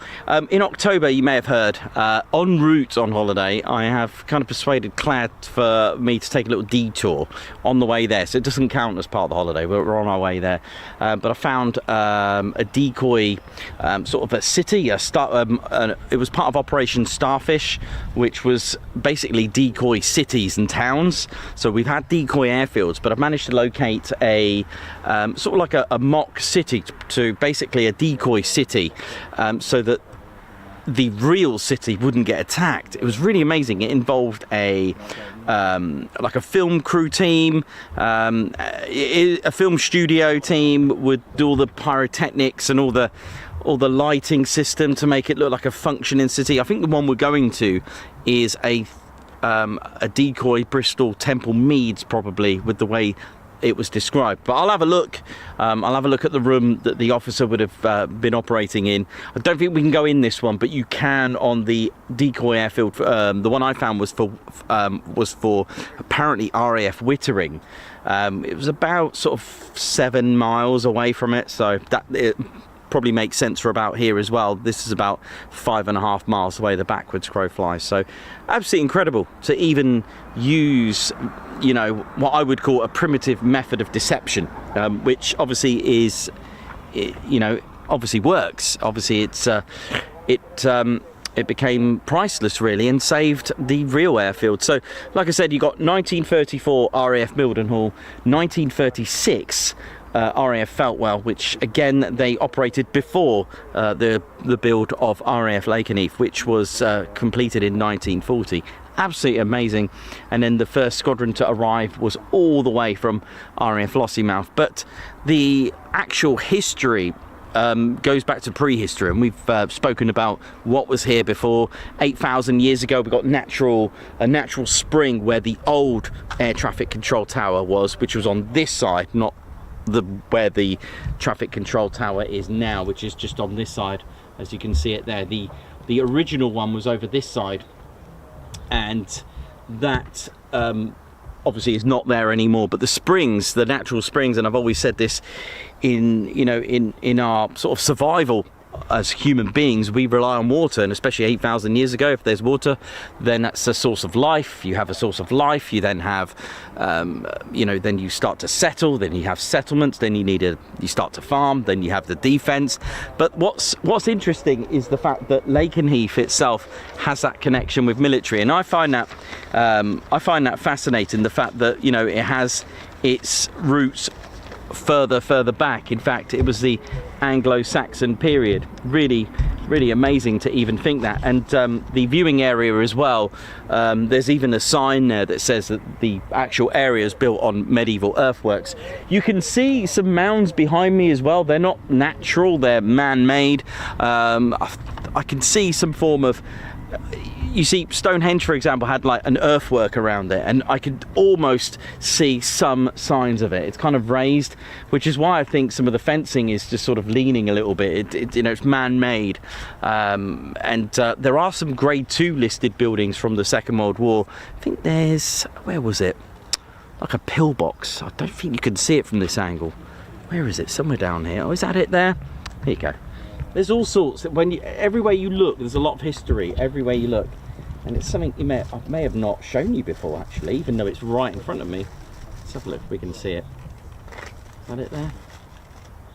Yeah, there we go. Look at that.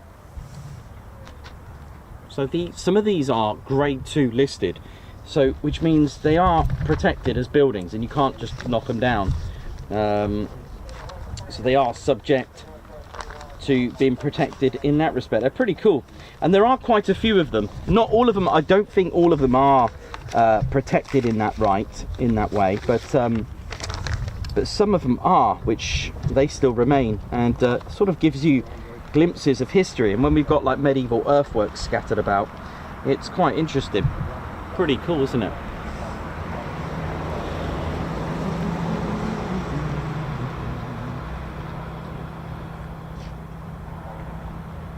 So there we go. And before I go into a bit more history, which obviously leads on to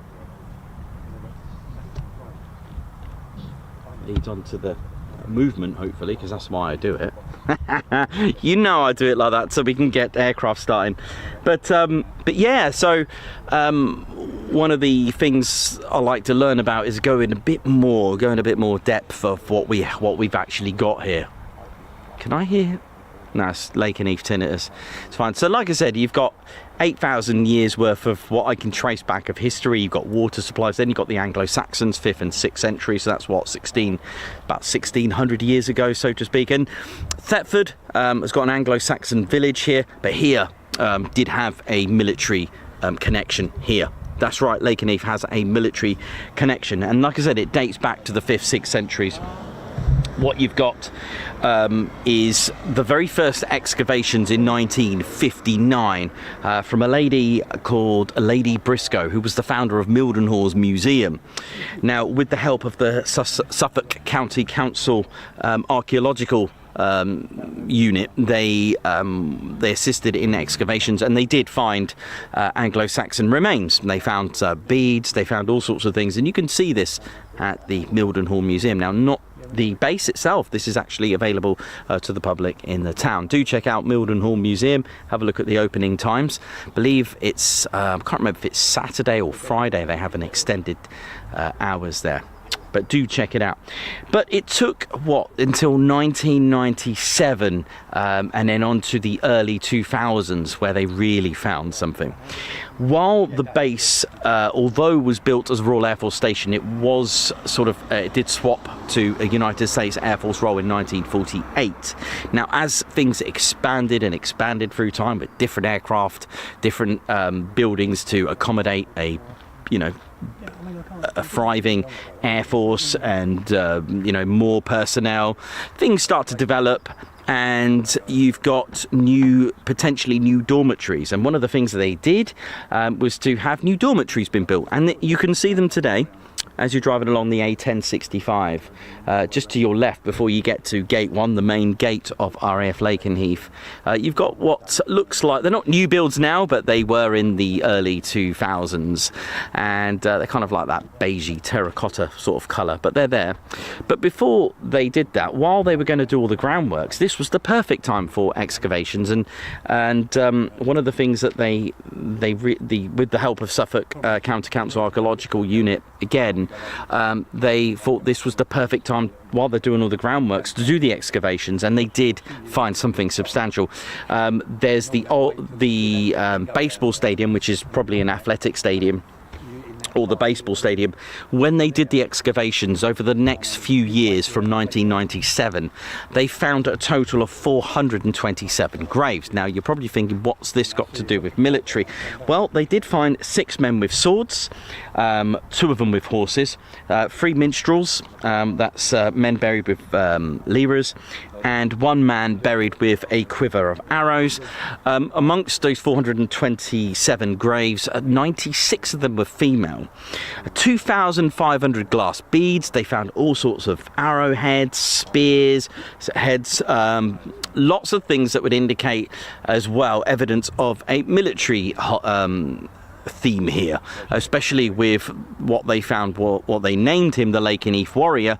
Now this was a man 5'10", dating back to 5th, 6th century, buried with his horse, but he had his shield, or what was left of the shield was the shield boss, the sword offerings, jewellery.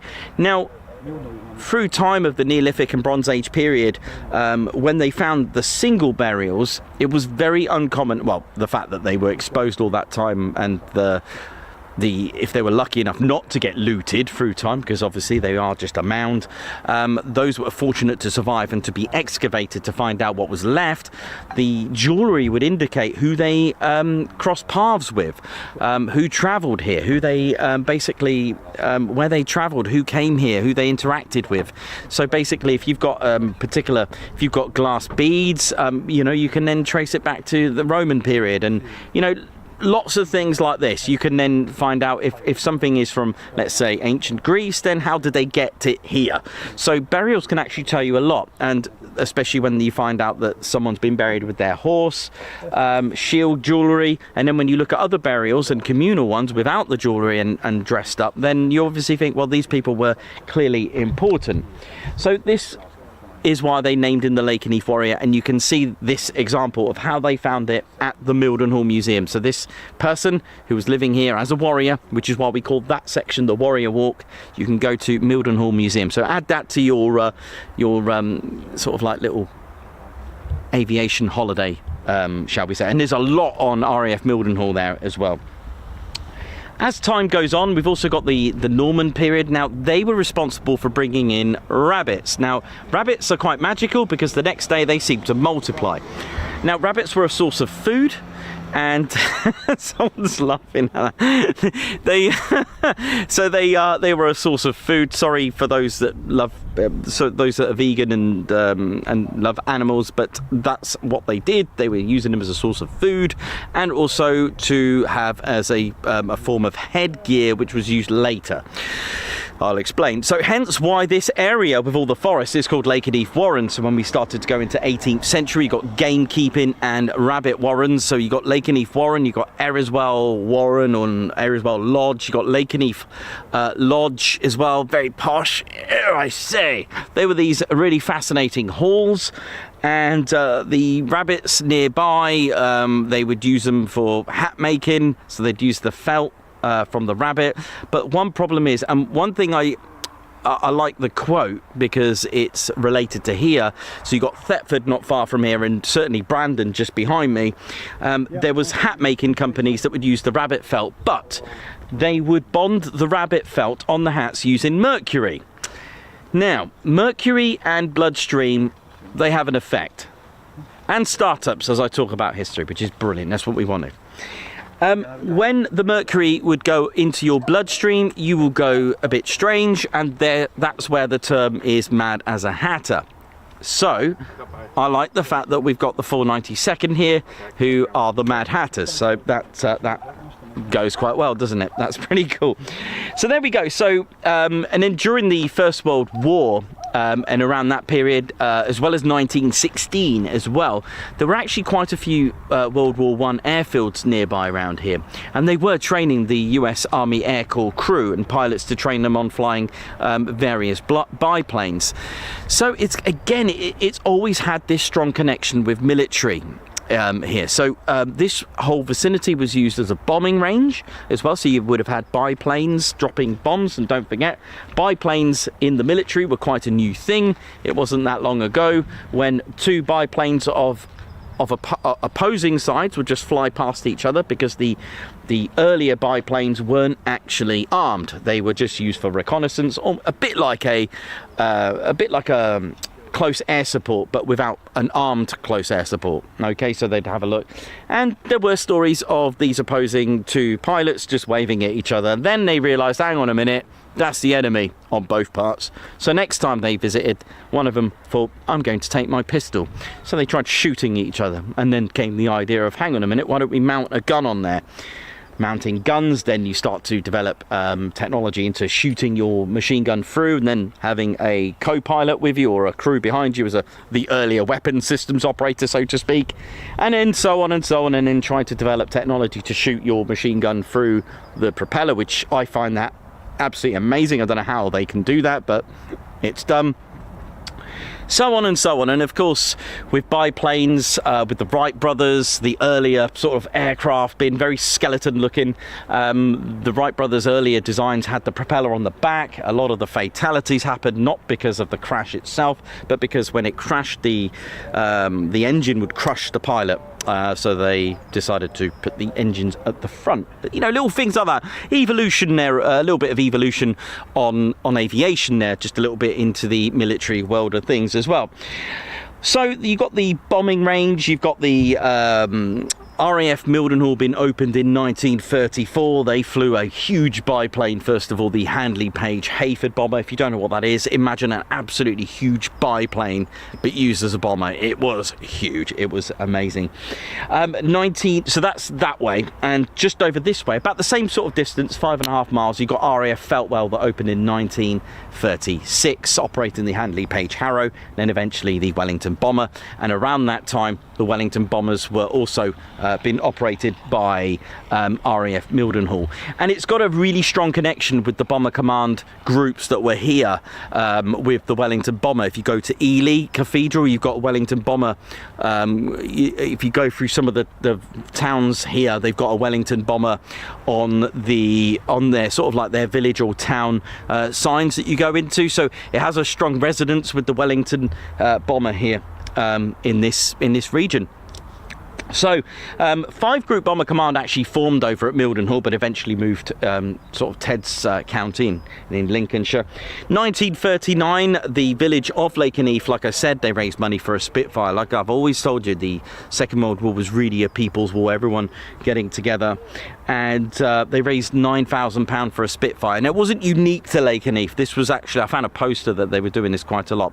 Now, when you've got airfields close by, and I mentioned this before about deception, a very primitive way. I've also spoken about this whole area. There was a Lakenheath decoy airfield. I'm going to have to look at old maps to find out exactly where it is, but it was somewhere, I would have thought here, but I don't know where the original bunker is. And I've always said to you about an officer in a bunker, and I've actually had a look at one now. I've actually seen it, and I will do a proper video on it maybe, and I'll give you a little tour of how it actually worked. And it's nice to, although, you know, succumb to the graffiti and rubbish and what have you, you can still see the main functioning sort of, you can let your imagination run loose, because there are evidence still there. All right, there's still part of the structure work, the building's there, and the bunker was literal. I have to draw it out for you. It had the top concrete part and a little hole there where the officer would be able to use a spotlight and pretending it was a taxiing aircraft. I mean, that's cool. You've got the ladder, the metal ladder on the wall still there. You've got the engine room. I can show you where the switchboard was, and literally there was 2 types of decoy airfields. There was a K site and a Q site, which I've told you, but I might make a whole video on it. And here was a Q site, a nighttime operations.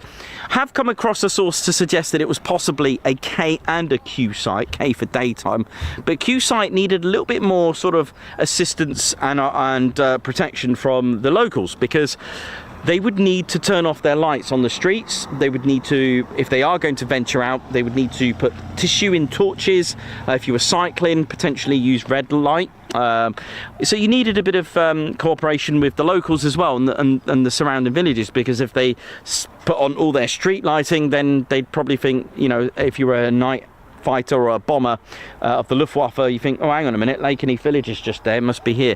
So maybe, you know, it would need a lot of cooperation with that.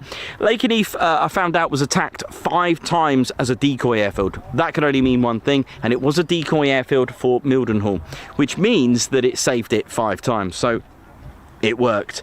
And I did come across a poster from a decoy airfield, and it said that your job every night is to try and get bombed. I mean, if that's not an inspiration to get you to work, I don't know what is, but that was the purpose of a decoy airfield. And, you know, the fact that the evidence suggests that it did get bombed shows you that it worked, and it was deceiving. They even had the plywood supplied from Ariswell to make the decoy Wellingtons. Oh no, so they would have had fake Wellington bombers here. They chose the Wellington bomber because that was operating here. So that's pretty spectacular. And I'll show you the Wellington bomber, because this was the first aircraft to operate here. Here it is, the Vickers Wellington bomber, which we spoke about earlier in the show. And there it is. This was what was operating here first, with number 20 operational training unit. They came here with the twin engine bomber, the Wellington, and like I said, the most produced Royal Air Force bomber of World War II. They made over 11,400 of these in 16 different variants. The Mark II had the Rolls-Royce Merlin engine, the Mark I had the Pegasus, and Marks III and onwards they were using the Bristol Hercules to produce more power. So that's our beautiful Vickers Wellington. Something unique to the Wellington bomber is that fence there that you can see, the chain link. That's what the fuselage and the wings were made like. Designed by Barnes Wallis, this was called a geodetic airframe, which means that it can take a lot of battle damage, and it was probably a lot easier to repair as well. Twin engine bombers, of course, were kind of been not phased out, but when you're going to go into missions to go deep into Germany, Berlin, and raids over Augsburg, really a Hampden or a Wellington, and especially the problematic Avro Manchesters, weren't really good enough. And although even the Blenheim as well as a twin engine, it was time for a 4-engine bomber, which did come. The very first 4-engine bomber was actually meant to be a Supermarine 317. Now you're probably thinking, well, what happened to the Supermarine 4-engine bomber? Well, sadly, with the loss of R.J. Mitchell and the 2 prototypes getting destroyed, then it was really given the go-ahead for the S-29, which was the short Stirling bomber, which did arrive. So number 20 operational training unit arrived here from Lossiemouth with this, and eventually 149 and 199 squadrons came here to operate the short Stirling bomber. Here we go, here it is, the short Stirling bomber. So this was technically the first 4-engine bomber of the Royal Air Force. But I do need to stress that it was the first heavy bomber of the Royal Air Force, because I kind of think, well, hang on a minute, but then again, different category. The short Sutherland did have 4 engines, but you could call it a flying boat, not naturally a flying heavy bomber. So that's why it's classed as that. And for those that know the short Stirling bomber, it was given a designation, a specification, and I've had a look at this in a bit more detail. So it was given specification B12.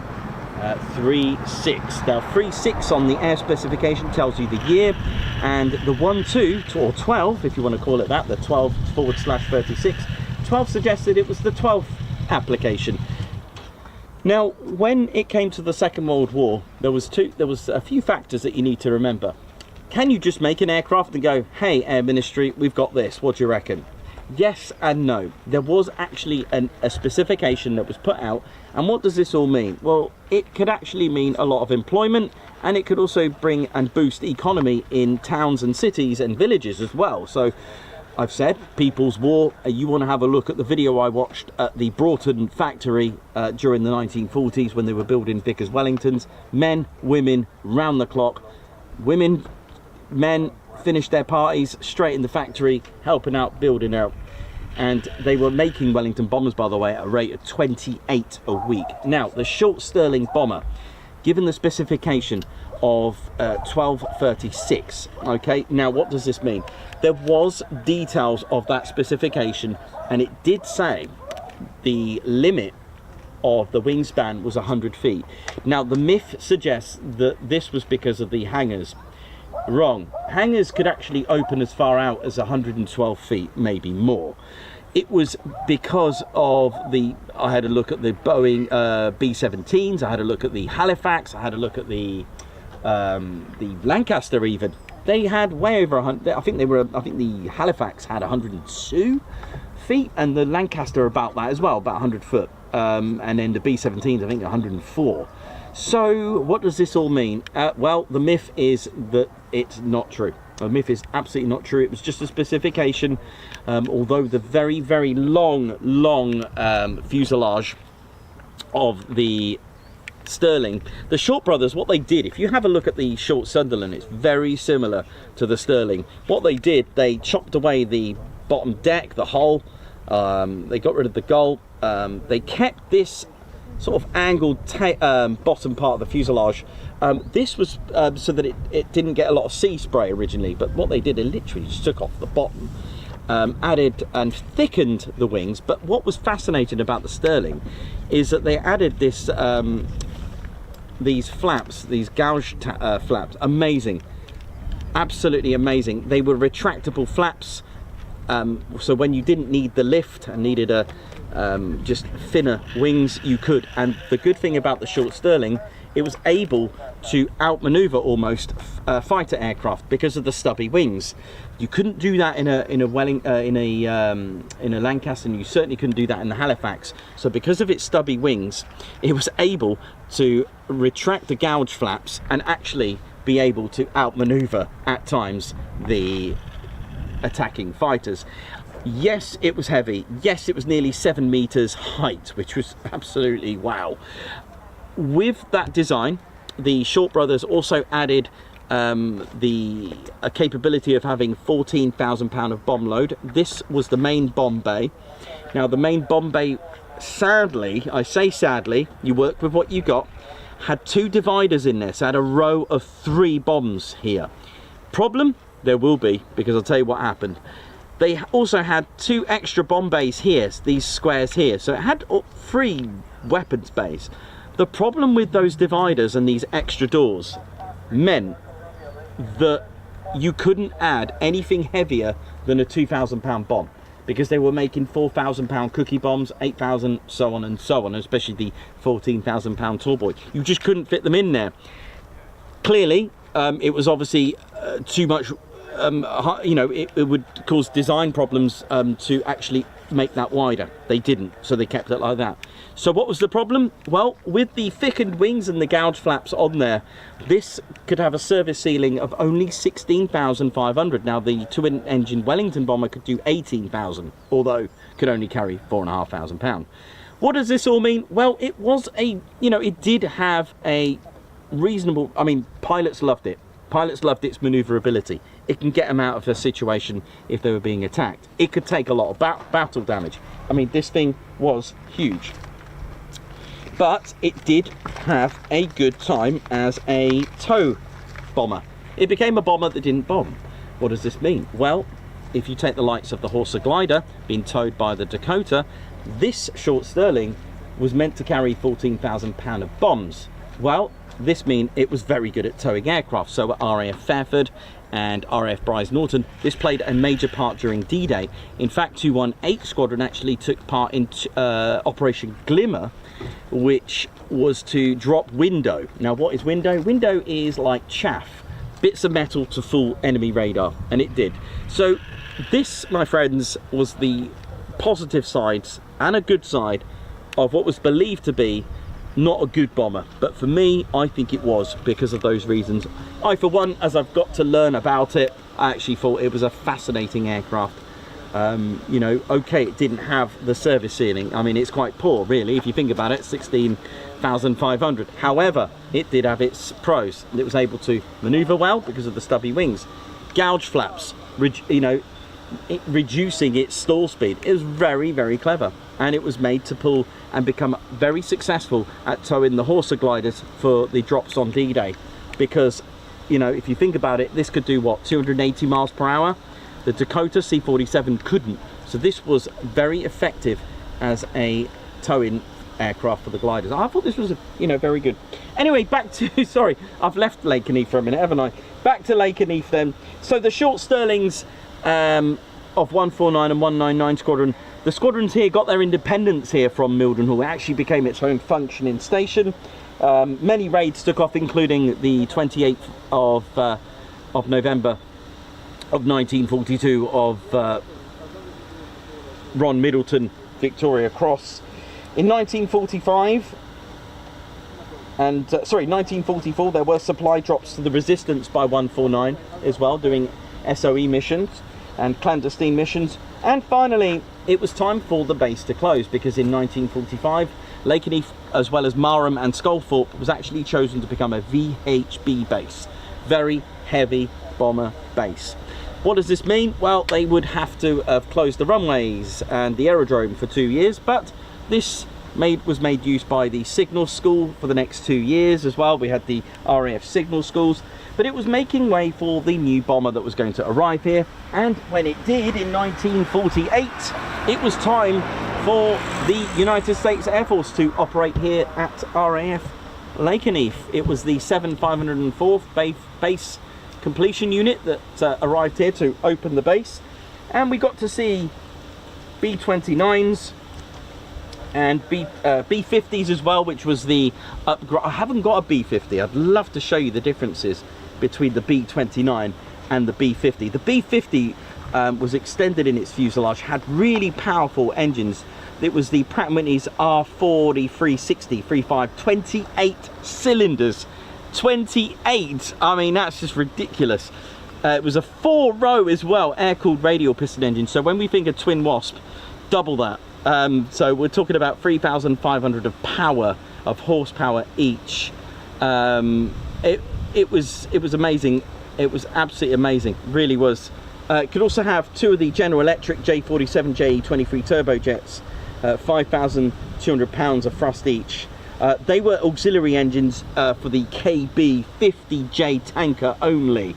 That's another variant that we can talk about as well. Length of 99 feet, wingspan a whopping 141 feet 3 inches. There goes the 100-foot hanger theory as well. You right there, buddy? How you doing? Photo with you. Yeah, man. No worries. All the way down from Buckingham and watched you the whole way here. No worries. No problem, man. No problem at all. Yeah, see ya. B-47s were also here, and of course this meant that it was a base of strategic air command during the Cold War. So that's the sort of connection and the crossover between Royal Air Force and the United States Air Force. Now, Lakenheath's 48 Tactical Fighter Wing didn't arrive here until the same year. The Beatles were formed in 1960. There we go. Now, normally we get startups by now when I talk history, but no worries.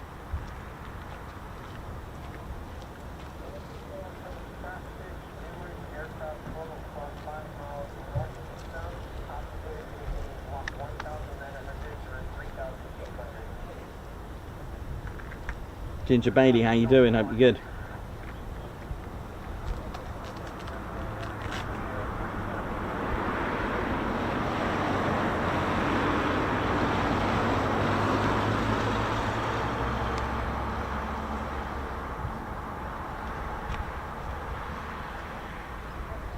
So yeah, I might have to get you a B-50 bomber. It was huge. I mean, this thing was a strategic bomber. It was a sort of like an improved B-29 with the huge bubble canopy, quite similar to the B-29 at first, if you've seen it. But the B-50Ds, only about 370 were made, and its primary service was during Strategic Air Command. Now, for those who don't know, Strategic Air Command was a United States Department of Defense specified command, and the US Air Force Major Command, which was responsible for the command and control of strategic bombing and intercontinental ballistic missile components as well. So if you look at the likes of Harrington, I forgot the word now for that one. That one's gone. I've actually Polbrook. There was a few others. I've actually. Oh yeah, North Luffenham, the SM, the strategic missile, the Thor missile sites. They were part of that. It was all there. And the motto of SAC, or Strategic Air Command, is "Peace is our profession."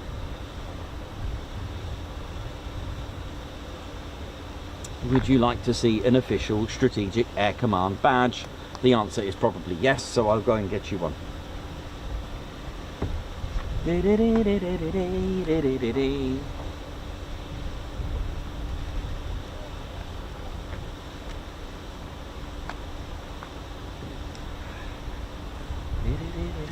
Hello, mate. Huh? Yeah. You talking about V-15? Yes. I was watching a programme on YouTube last night. Showing it. All right. It's all about V-15. Wow. Yeah, it's not something I talk about a lot, but I've just got to know it as well, actually. So they've got the nose section Yeah. of the one that drops the, not the nuclear, but the rockets. Yes. But the first one sounded. This one coming week. I'll have to have a look at that. Sounds interesting. YouTube channel. Yeah, definitely. Have a look at that.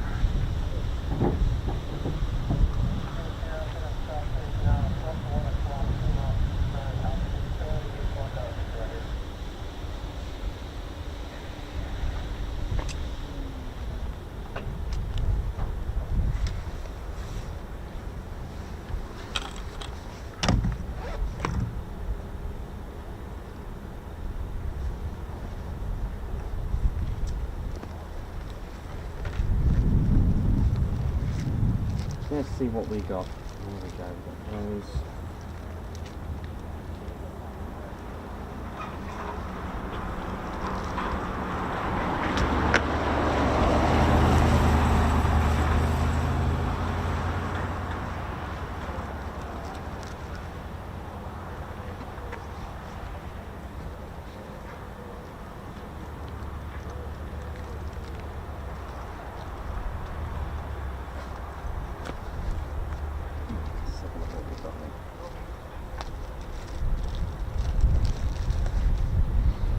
Now, some genuine insignias and things like that. So from that time period, this was the badge they would have had. This is a genuine United States Air Force badge.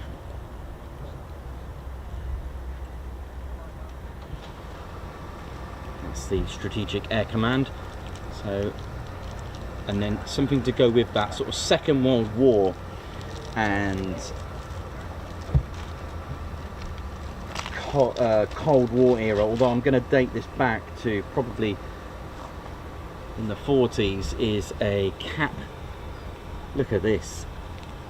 Genuine US Air Force. That is what I'm talking about. Look at that. I do have a mighty collection. Look at that. Absolute gen.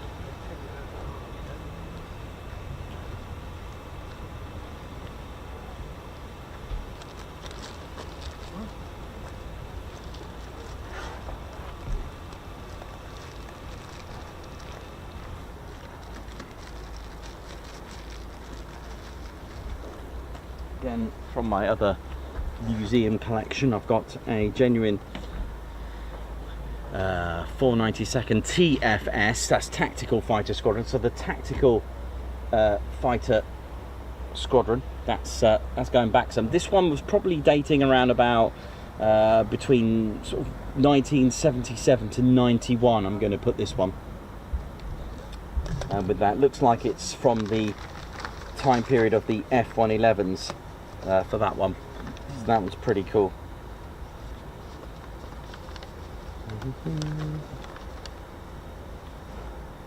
So the TFS, when you see TFW or TFS, you can date it from 1958, because that's when the 48th were given the tactical title. Look at that.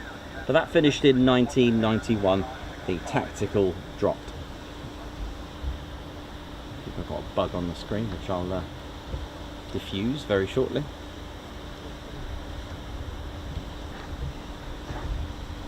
It's that time of year of midges and getting them all over me. Go away.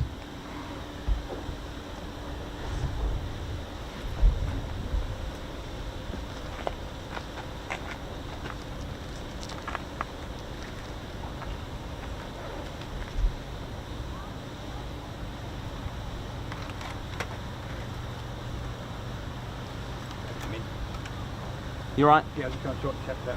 Yeah, you carry on, man. You have a good one. I'll say that then. See you in a bit. Yeah, in a bit. Bye.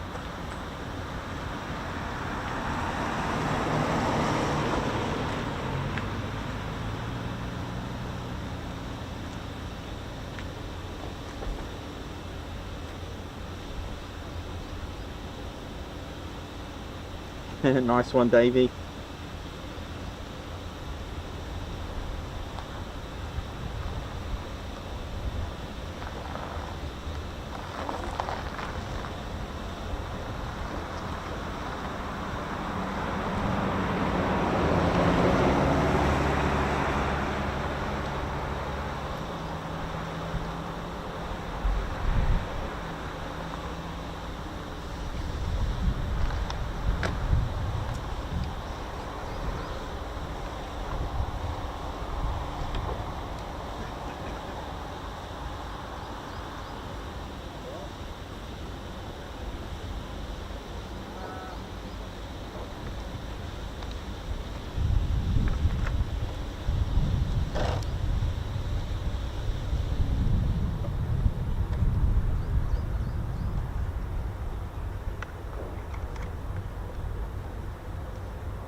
low side today, Nick.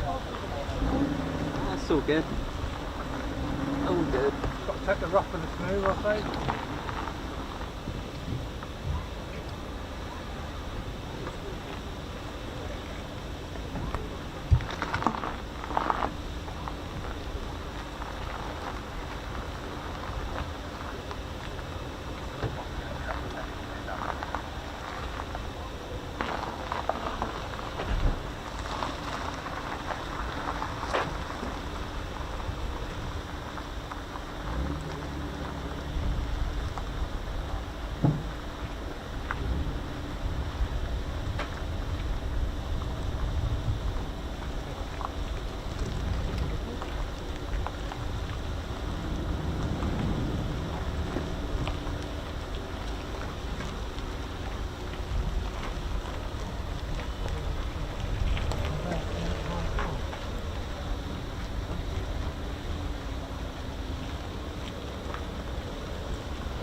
How we're doing, ladies, gents, teddy bears? Hope we're all good. And we're just waiting, hopefully, for our next wave of movements.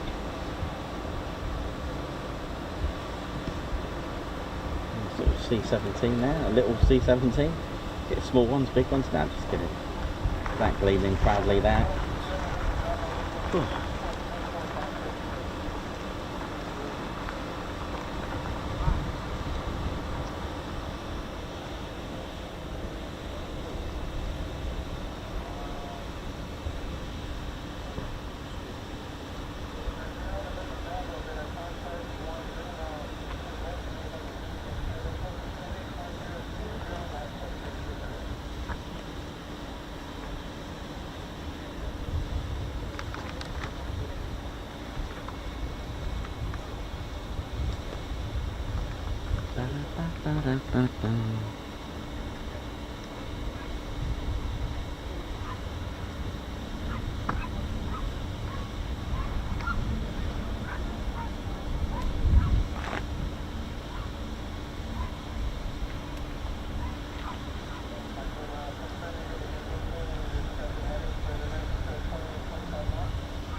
Aspen, how you doing? Hope you're all good.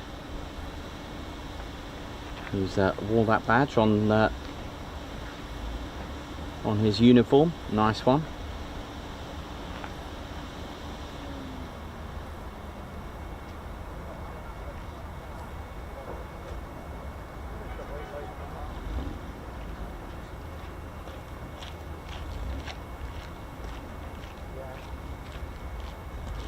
Righty 7-2's just confirmed there's a crew of 8 in the Point Charlie crew. Nice one.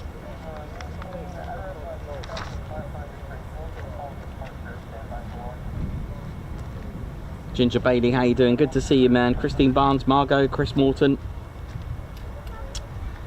And we're back here on Friday as well. Rusty Wenzel, Ellie J Approach. How's it going as well? Ellie Leyland, how you doing? Hope you're well.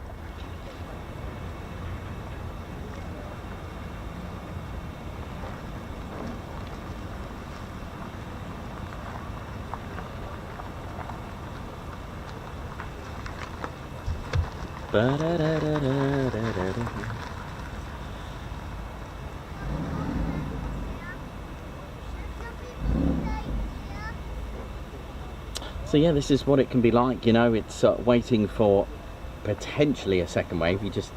Nothing's guaranteed in the military world. You just turn up and hope for the best.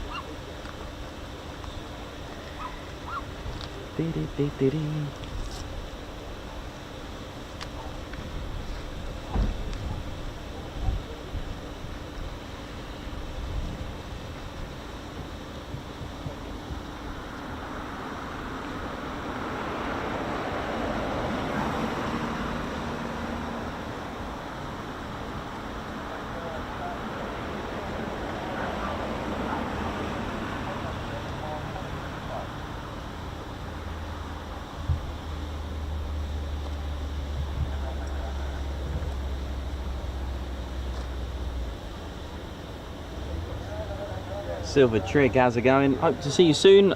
I'll be at Duxford for the finale if you're there again this year.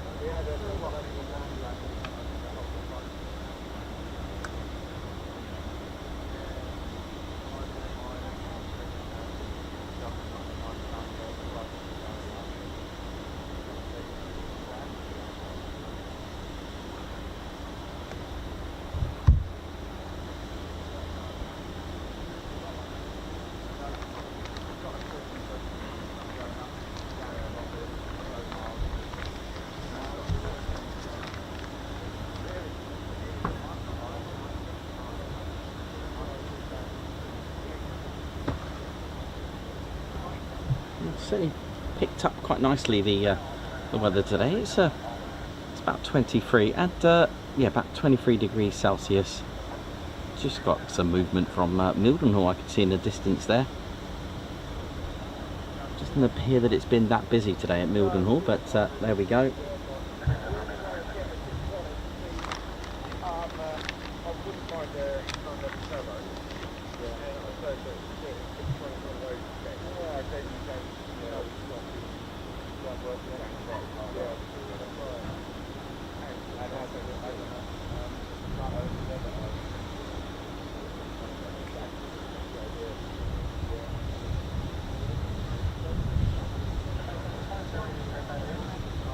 Silver Trig, yeah, see you at the old Buckingham.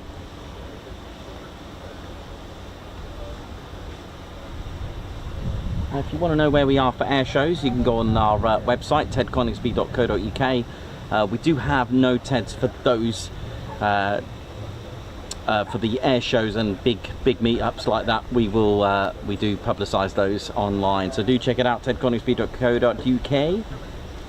Of course, things change so much. We've had to just restrict it just to the air shows. We're not even sure where we're going just yet tomorrow, but we'll get you a show tomorrow. The weather looks good tomorrow. Donovan Phillips, good day to you. Hope you're well.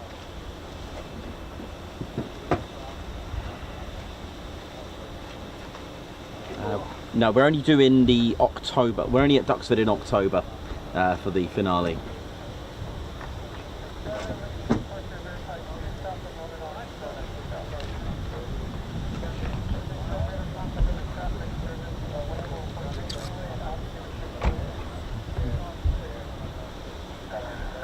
So one of the aircraft during the Cold War era, this is what Lakenheath, or at least this is what Lakenheath's 48th fighter wing arrived here with. The F-100D Super Sabre. Now when they got these, they were actually at Chaumont Air Base, and that's where they got their name from, the Statue of Liberty wing. And they got these in 1956, and they became the first USAFE unit to operate the F-100D Super Sabre. And it was a year later, a quick inactivation, and then in 58 they were renamed the Tactical Fighter Wing, and they arrived at Lakenheath on the 15th of January 1960. And when they did arrive, originally they came here with this sort of clean metal F-100D, as you can see here, and they changed to camo sort of late 60s. And when they did arrive here with just the 3 squadrons, they had a different tail code system. They had a letter L for Lakenheath and a second letter to denominate the squadrons. Now, like I said, the 495th became inactive in 1944 because of the fact that they went to a different bomb group, and that bomb group actually became inactive, so we didn't see them for another sort of 33 years. And they had an L and then the letter R, an S or a T. So LR was for the 492nd, LS for the 493rd, and LT for the 494th. That was the tail system that they had while operating the F-100D Super Sabres. The colour code system changed as well from the World War II colour schemes. They did have things a little bit different, and that tail code scheme came into effect with blue for the 492nd, yellow for the 493rd, and red for the 494th. Now, the example in the late 60s, when they changed to the camo F-100, you can see an example of that at Newark Air Museum if you want to have a look. They got a 494th RAF Lakenheath Super Sabre with red tail flash, LT for the 494th, which was quite amazing. But like I said, they had different colour schemes. I think blue was the Grim Reapers, yellow was Panthers, and red was the Mad Hatters during the Second World War. So it was a little bit different then. There's our Super Sabre, which was operating here at RAF Lakenheath with the tactical fighter squadrons.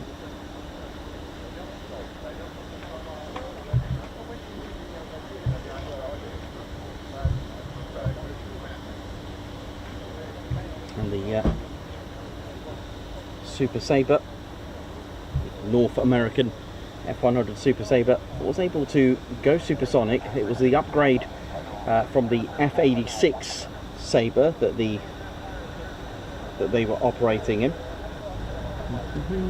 Had a crew of 1 on the D, length of 50.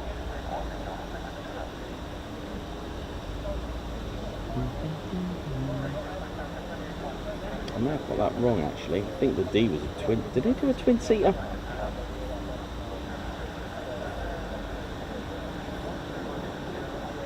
Just gonna have a look if they did a. Did I do a twin seater one of these?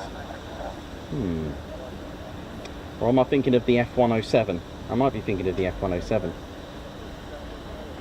No, F1. No, no. I'm going to stick with it. My final answer. I'm thinking of the 107. I think. I'm not sure. But the performance of this was over supersonic. It could go Mach 1.4. That's 924 miles per hour. That's 1,487 kilometers an hour in new money. And it was powered by a wonderful a single Pratt Whitney J57. It was the P2121A afterburning turbojet engine. It could produce 10,200 pounds of thrust dry, or a very healthy 16,000 pounds of thrust with afterburner. So it was a pretty good. It did have guns on it. It had 4 in total, 4 guns to it. I'm trying to turn that round. I mean, you can see the hard points going on here. It had it could take conventional bombs, Mark 7, Mark 28, Mark 38, and of course the Mark 43. And it could take 4 of the AIM-9 Sidewinder or 2 AGM-12 bullpup. Guns, which would be 20mm M39A revolver cannon, and about 200 rounds per gun, so 800 rounds. Not bad, eh? Pretty cool. Wingspan at 38 feet 9 inches. It's 11.81 in new money. See ya. So they operated the Super Sabre until 1972 when they received Phantoms, which the Phantoms were short-lived, but when the Phantoms did arrive they did have a new tail system, LK. So Lakenheath's tail code went from that 2-letter system to LK, but that didn't last long because the following year they changed it to LN. So didn't really get to see the didn't really get to say a lot of that. And I think I may have made a little error. I think they arrived here in camo, sorry, and in the late 60s they swapped it to bare metal. I might have got that wrong, so I do apologise. I might have got that back to front. I did think that when I was saying, I was like, hang on a minute, something's not right here. I could be wrong, but I'm pretty sure they changed that in the late 60s to bare metal, I think.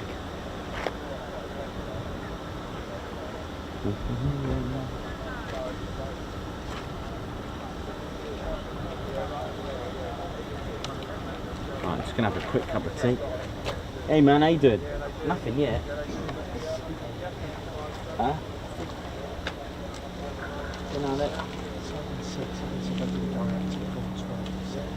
Yeah, that's what I'm thinking. It's 12 now, so it's quite imminent. It's cold this morning. Yeah, it was good, wasn't it? Nice to have all three. Just I wish they would all have all three next to each other. It's good this morning. It was lovely over there. We found a nice tree in the shade.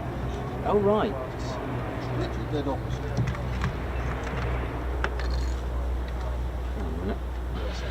Some spectacular.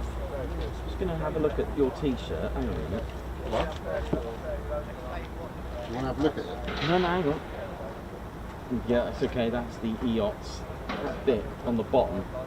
I was wondering what that was. It's the EOTS. Not printing error. No, it's the targeting system. No, we did have that, didn't we? Yeah, no, it's the targeting system. I was I'll trying follow this one. No, the bit in the middle, right on the bottom in the middle. Yeah, that's the targeting system, I reckon. Or is it? Yeah, it is. Yeah, it is the lowest part on there. Okay. Just having a look. Perfect. I think there's some a few more white ones though. Yeah.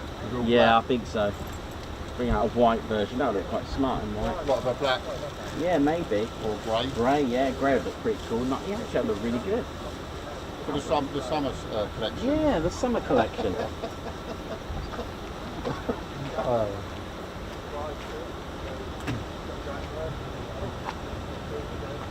That'd go well, I think.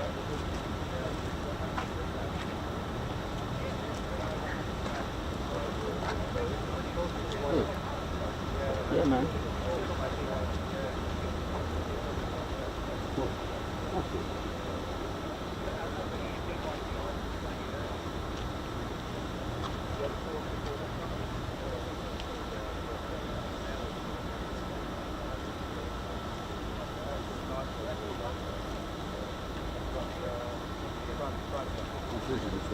Is that? That's the church, right?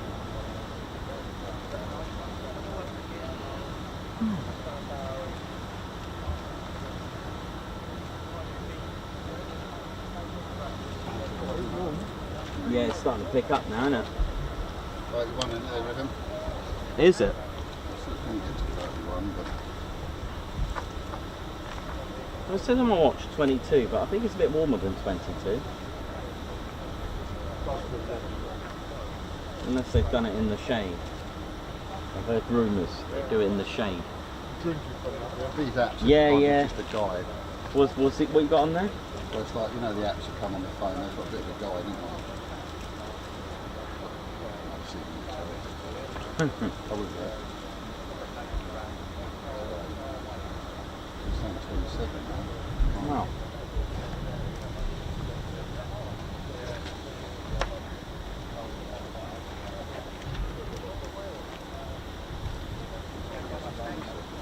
Oh right, yeah, it does feel warmer than 21. It's the breeze here though, isn't it? Nice. Yeah, it is nice. I suppose with the breeze it feels like 22. But yeah, when it's not, it definitely feels like 27, isn't it? It's not excruciating, it's quite nice with it. But when the wind stops, you can certainly feel it. We're in the middle of summer. Yeah. Yeah.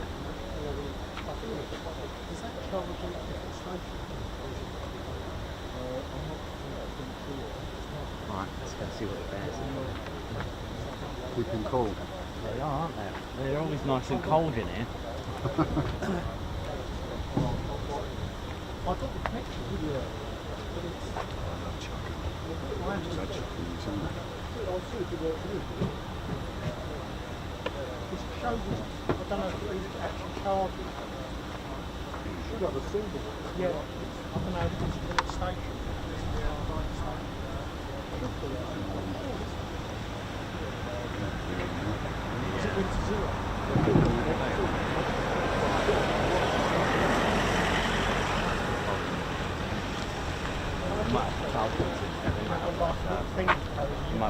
I've seen that one before.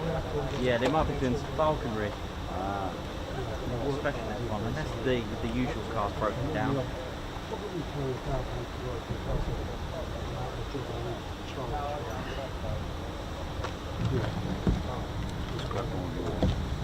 Yeah, make sure you stay hydrated, man.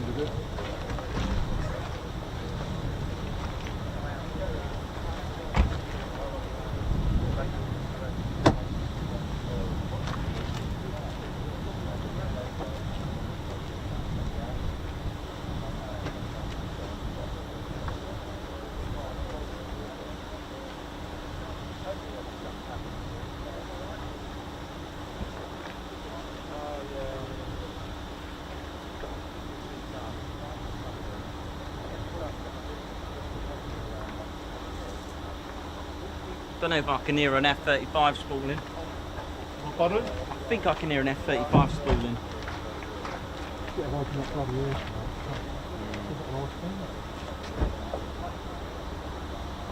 Oh yes. That's not your tinnitus, mate. I'm pretty sure I've heard that. Go over there and smoke it.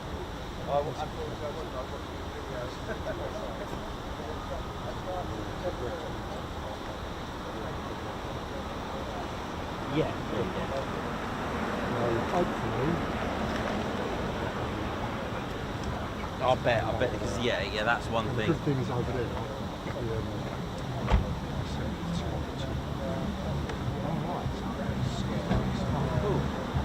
I've been getting on camera. I know. I've been posting on the kids back. Yeah. That's awesome. Literally, you wait 7 years Mate. that long. So, Stunning picture. thanks. The composition. It's, The composition. And the while you get drawn into it, which is what it took pictures me all a about. long time. Planning. It took me ages, and I'll try and show you what it actually looks like.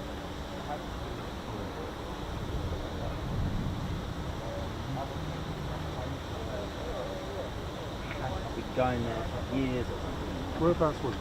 Dartmoor. Dartmoor, you're fun place to look. It is, it is. Planet. Oh, it is, mate, it is. It's a lovely picture. Thanks. It's, like I said, I'll go down. You know when you've got an idea in your head what you want it to look like? It's a lot, isn't it?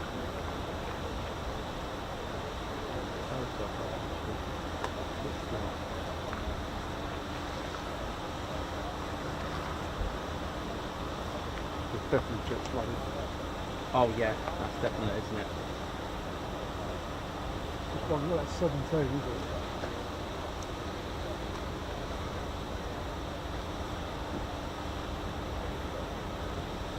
Definitely jet flooded. That's it, here, this is it. That's all it is. See that? Yeah. That's it there, so I was stood about up here. And you had the light coming in from this Yeah, direction. and it was just... The other one's got like a rainbow Yeah, with a it wall did. tuck. I've been waiting for ages to get that thing. Yeah, it's a gorgeous picture. Thanks, man. I've been having it I near love the it because garden. you get it's not frozen, you get the motion, it looks liquid. This one's one of my favourites as well. ages to get there. Yeah, it took ages. Is that swirling round? Yeah, so there's like, you know the foam? Yeah. It's just going round really slowly, and if you leave it for about 16 seconds. You get the lovely line. So you've got a nice ND fit on that, yeah? Yeah, I've got a variable one. I like variable, that one. I've got a so variable. It's an ND yeah, variable. so you've knocked up your exposure time. I mean, I went there once before. Oh, actually, no, it was on this one. And I had to wait in the blazing sun. Because the thing about waterfalls, you don't need the sun. If it's sun, you get it. So your ref stop on that, would it have been quite a high stop to get your focus all the way through? Yeah. I used to write these down. My favourite recipe, hang on a minute, was 13 seconds F-16. 13 seconds, so that would be shot. That was ground to ISO 100. Yeah. That was my favourite. I used to get. Well, the good thing is with your extended exposure, you can. With your extended exposure, you can achieve your really low ISO, can't you? Yeah. Because you open the centre up to all that light. Yeah. That length of time. That was another one that was That's love that. Yeah, it's always. Oh, what the hell? I'll take that. Now and again, I throw in a random one that I used to catch. Those balls. The thing is, have you got any of those printed? Yes, they're in my house. Oh, I was going to say. In A1. I'll print up. I've got A1. Yeah, they're good. Well, that always exposes your resolution. Yeah. Yeah, they were in RAW, of course. Yeah, so you can manipulate. Yeah. But it's when people say, "Oh, yeah, but you've edited it." Yeah, but the picture's got to be a great picture. RAW is only a digital negative. And all RAW is. It hasn't that range for camera.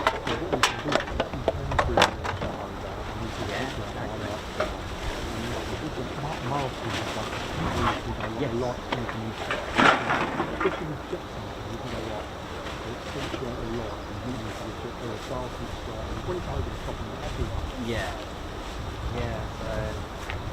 Yeah, I have got my favourite ones all printed down. That's a little rare photo of mine. A rare photo. Look at that. So it's like gradient where the light. Yeah. Yeah. I think I might on Saturday. I might just take my camera and take photos. Why not? My favourite one's this one though. This is my favourite. Yeah, I love that one. I love the jelly. That was my. I didn't take many, but Yeah, the thing is with you now, you could have probably taken all the time you've been streaming, you could have probably taken multi-thousand amazing pictures. And you're behind the camera, aren't you? But we all want this though. So I got my friend to do a livery of the Vulcan on the Typhoon. Yeah. Well, that's what it actually. I photoshopped my hand out as we were holding it. I was trying to. I mean, look at it. Imagine your Corsa Vulcan 1. It needs it, doesn't it? I have to be honest, I'm a little bit disappointed. It's not going to be like a tail up. Yeah. Just a nod, something. You could have done something on the tail. This was actually a screen grab off my video. Sometimes I'll just get a screen grab. Was that when we went round to get them coming in? Is that when we went round? Yeah, Biano. Amazing, isn't it? Well, that just shows videos, the resolution of videos now, you can take really nice screen grabs. On phones? No, I'm just saying with videos, with Nicholas videos, the quality of the video is so good you can take a really nice high resolution still of it. Seems to be charging, is it? Is it charging? I've got to get that.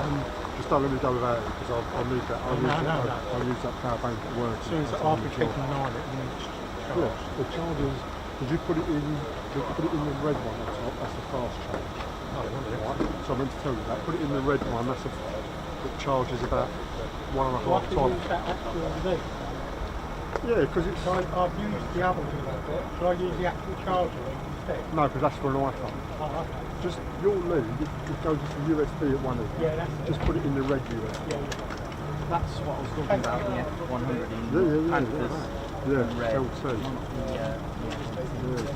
That's very true, you know me. Yeah. Oh, that's something about me. That F-100. Yeah, you change the thing. We flew up by the time the end of the driver. Hercules. Oh, yeah. How about this one? Retro. It's retro. Mark dad had a company car. Mark II container. Wow. Mark II. That's definitely startups, isn't it? Yeah, I That's think definitely so. spooling. My mum had a Mark 1 Capri. Orange with Oh, wow. black vinyl roof. Oh, nice. Dad had a Granada. Oh, the Granada. It's sort of God. more rounded shape. God, I think that was man. another one, yeah. Now we're talking. The Capri, the 300, is it the S? The 3 litre S. I remember that. But they've had some disasters. The Morris Marina, Princess, Oh, yes. the slice of cheese, weren't it? And they had an orange one. Yeah, I'm all right, buddy. I've just had something. I'm okay. Yeah, homemade cake. That's lovely. A wheat cake. Wow. You made it yesterday. Nice one. Do you want a break at the moment? Sorry? Are you on a break? No, I'm just about to go on. Okay. Thanks, man. How we doing, ladies, gents and teddy bears? Welcome to the Ted Coningsby channel. We're still live here at RAF Lakenheath, and I can hear spooling F-135 PW100, which I replied to the F-35s, and I've posted this before. For those that haven't seen it, was the F-100 from the Newark Air Museum.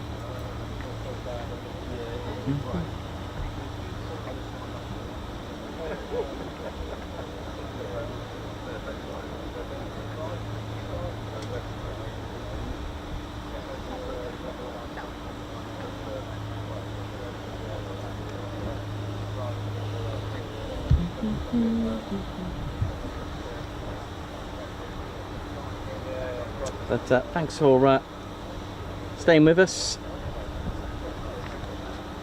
Mark Moody, Capri, the 3 litre S, used by professionals. I know, I remember that. So when I was living in Weston-super-Mare, when my parents had a B&B, there used to be a guy called Ian.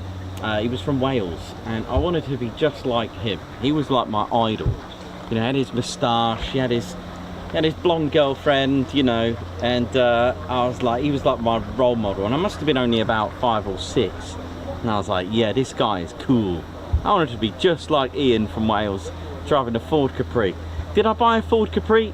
Not quite. I ended up with a XR3i Cabriolet in midnight blue with the RS side skirts and an Evo spoiler. There you go, as close as I was going to get.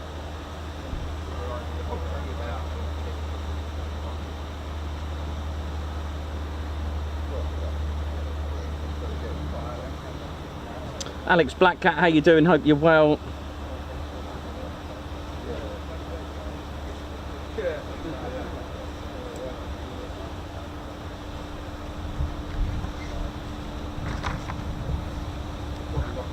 Thanks a lot, Jan Clark. Righty, 2 litre, 2.8 injection Capri, nice.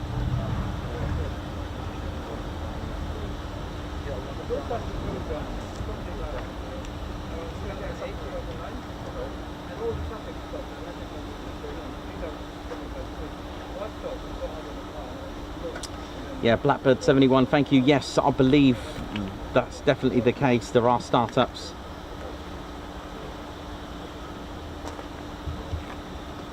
Tell you what, it's this time of year you get bugs all over you, and it's quite annoying, but hey, that's what it is.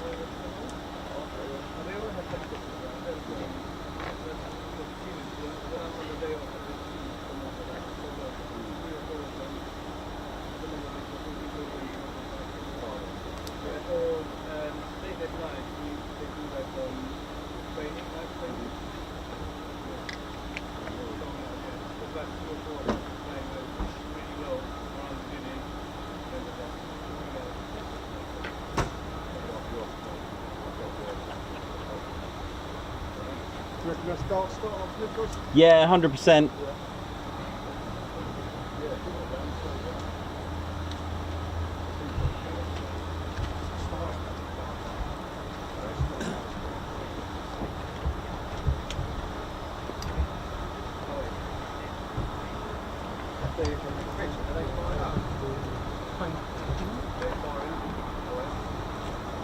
Didn't realise you had a bag of teddies. Oh, hell yeah. I thought there was only one original Ted. There is only one, but these are the... They're the substitutes. They're, yeah. What else we got? You right, buddy?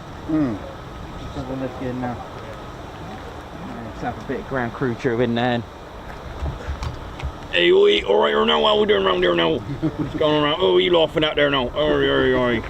Oh, how you doing around there now? Just been doing my perimeter checks. My name's Reggie. That's right. Oh, tell you what, just had some good food. Had some really nice food at the moment. Be up there, Reggie. All right, now, how you doing around there now? Hey, how you doing there, Reggie? You all right? Oh, I'm all right now. What are you doing around there now? Yeah, just good, mate. Just passing by. Just going to the sweet shop in a bit. But the thing is about this kind of type of weather, mate, is that your sweets melt. It's no good. I mean, why do people have ice cream, right, in the summer? I mean, it melts. What's the point in that? Oh, I don't know. Don't get chocolate melting, do you? Nah, that's right. You see, that's why you're all clever, mate. That's why I like you. You're all smart. Keep your feet on the ground, you know what I mean? I mean, what made you become a regiment? Well, you know, it's my thing. I like to, you know, make sure I had a good thing at perception about danger. All right, I can't see me as a plumber, can you? No, I can't see you as a plumber. No, watching your life's work down the drain. Not good, is it? That's a good one for you, Reggie. I like that. Cool, what's that? Cool, that sounds alright, isn't it? Sounds a bit beefy, doesn't it? Yeah, it's nice, isn't it? Nice one. Lovely with the currant bun. I feel like I'm by the seaside right now. Except there's no seaside, is there? Nah, mate, nah. That's all good. You all good though, yeah? Yeah, I'm alright now. Just doing me perimeter checks there now. Just, yeah, just watching these pretty little planes. What's all these pretty little planes around here now? Yeah, they got a nice mix at the moment. They got F-22s, which are visiting. We got F-15Es, as you know. F-15 knees. Oh, my knees are just perfect, ain't you? No, F-15E. Oh, an E. What was that, like a sport model? No, it's just, well, sort of. You could say that. It's an upgraded version from the A, B, and C, and D. All right, now, that sounds good there now. Yeah, you see, the E is a family version. Oh, I'll have to take the wife out in that. No, it's, well, yeah, you could do, but she needs to be qualified. What do you mean qualified? Well, mind you, I couldn't fly anyway. I like to keep my feet on the ground there now. Have you actually landed in a plane? Have you actually, like, you know, gone on a flight and actually let it touch down? No, I like to jump out. That's what I do around here now. You know what it is there now. Oh, right, okay, no worries. Yeah, you know what it is there now. I like to jump out, I like to keep my feet on the ground there now. That's all good, that's all good. Yeah, my name's Ground Crew Drew. Nice to meet everyone. How you all doing? Are you watching it on the wobbly jelly, your dog and bone, or your lamb chop? Let us know in the comments. What is it for you? Dog and bone, lamb chop, or your wobbly jelly? Or the Liza Minnelli you sent the other day. Yeah, Liza Minnelli, yeah, that's it. Yeah, it's all good around here now. Oh, right, do you know what? I fancy some cheese. You fancy some cheese? Yeah, sometimes I feel like some cheese. Well, actually, I eat anything beginning with a CH, I think. Cheese, chocolate, chuckin'. Chocolate chuckin'. You know, we get those at Easter. Chocolate chuckins? Yeah, you get them at Easter. Chocolate chuckins. Oh, what you mean Easter eggs? No, chocolate chuckins. I mean, chocolate chuckins, they're the ones that lay the eggs for Easter. Oh, my absolute salmon gill. No, mate, no, they're made that way. No, they're not. Chocolate chuckins lay chuckin' eggs. I'm totally confused, and the weather right now is making me all go whirly-durly. Yeah, well, you know, but that's what it, and then you eat that one, and then it makes another chuckin'. Should we go to the kebab shop? Oh, sounds good there now. I'll look after him, don't worry. Hello. You're right. What? Who we got here? Warrant Officer Brownfluff. Sorry, Warrant Officer? Brownfluff. Warrant Officer Brownfluff. There we go, and an F-35. I think Reggie might have a go on that. How you doing, mate? You all right? That's all good. Look at this. F-35. Warrant Officer Brownfluff. Well, nice to meet you. Hope you have a good time. There you go. No worries.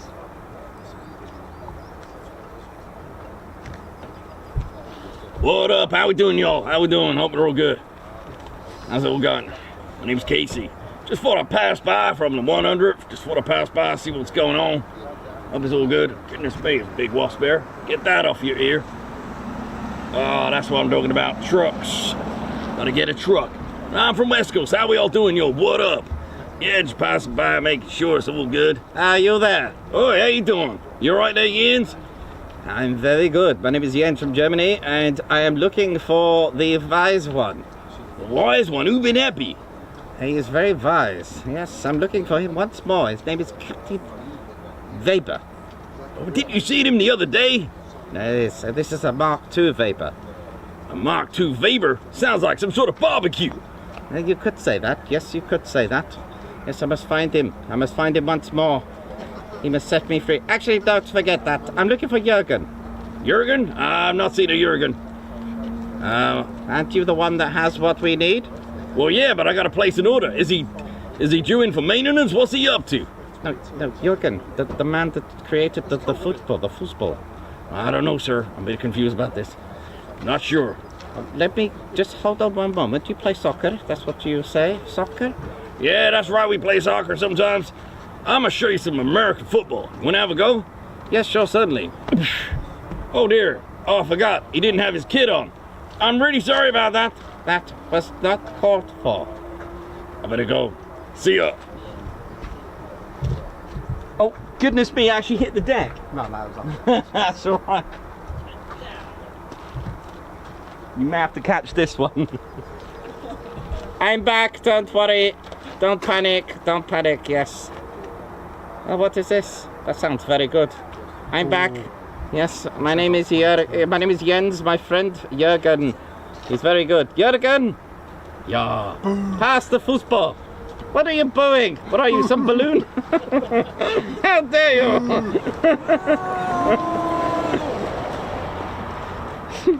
I will set the Jürgen on you. I will set... How dare you! You know what you must do? You must fight football with football. You are only jealous of the Jürgen. There! In fact, I'll come after you.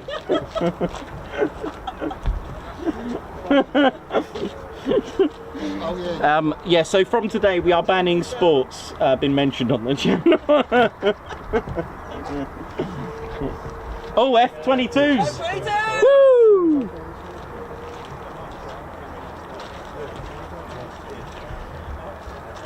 You're going back down there, yeah? Do you want to get him come out there?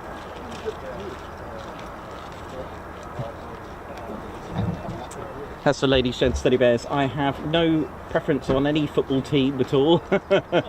This is a neutral channel. Oh dear.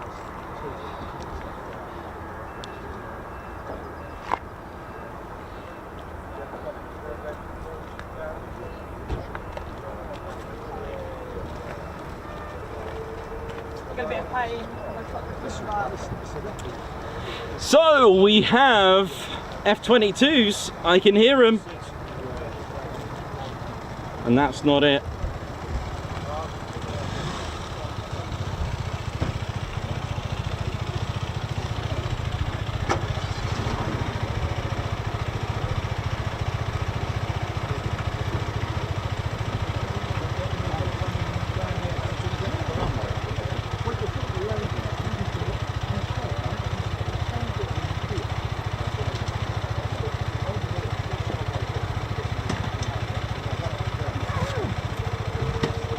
Oh.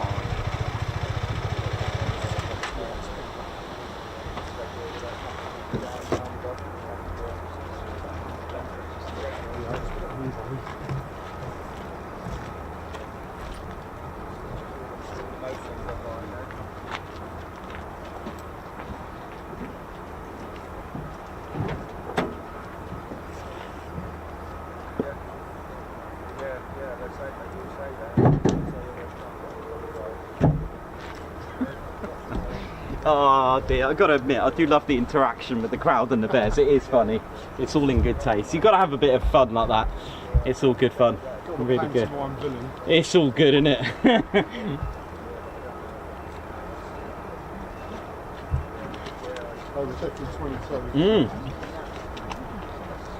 Oh yes. Oh.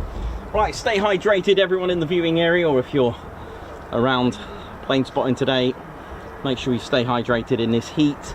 Right, so we've got F-22s by the sound of it, and by the look of it as well. They're taxiing now down the catwalk. Here we go. It's Raptor time. The F-22A, here they come. That wonderful. So that's the howl I'm talking about. Now, is it like the FWEEP? Is it the actuating system?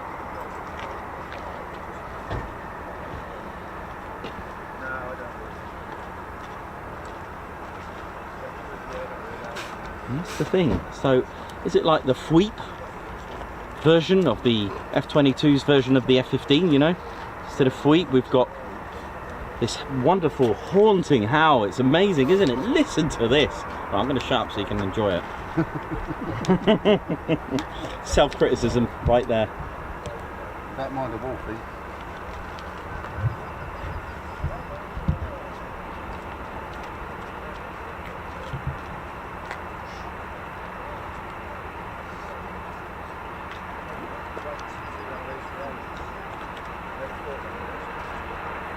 Admit in the comments how many have got the Top Gun theme music right now. Car alarm's just testing their look at this. Look at that.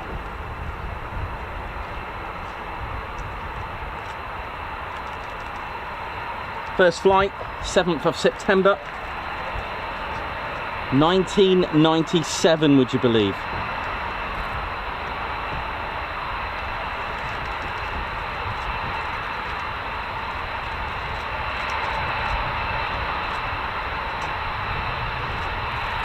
Look at this! More raptors in Jurassic Park here, look at this! What a sight!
Now here's another...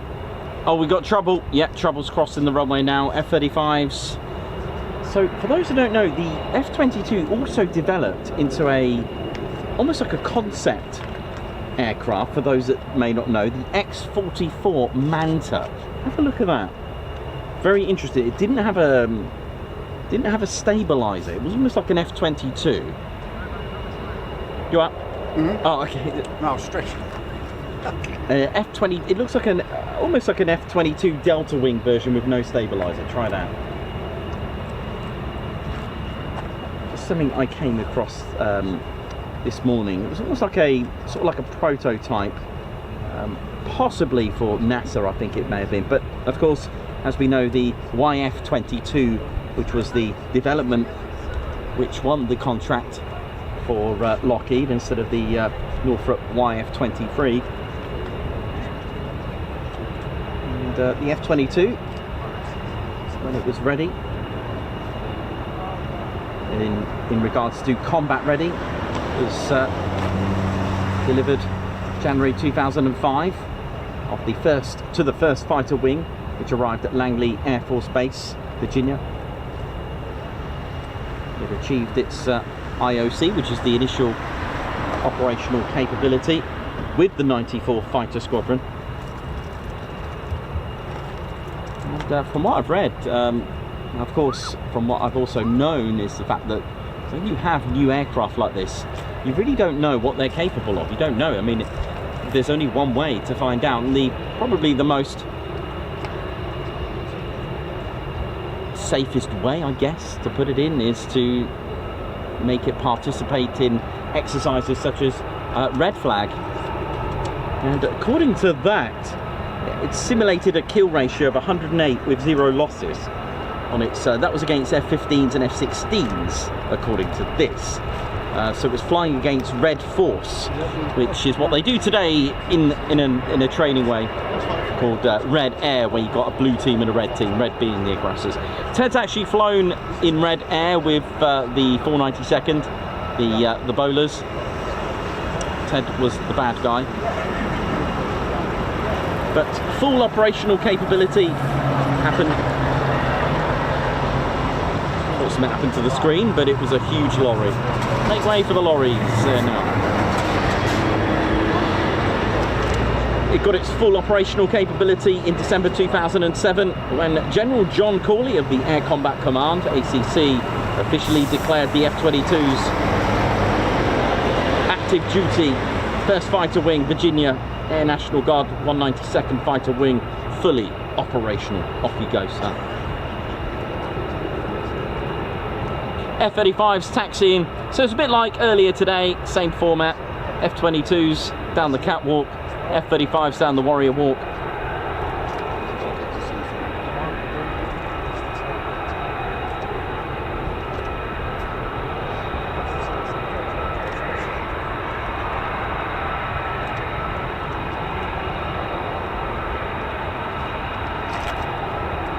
But of course these exercises are simulations as such, but it does give an idea of what it could do. Unleashing in Red Air, BFM, basic fighter maneuvers, all that kind of stuff.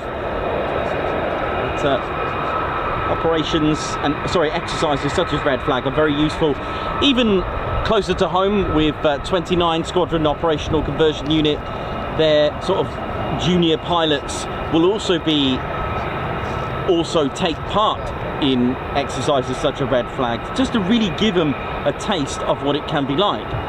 And it does help them when it comes to their sort of initial exam to pass and qualify with 29 Squadron flying the Typhoon, because they will need to, on their examination flight, they will need to get a lock on their instructor within a set time. So exercises such as Red Flag are really important for new aircraft, pilots' awareness, and to give a more feel for a combat scenario in a real life simulated way, shall we say, if that even makes sense.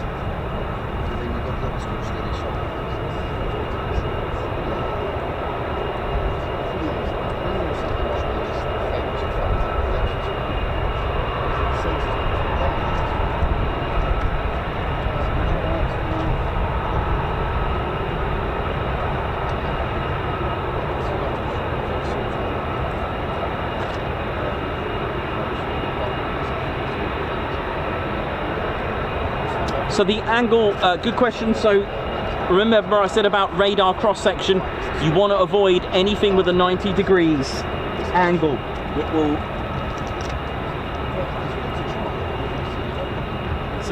I'm going to pick on my F-100. So look at that perfect 90 degree angle. Radar will just bounce happily straight back to sender. Whereas if you've got these sorts of angles on our F-22, you are really not got any 90 degree angles anywhere on this thing. Even the nose, like I've said, look out for the nose on the F-35, on the F-22, the ridge, the nose is not round. Again, the F-18 has angled stabilizers. The ridge there, right up to the air intake, right up to the boundary layer diverter where it happens, because if it was completely round, the radar will go, hello, and thank you very much, I can see who you are. Of course, the F-35 and the F-22 covered in RAM. I believe, I'm wondering if they're both the same radar absorbing material. Now, radar absorbing material has small particles of iron in the paint, and it literally heats up the radio waves and from the radar, and just says thank you very much, that was tasty.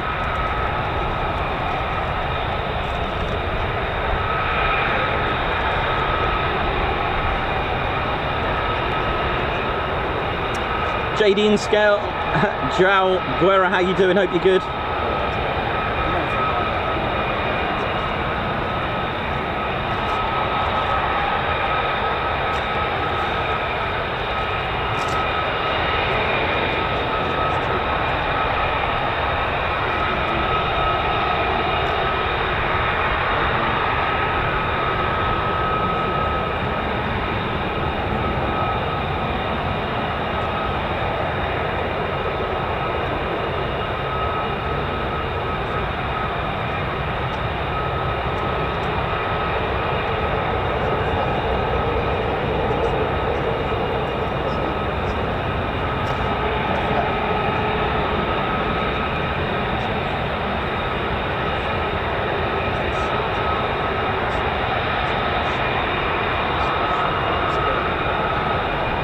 Now Reach 843 could be coming here, we'll have a look.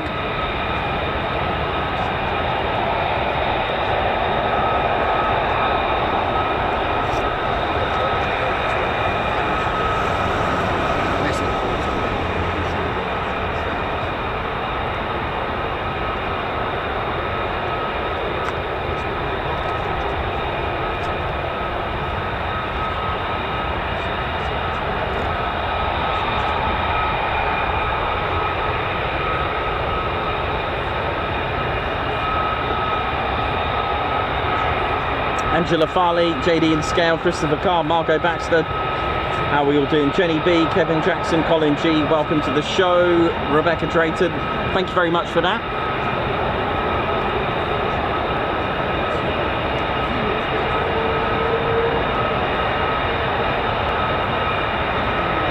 Wonderful, wonderful sounds.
Here we go.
if you've enjoyed this, Lady Shed City Bears, don't forget to hit the like button, and of course do join us, do come and subscribe to our channel. It is free to subscribe.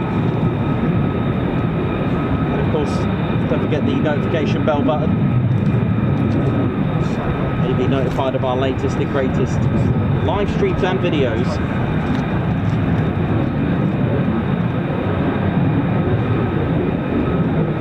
Keeping our eye on the on reach 843 is C-17. It could come here.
Oh, look at this.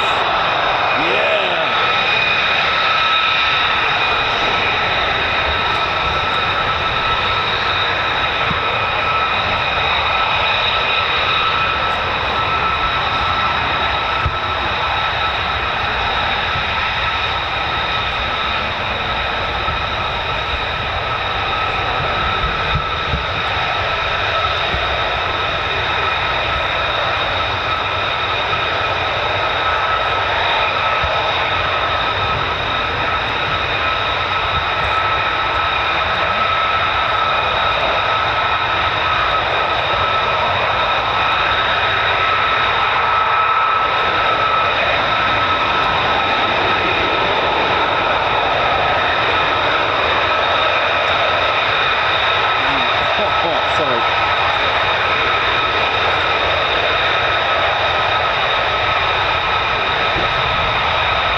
More Raptors, it is! 2 more!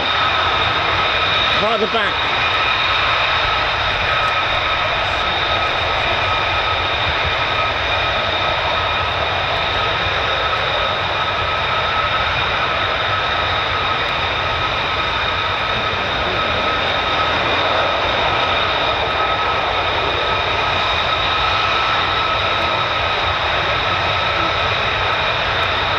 Oh, I love this shot. Look at this.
amazing. Do you see that? And then absolutely incredible climb from a super low for the show.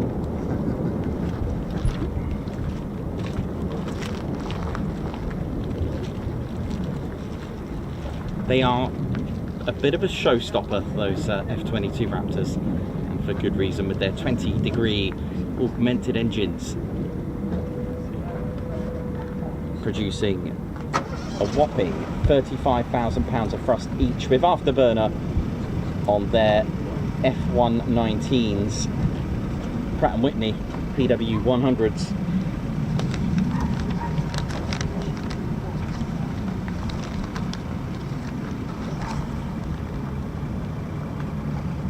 They do produce a very healthy 26,000 pounds of thrust without the afterburner in dry.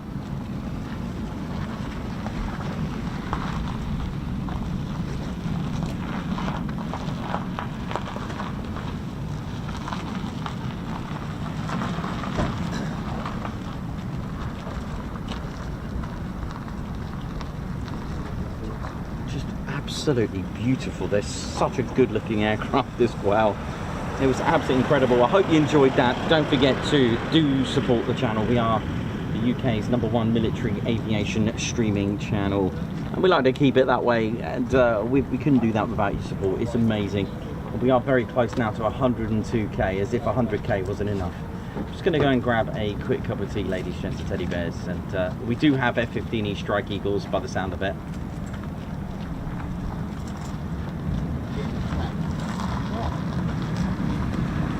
That was amazing, that manoeuvre on that last departure, and it's getting me excited for Friday already. I cannot wait. I can't wait for Friday if they're going to do stuff like that. I'll have a look.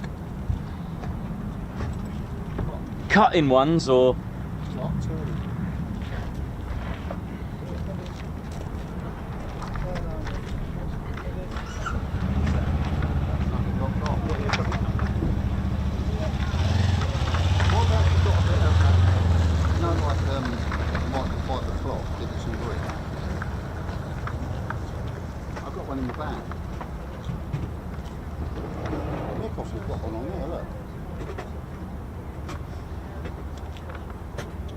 All you want is well, see that yellow rag you've got?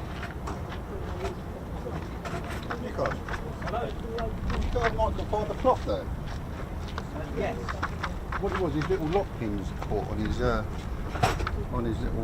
panel. I've got spanners.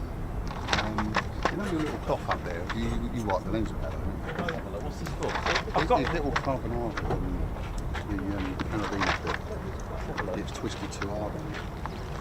But I thought if you put a bit of towel around it. You're right, man. I've only got spanners.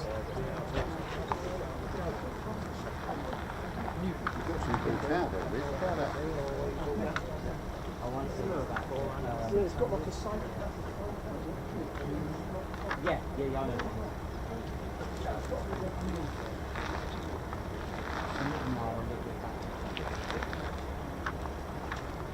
There's a towel for a bit. The worst comes to the worst, although it's like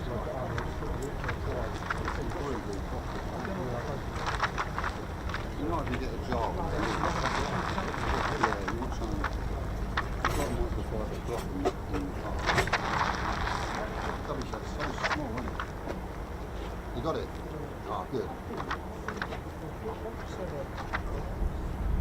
Look for it. Don't just do it up. Have you done it, Rich? Yeah. Oh, okay, cool.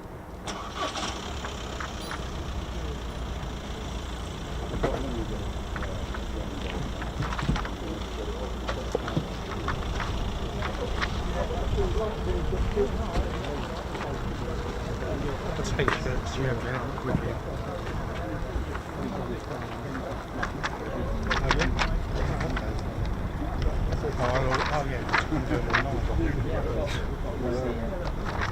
Got t-shirts and not t-shirts, patches and things. Oh, like okay. that. Yeah. Oh, that's all right. What? Oh wow. Oh, okay. Yeah. Oh, never mind.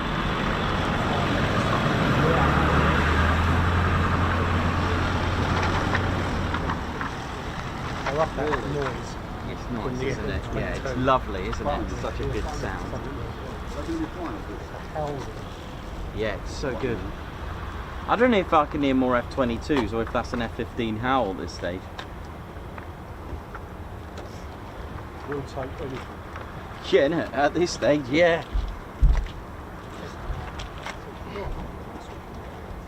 Can't hear it. Did you sorted it? Yeah. I think because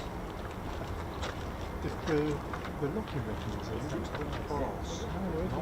is Heated up. and it's just Yeah, that heat. Yeah, I suppose metal does expand, doesn't it? It's quite thin as well, isn't it? It's quite a small.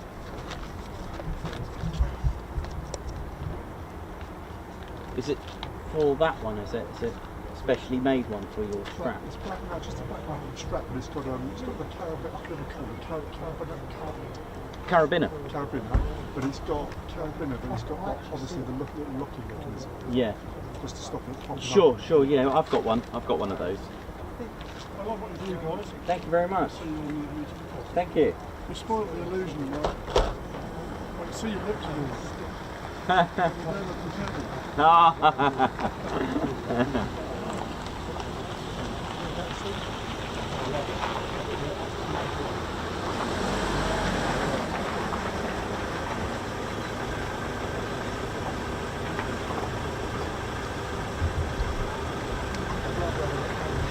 How you doing, ladies, gents, deliverers? Yeah, sorry for the now and again you get this sudden sort of wobble on the camera. It's I'm getting covered by these flying ants, and they one got inside my shirt, and I'm like, oh, that's nasty. Huh? Yes. I don't have it on though. Just leave it there for show. Which is all part of the show.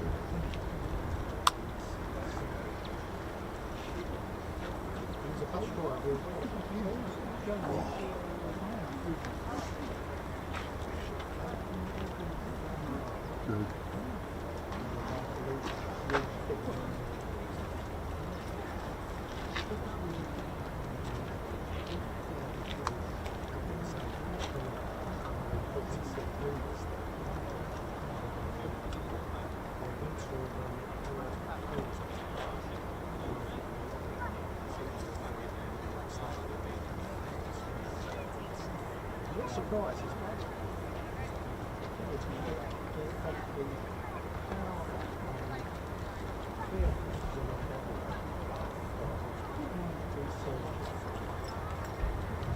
Oh, I hope you've had a good time with us today. It's been absolutely exceptional today, hasn't it? Really amazing departures from the F-22s just then.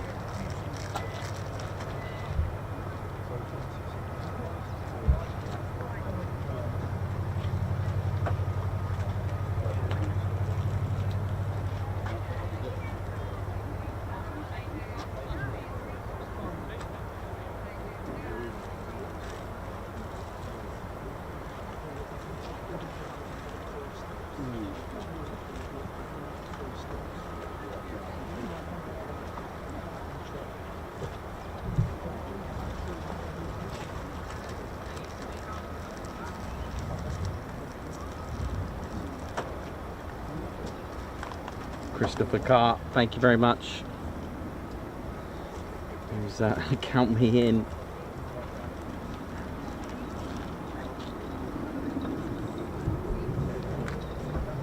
Right, what we got in the skies?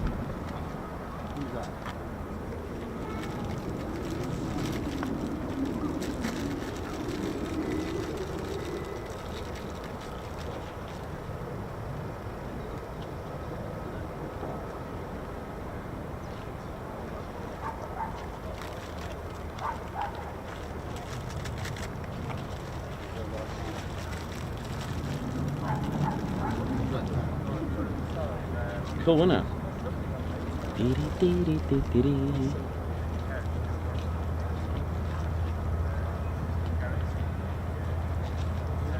Well, it sounds like F-35, but I did hear the howl. Oh, hang on. Oh no, that's F-35. Or I'll tell you what, whenever it is coming, it's a stealth aircraft. It's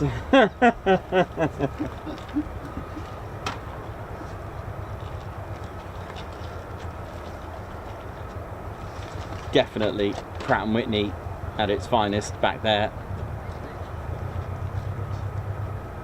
Now I heard howls, but I wasn't sure if it was the F-15 starting up or the F-22, so we'll find out in just a moment.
There you go, Reggie. See you in a bit, have fun, enjoy. Oh no, I've just given Reggie a slushy. It's a very bad idea.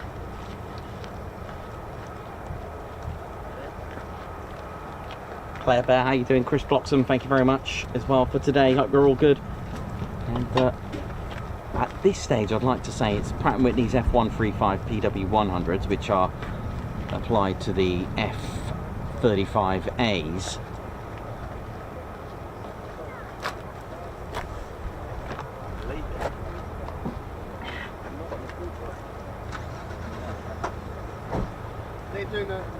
Silver Trig, 100%. There are engines spooling right now, and I'm trying to figure out if it's the F-135 or F-119s.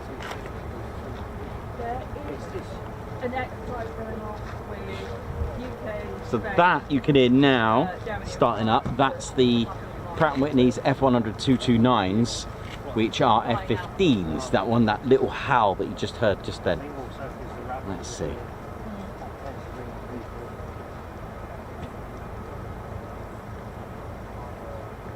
Even though they don't accelerate like the F-35s, they're that one.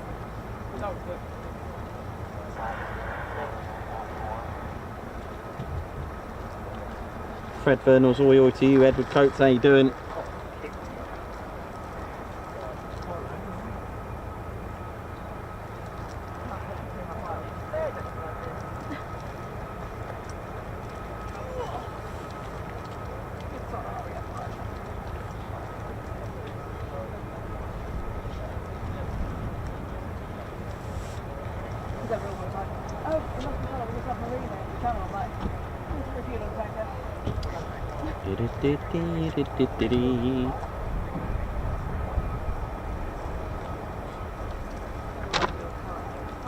Indeed, putting on a great show today. It's been brilliant. I mean, that's what it's all about.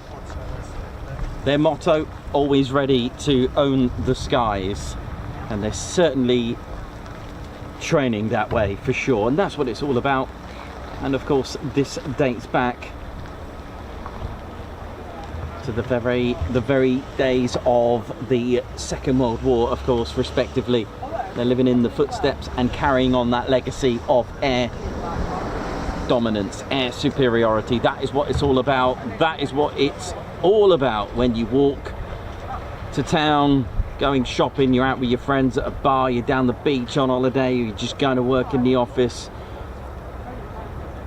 you're a teacher at school, you're a nurse, you're anything to do with the sky. The sky's always there, and it's protected day in, day out, 365, 24/7, anytime, any place, by the Air Force. That's what it's all about. And of course, here in the UK, it's protected by our Royal Air Force 24/7, 365, anytime, any place. Actually, that sounds like the commandos from Special Ops from Mildenhall, but it literally is. It literally is. And like I said, never take that for granted. And if you are inspired by that, there are many roles. It doesn't necessarily mean flying from, you know, the 48th Medical to Special Forces to Security Forces to Regiment. All those roles all make up ground crew, crew chief, armourer, fighter generation squadron, you know, everything, communication squadron, controllers, everything to do with an airfield. All those roles could be you. If you are inspired, do it. You know, we do inspire our future generation and talk you through many roles, and it is just one of those things where we do promote, whether it is indirect or whether it's just through our passion. You know, it's just what we are passionate about as a channel. It's, you know, we do like what we see, but we also like to promote the future and next generation of Air Force.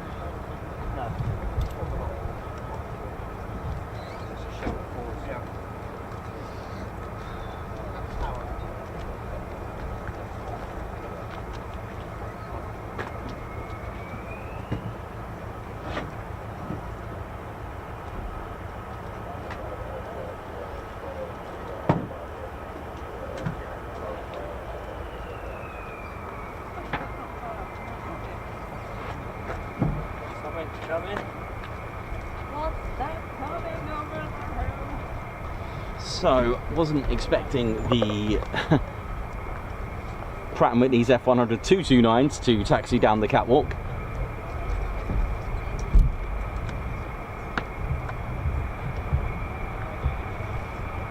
But I can still hear the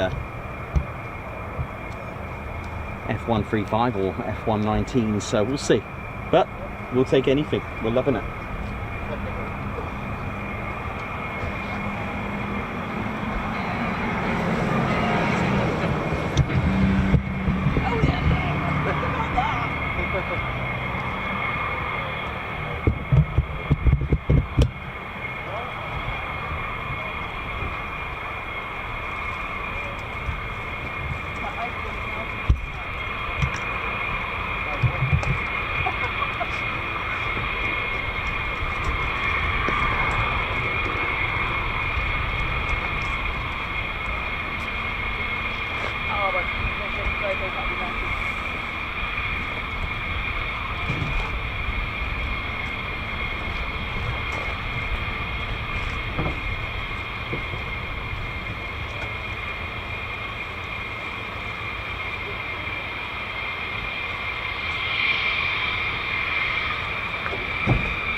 So from 5th generation to 4th generation fighter, the much loved F-15 in the form of the F-15E Strike Eagle.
thanks a lot, Paul Mayers. Thank you for the super chat.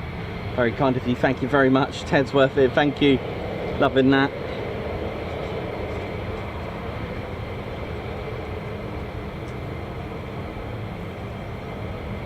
Kitty Bear, how you doing? Good morning to you. Watching from Minnesota. How's it going?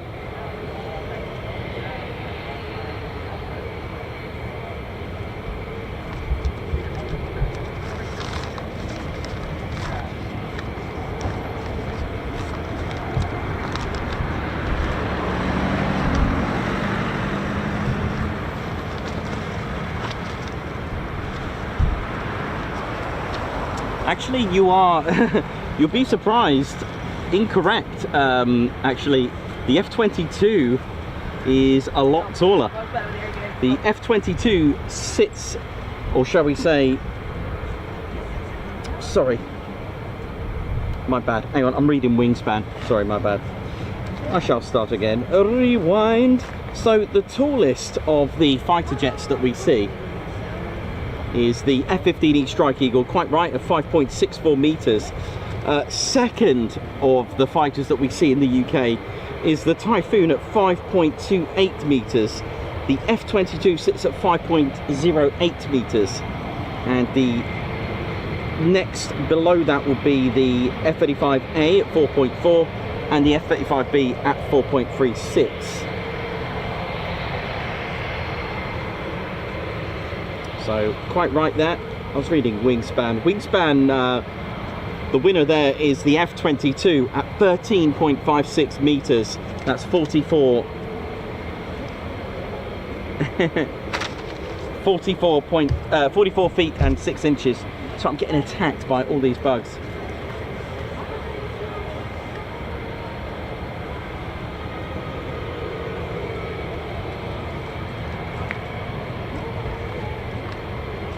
Big shout out to all the SF security forces, LE Desk and OSI.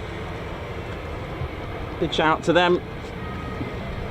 If they can sort out these flying ants, that'd be great. Oh dear.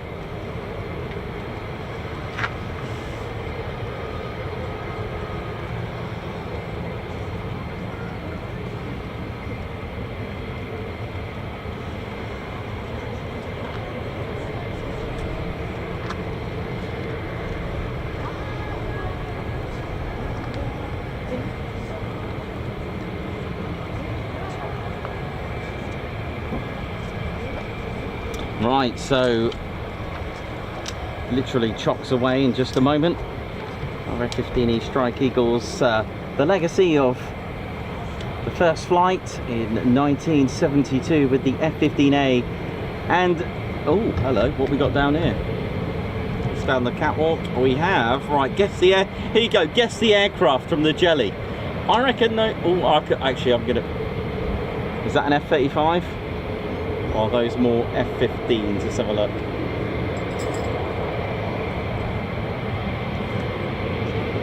That's quite a hard one, to be honest. What do you reckon?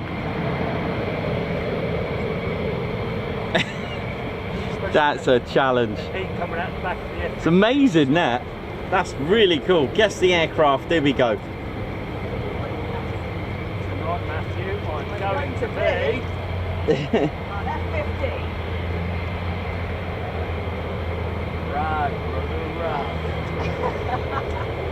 And it's more F-15s. There we go. I have no idea what I heard from the stealth side of things, but never mind. We'll take anything.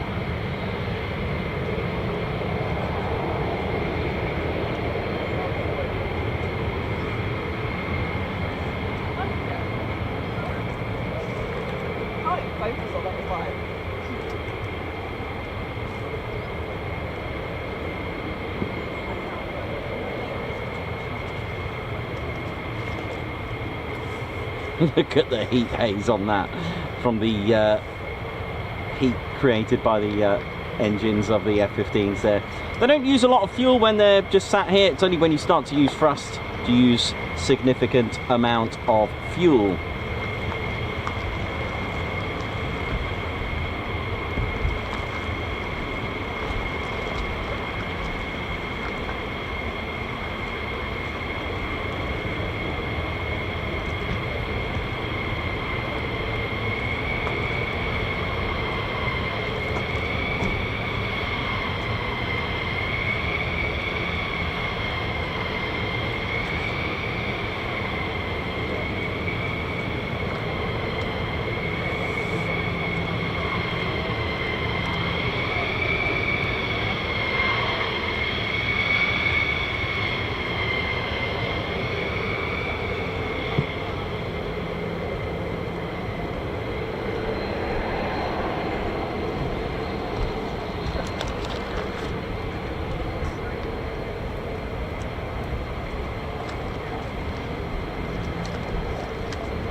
So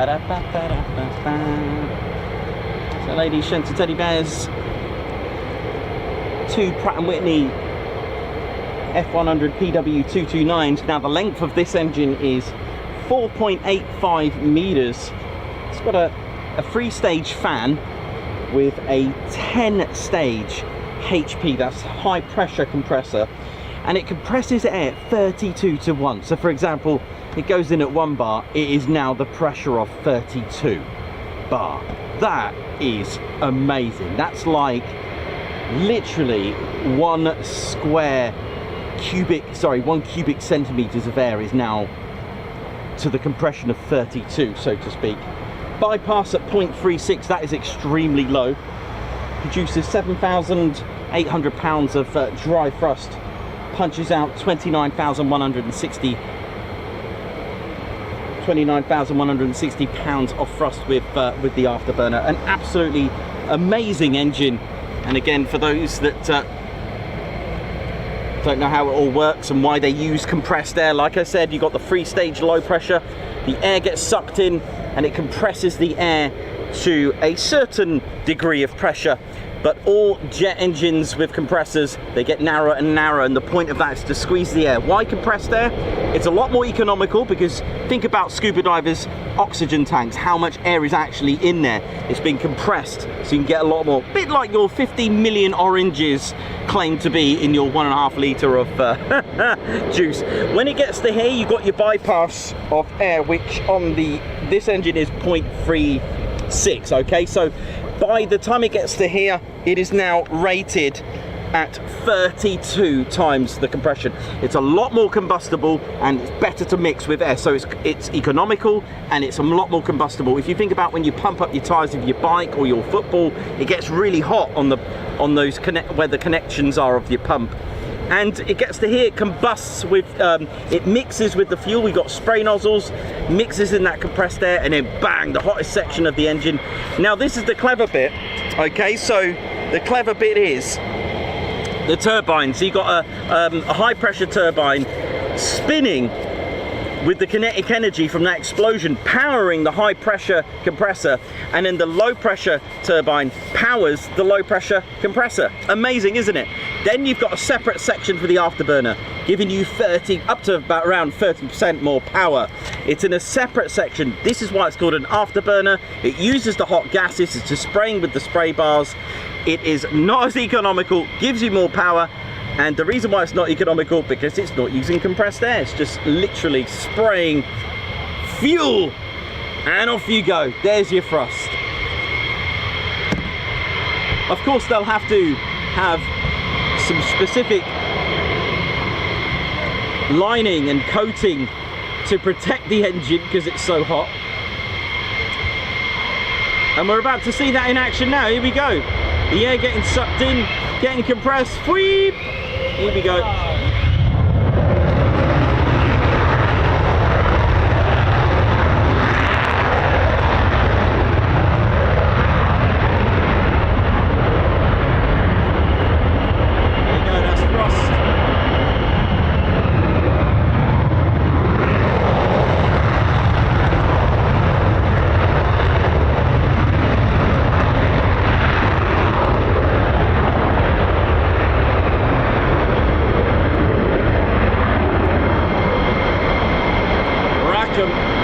Rack 'em up, here we go.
do you? Yeah, all 5 are requested quick line.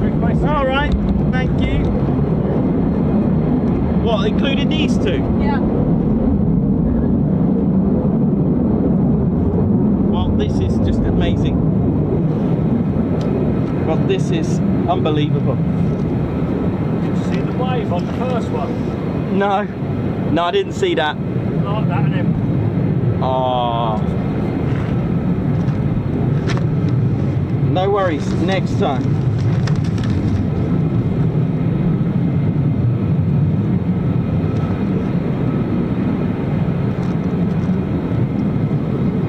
So yeah, the after burning sort of chamber, like I said,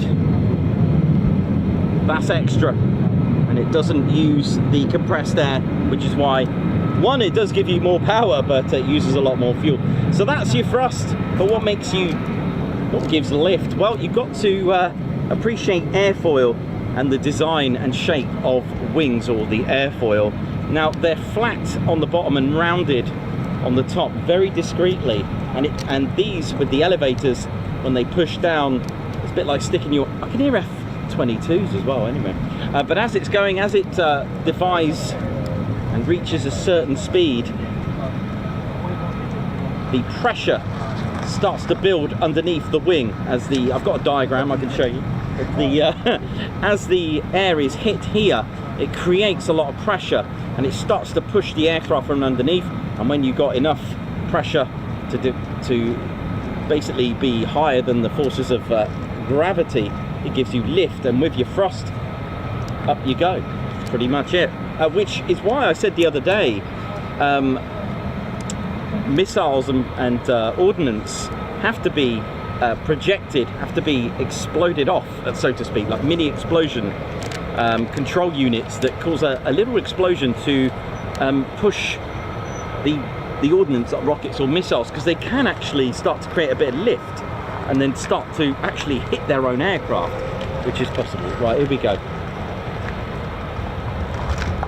Here we go. It's going to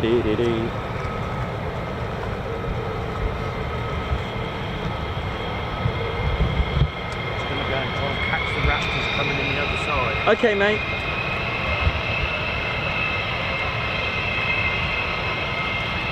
Well, it's now officially quick climb Wednesday. Quick climb Wednesday. I'm going to have to come back to that one out of hands. Too many bears.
F-35s coming from everywhere at the minute. We've got Catwalk and the Warrior Hawk.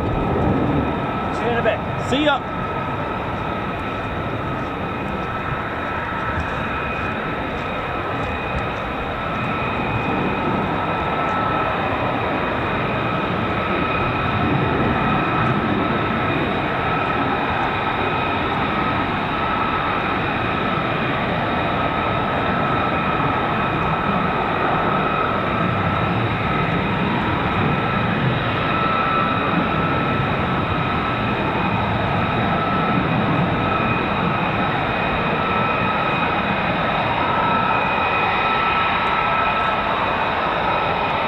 Hope you're all enjoying it, ladies, gents and teddy bears. I am indeed. Wow.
So that was the wonderful quick climb. Absolutely brilliant. Love seeing that. The idea is to get as much speed behind you. And it's all to do with thrust to weight. Of course, if the F-15 had less fuel, less ordnance, if you take away the lantern, the laser guided pods, it will be up very quick. It's all to do with thrust to weight.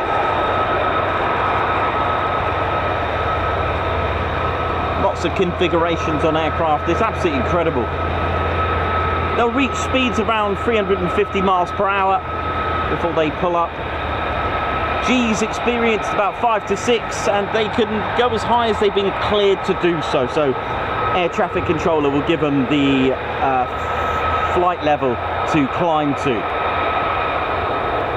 in that unrestricted climb rate.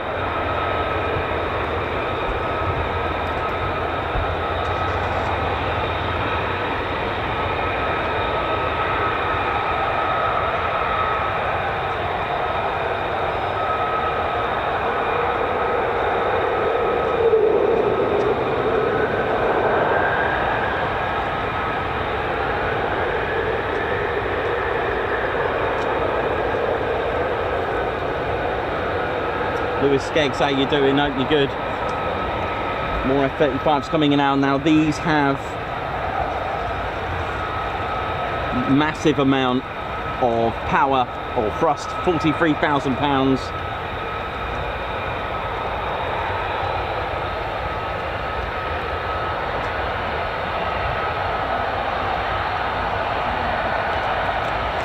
Of course, you can fill the F-35 with 50% fuel and it will be climbing vertically in about 10-12 seconds, for example. It can do that. It just depends what you've got, because the sort of the thrust is 43,000 pounds. Empty weight is 24,600 Sorry, 20, I've done it again.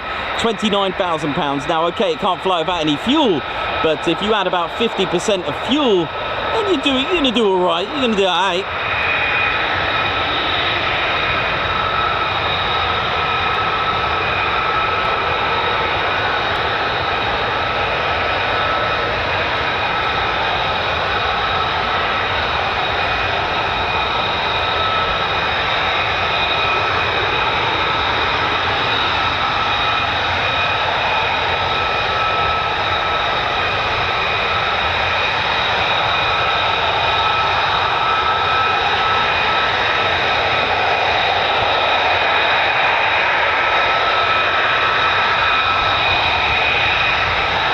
Here we go.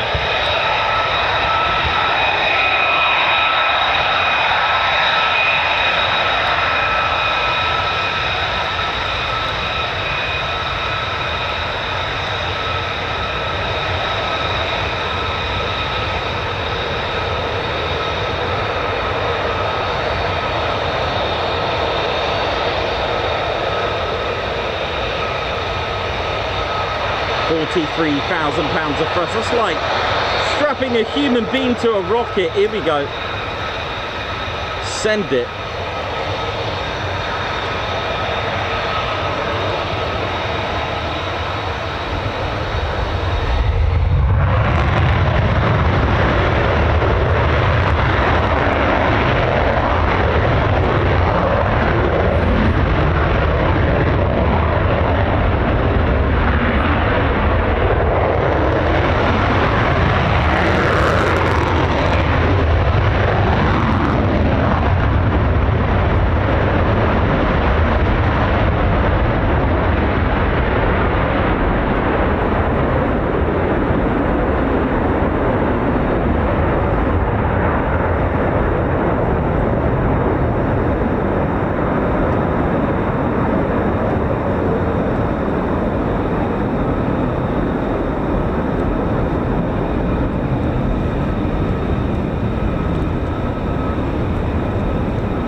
Turnout, look at this. Oh yeah. The acceleration on the F-35 is absolutely keep up with me type of speeds. Wow. See ya. Amazing.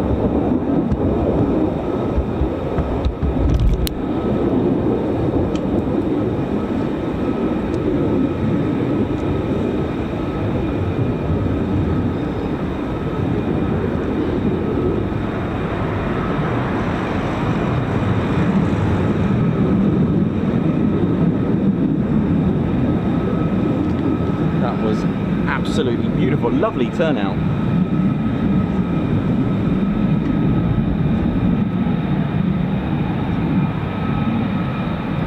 So you notice that the afterburner switches off and then comes back on. That's to allow the gear to retract. Overspeeding while the gear is trying to retract can actually damage the gear and get it stuck. Have a jammed gear, and they're quite draggy, so you want to get rid of that quite quickly. But it helps with landing.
one's not hanging about, and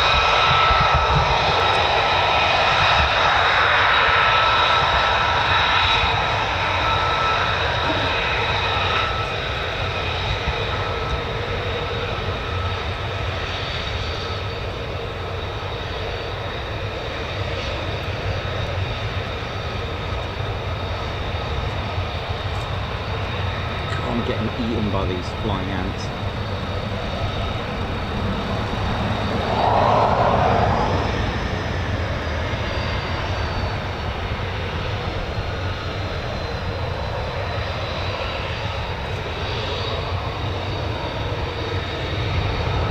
Here we go, send it.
Sticks, I think, up here going forward. I think it is really bad, and when they kind of stick to you, they get sort of tickly and you're trying to hold the camera. Ugh.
Well, I hope you've enjoyed it today. This is a Ted Coningsby channel, live here at RAF Lakenheath. Hope you're enjoying the show. It's been action-packed, hasn't it? It makes a massive, massive change from the last couple of chilled out days. We've had Marham, we've had Middleton Hall, very relaxing, and now it's just one end of the spectrum.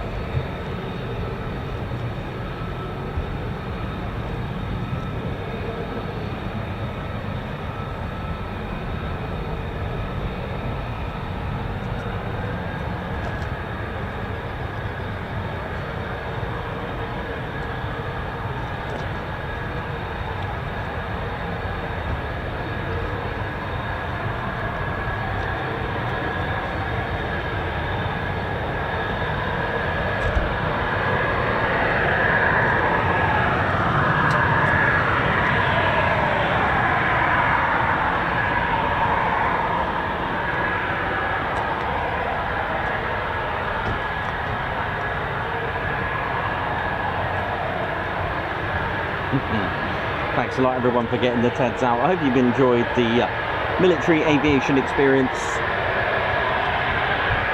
It's been an incredible day.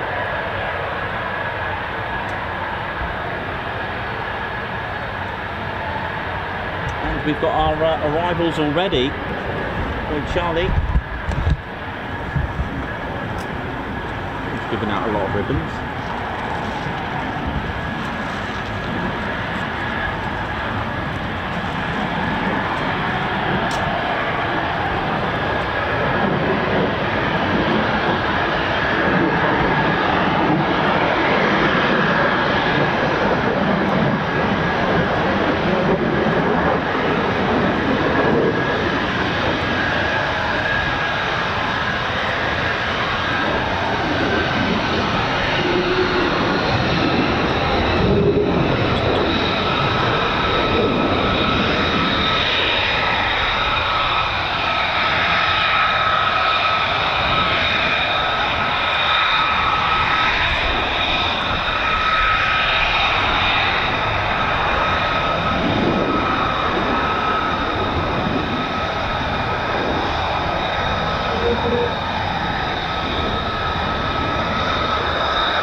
Look at that, just underneath the electro-optical targeting system in that gorgeous sapphire.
Well, that was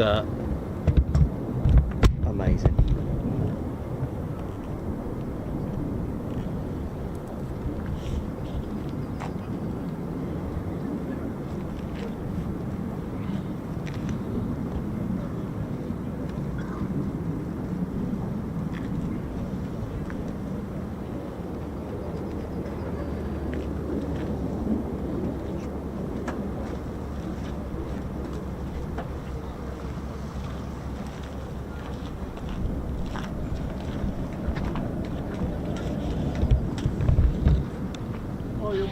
Oi, oi, you alright? About yourself? Good, thank you.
What a landing from, what, 10,000 feet at high key.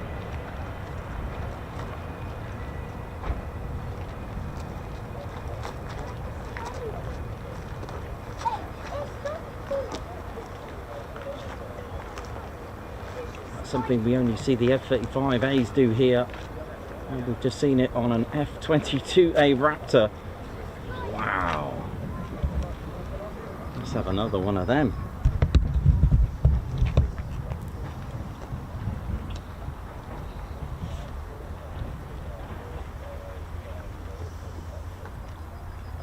Hey, you alright there? Will.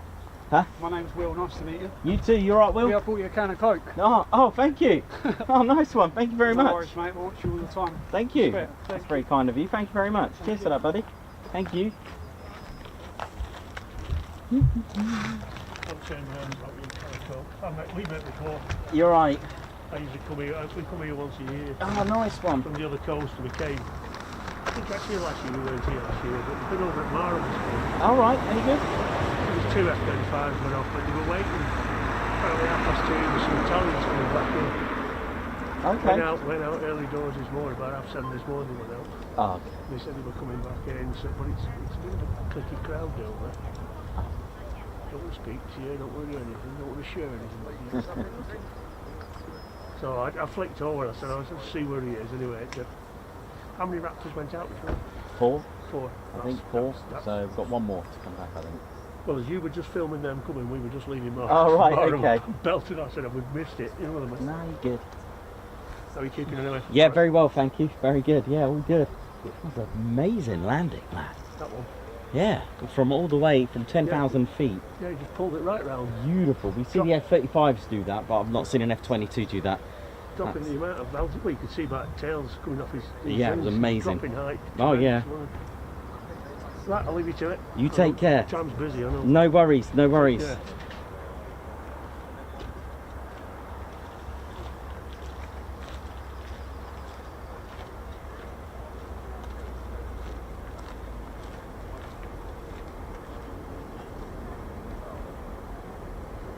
Doug Ross, thank you very much. Was it 6 or was it 4? I can't remember, you know. You could be right, it could have been 6. Was it 4 and 2? You might be right.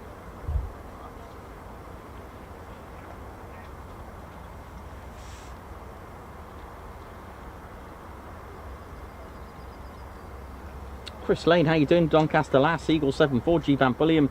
How's it all going? Hope you're all good.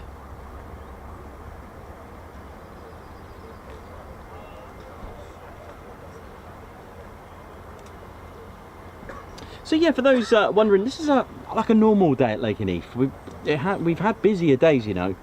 We've had very busier days. I would put this one in the middle. We've had, I wouldn't say it was quiet. I wouldn't say it was like what we've had before with 36 takeoffs in one go.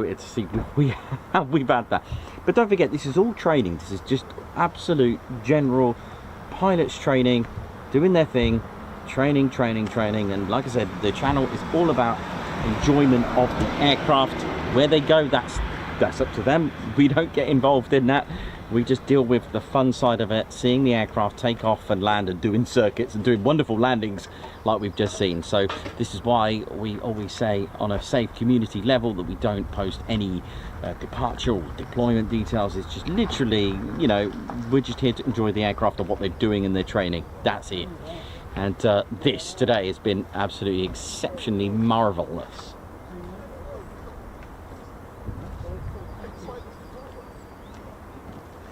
Oh, here we go, behind me. F-35s.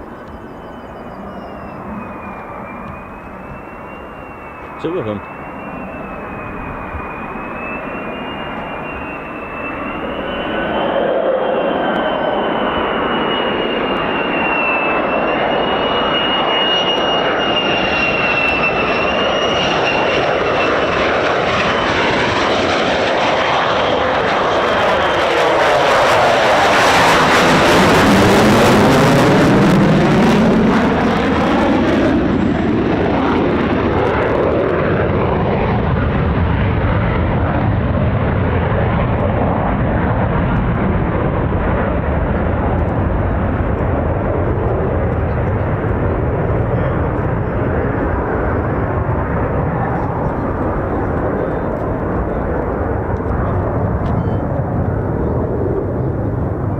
Look at this, I was not expecting this.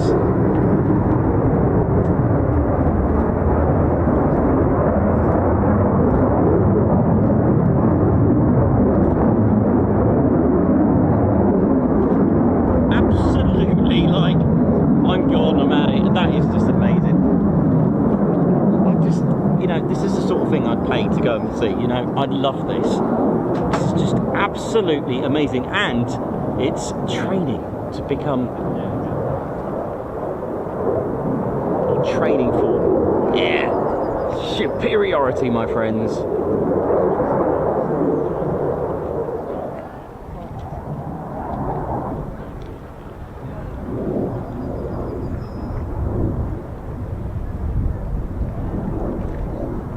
So this has gone into high key.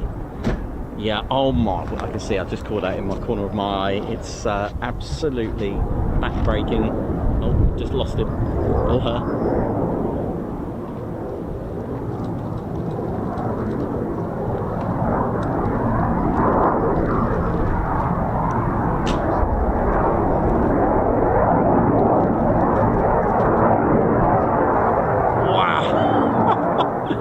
Okay, so we're going to see what the F-22 did earlier, what we normally see here from the 22s, from the 35s. And now what we got? We got more coming in over here. I just love this place. I just love everything about it.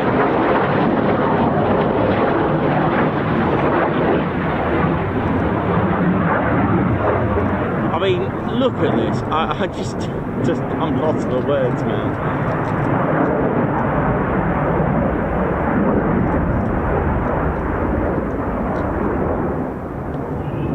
It is an extremely happy place.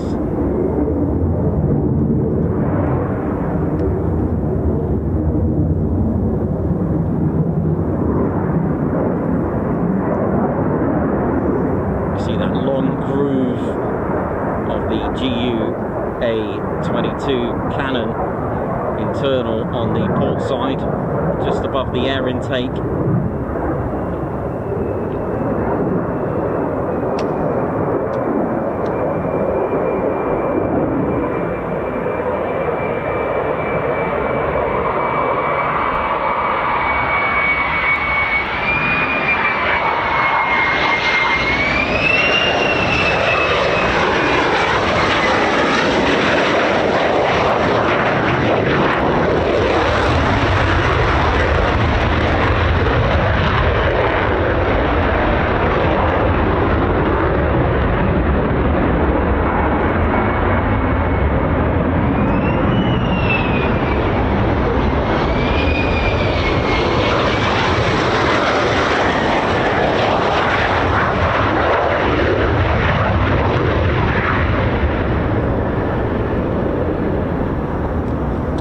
Meanwhile, where's my F-35 that did that high key?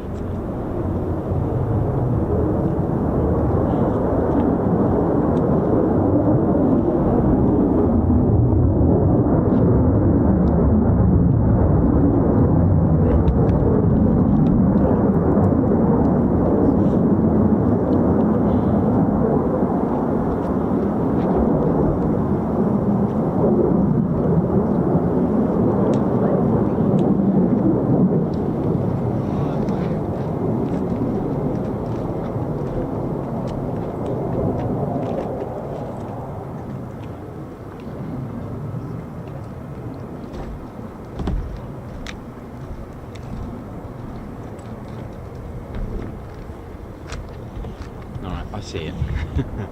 Get ready. Oh yeah, here we go, here we go.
blowing.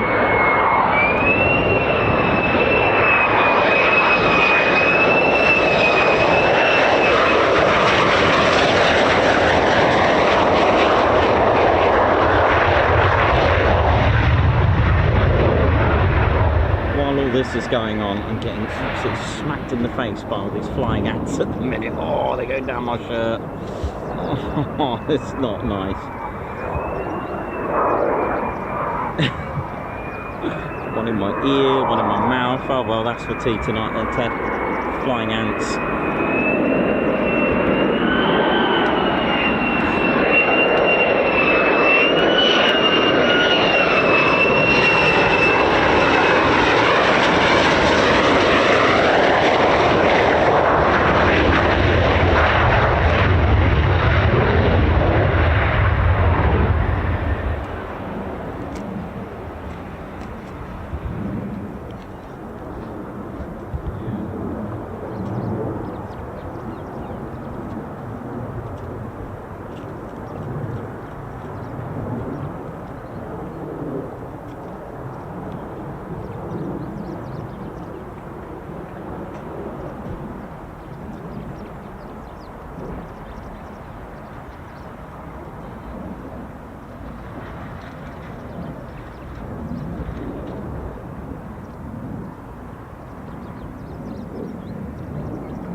That scratch was a good. Oh my god! I can hear F-22. Can you hear that? I can hear an F-22. Sounds like it's high and dry.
Somewhere in the sky, it's an F-22.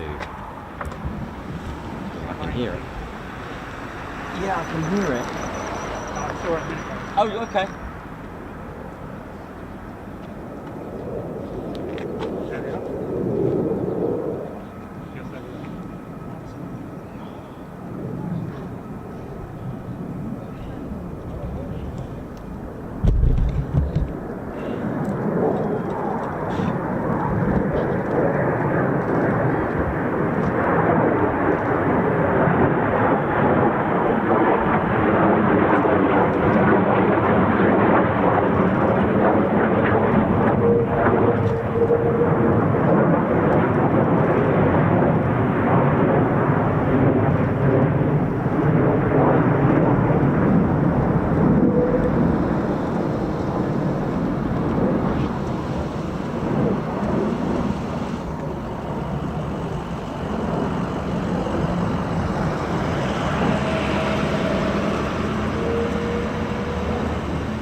Beautiful.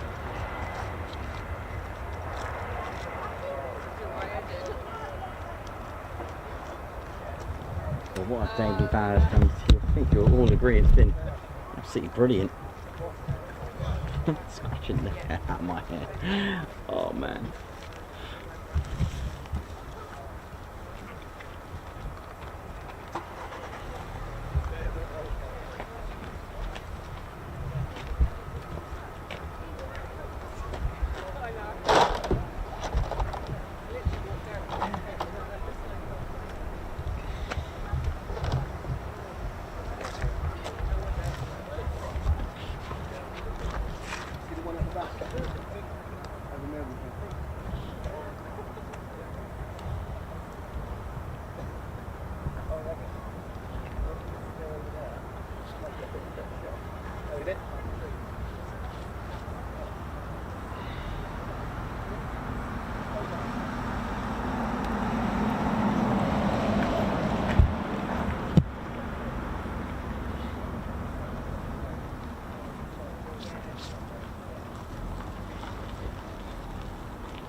Whew.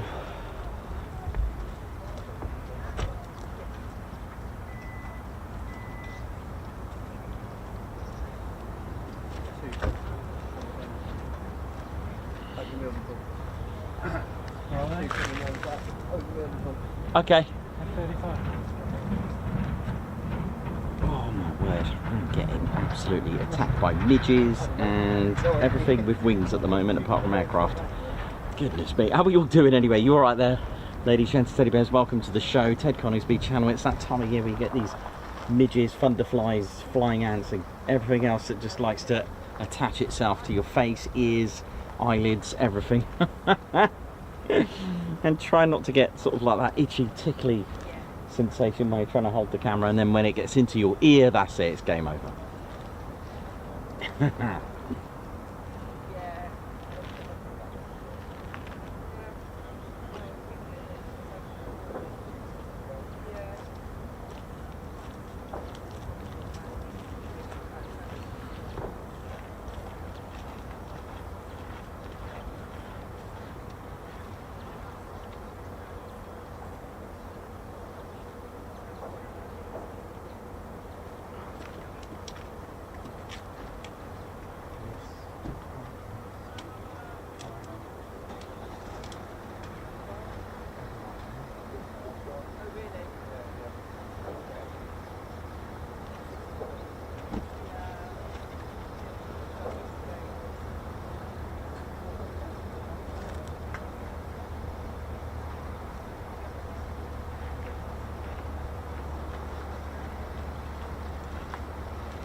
Yeah, I'll be back in one second. I'm just going to get like a wet wipe and just wipe my skin away because it's like covered in midges. I've got a new jacket at the moment, midge jacket.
here we go. F-15s, I think now. Or just one F-15.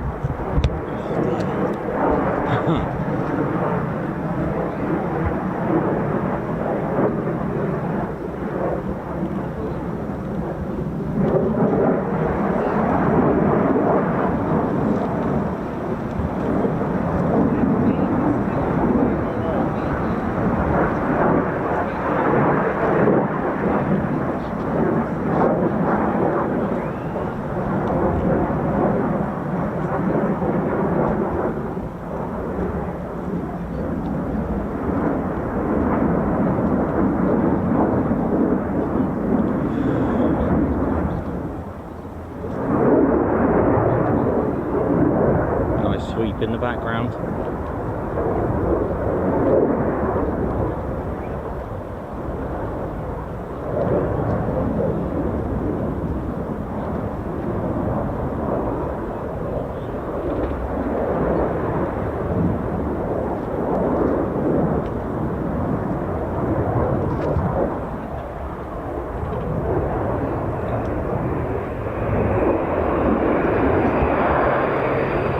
The approach, here we go.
Oh my word, come on.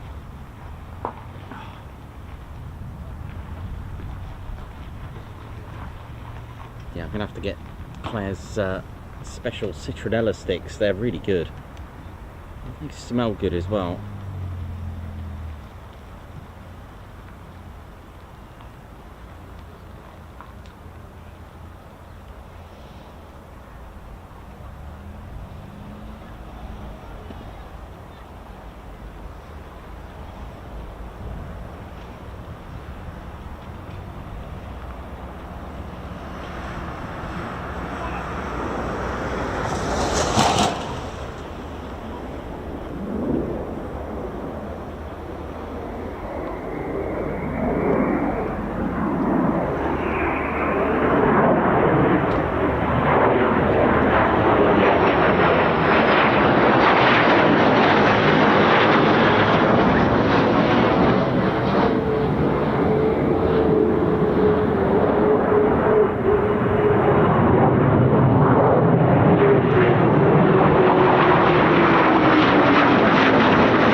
enjoying, ladies, gents and teddy bears, Ted Coningsby channel, live here at RAF Lakenheath. And for us, we're coming up to the end of our show.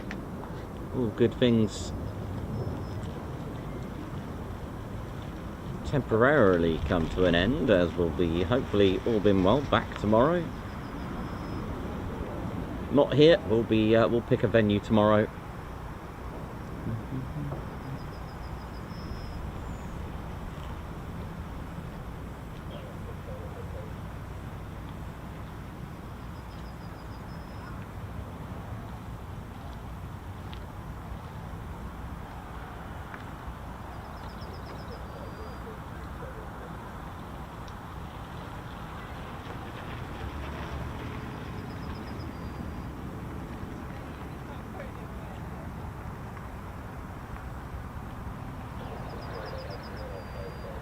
Love the optical illusion when the silhouette becomes a bit of a problem for our brain, whether it's coming towards us or leaving us.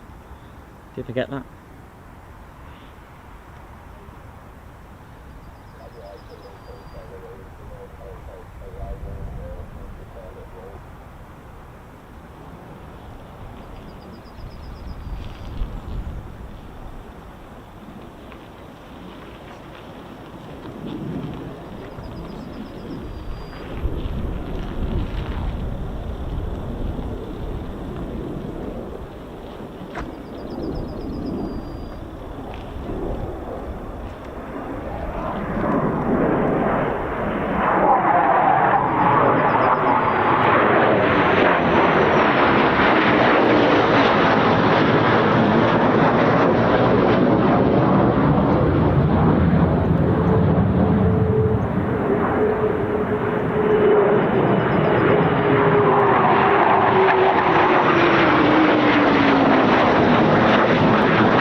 Ted, how you doing, mate? Ted's got all these bugs on him. I'm just trying to help him out.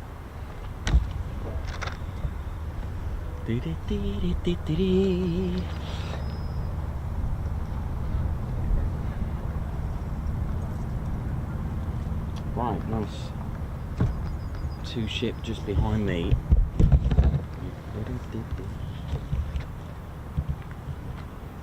Oh, what are they doing? Something cool, of course. It says Lakenheath. Oh yeah.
Oh, look at this.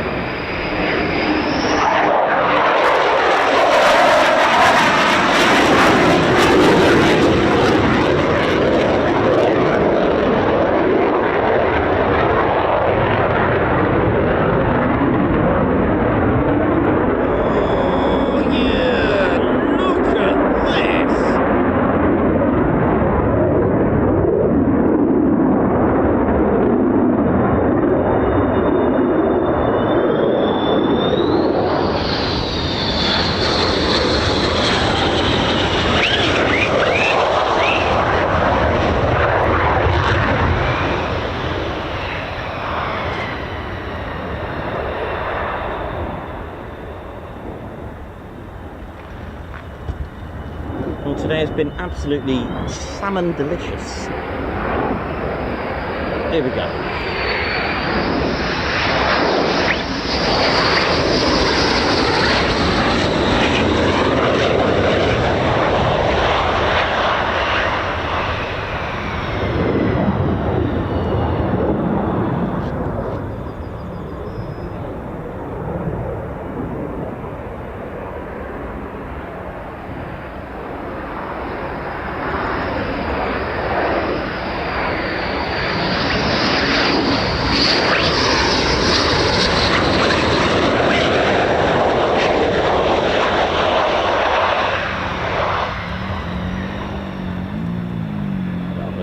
For us, for now, our last... Oh, what is going on here? Look at this.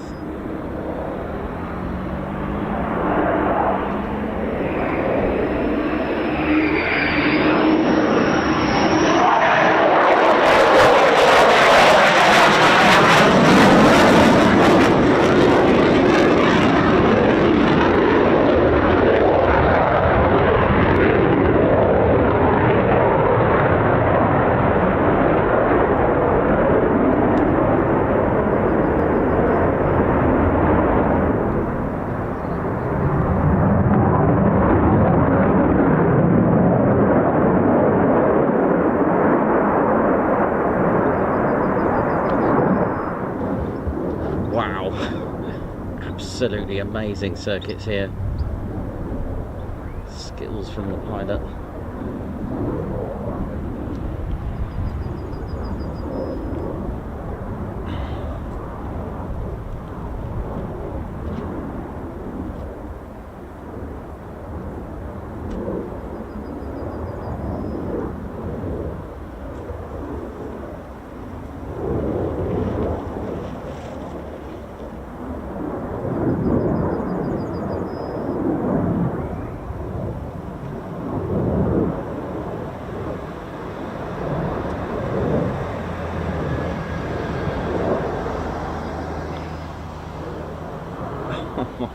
Getting eaten alive here. I mean, what even is that on my watch? What is that bug? I've never seen that before.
Did you just see that? Oh my word. My eyeballs have gone numb. Mind you, I think there's no, I think the eyeballs are numb, aren't they? Right. Well, I don't know about you, but if today someone told me there was an air show going on, I would have probably believed them. Oh my word. That was just amazing.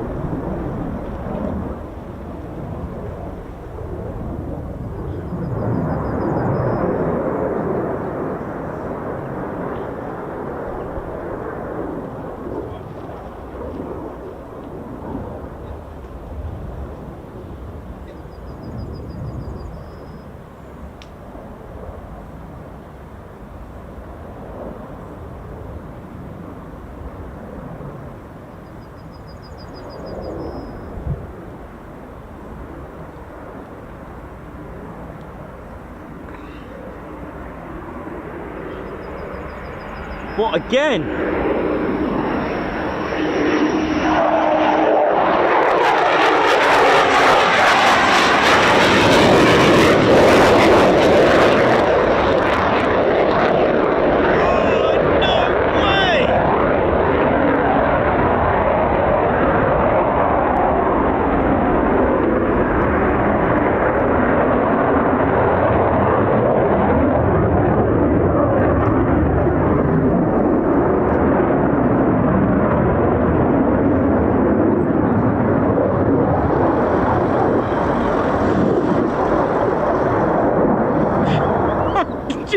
cannot Adam and Eve this.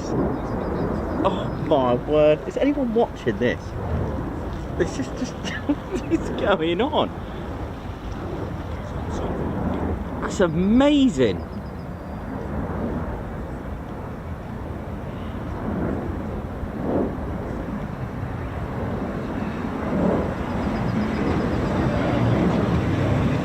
Right, if you haven't hit the subscribe button, haven't joined us, I think the pilot wants us to hit 102k because we're nearly there. I think that's what's going on.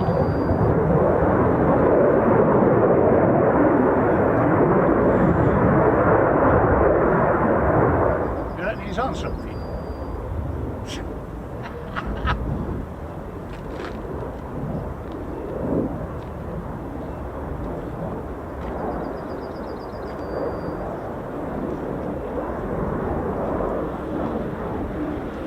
Surely that's got to be it.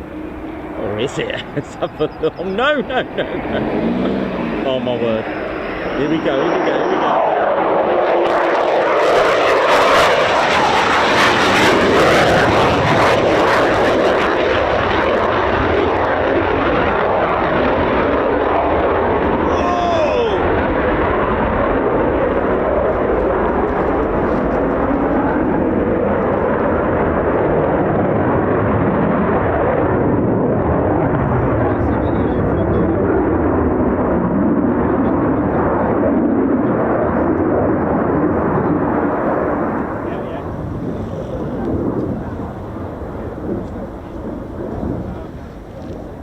I mean, bring this to Riyadh, yes. And yet it's only a, you know, a low approach, and yet it's just fabulous to watch. Sorry, just give me 1 second. I'll be back on that pilot. 1 second.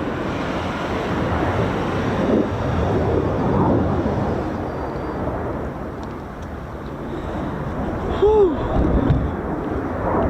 All right, here we go again.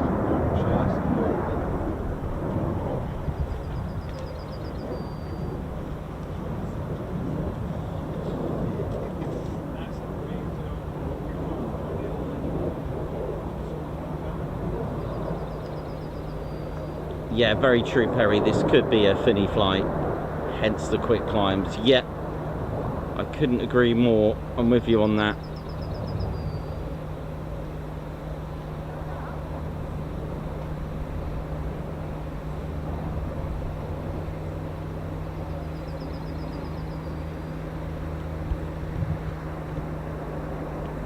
This pilot is awesome.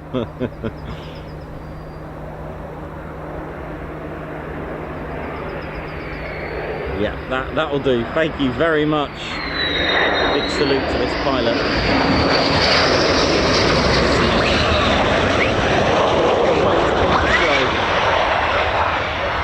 That was absolutely incredible.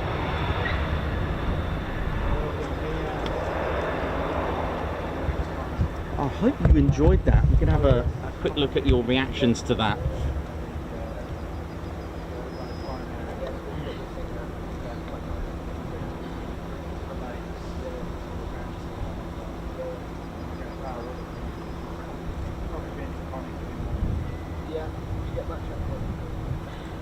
I don't think we've yeah.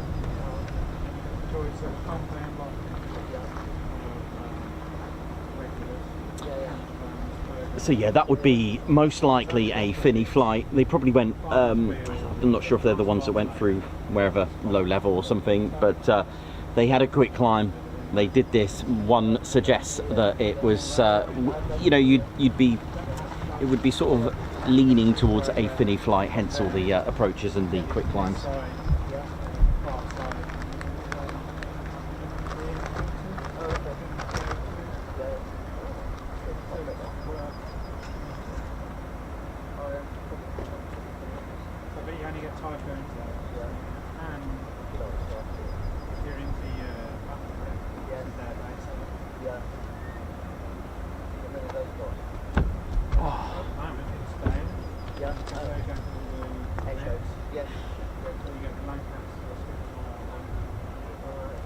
That was, yeah, definitely what a way to end the show, definitely. Well, I hope you've all enjoyed that. That was something else.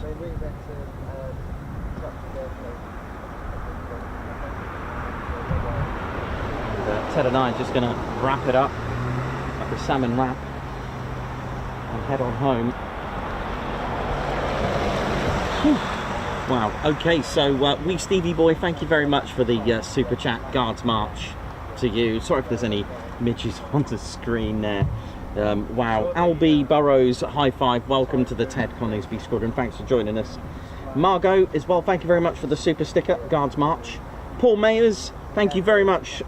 Paul Mayers, Guards March to you as well, thanks for the super chat. Stuart Broughton, high five, welcome to the Ted Coningsby Squadron, Guards March. Sylvia King, thanks for being with us for 16 months, you put beautiful. We Stevie Boy, thank you very much for the super sticker. He's put unbelievable, thank you very much. And Doncaster Lass as well, thank you very much. And Jake with the carrots, member for 27 months. Still loving these shots, thank you very much indeed. Well, that, my friends, is how you end a show. G. Van Pulliam, how you doing? Thanks, Ted, from RAF Holbeach. Stephen Oliver, how you doing?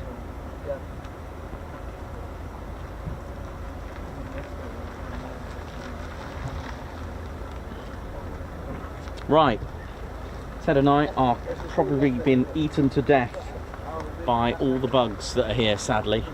So my face is probably going to look a bit emotional and red, ripped, scratched, and all sorts. It's been that bad today.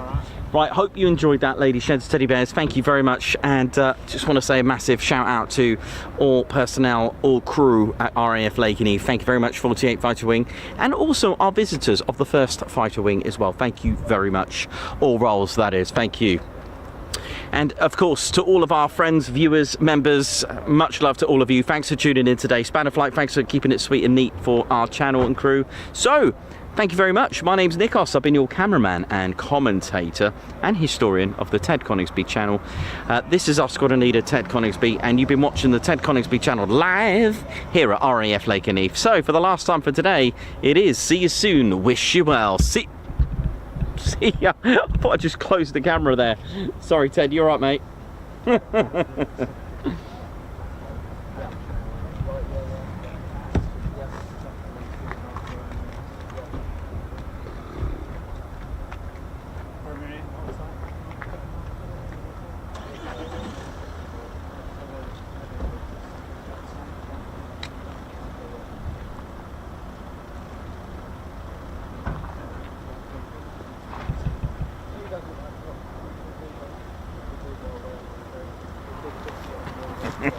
Oh yeah, Lady Sheds and Teddy Bears, welcome to the Ted Coningsby channel membership. I'm Nikos, I'm your cameraman and commentator. This is our squadron leader, Ted Coningsby. Just want to say a massive thank you to all our members. Guns up, and oh yeah. Take it away, Ted.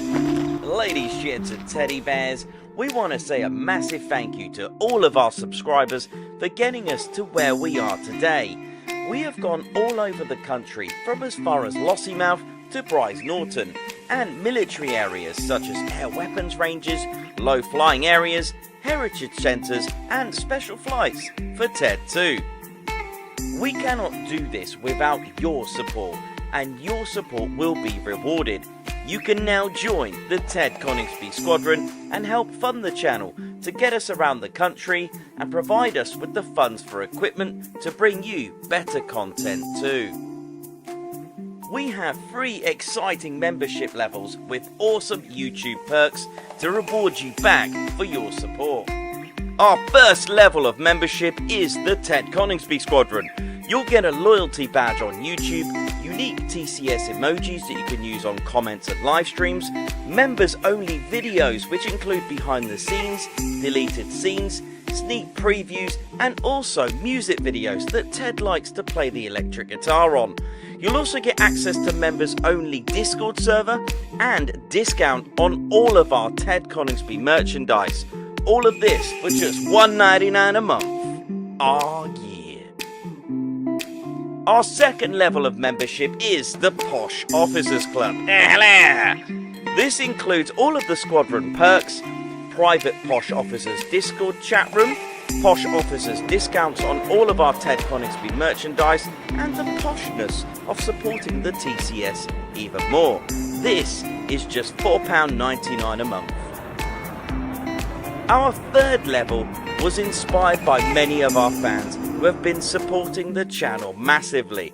So we'd love to reward you back with this, and our third level of membership is the Ted Coningsby Fighter Squadron.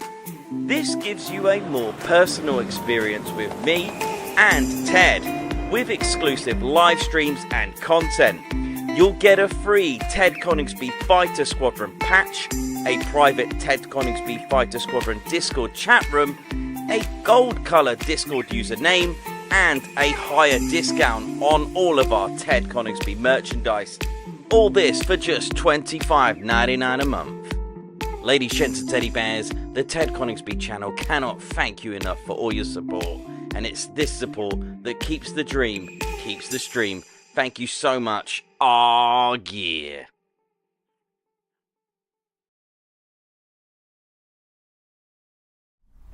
Golf India, right, 31.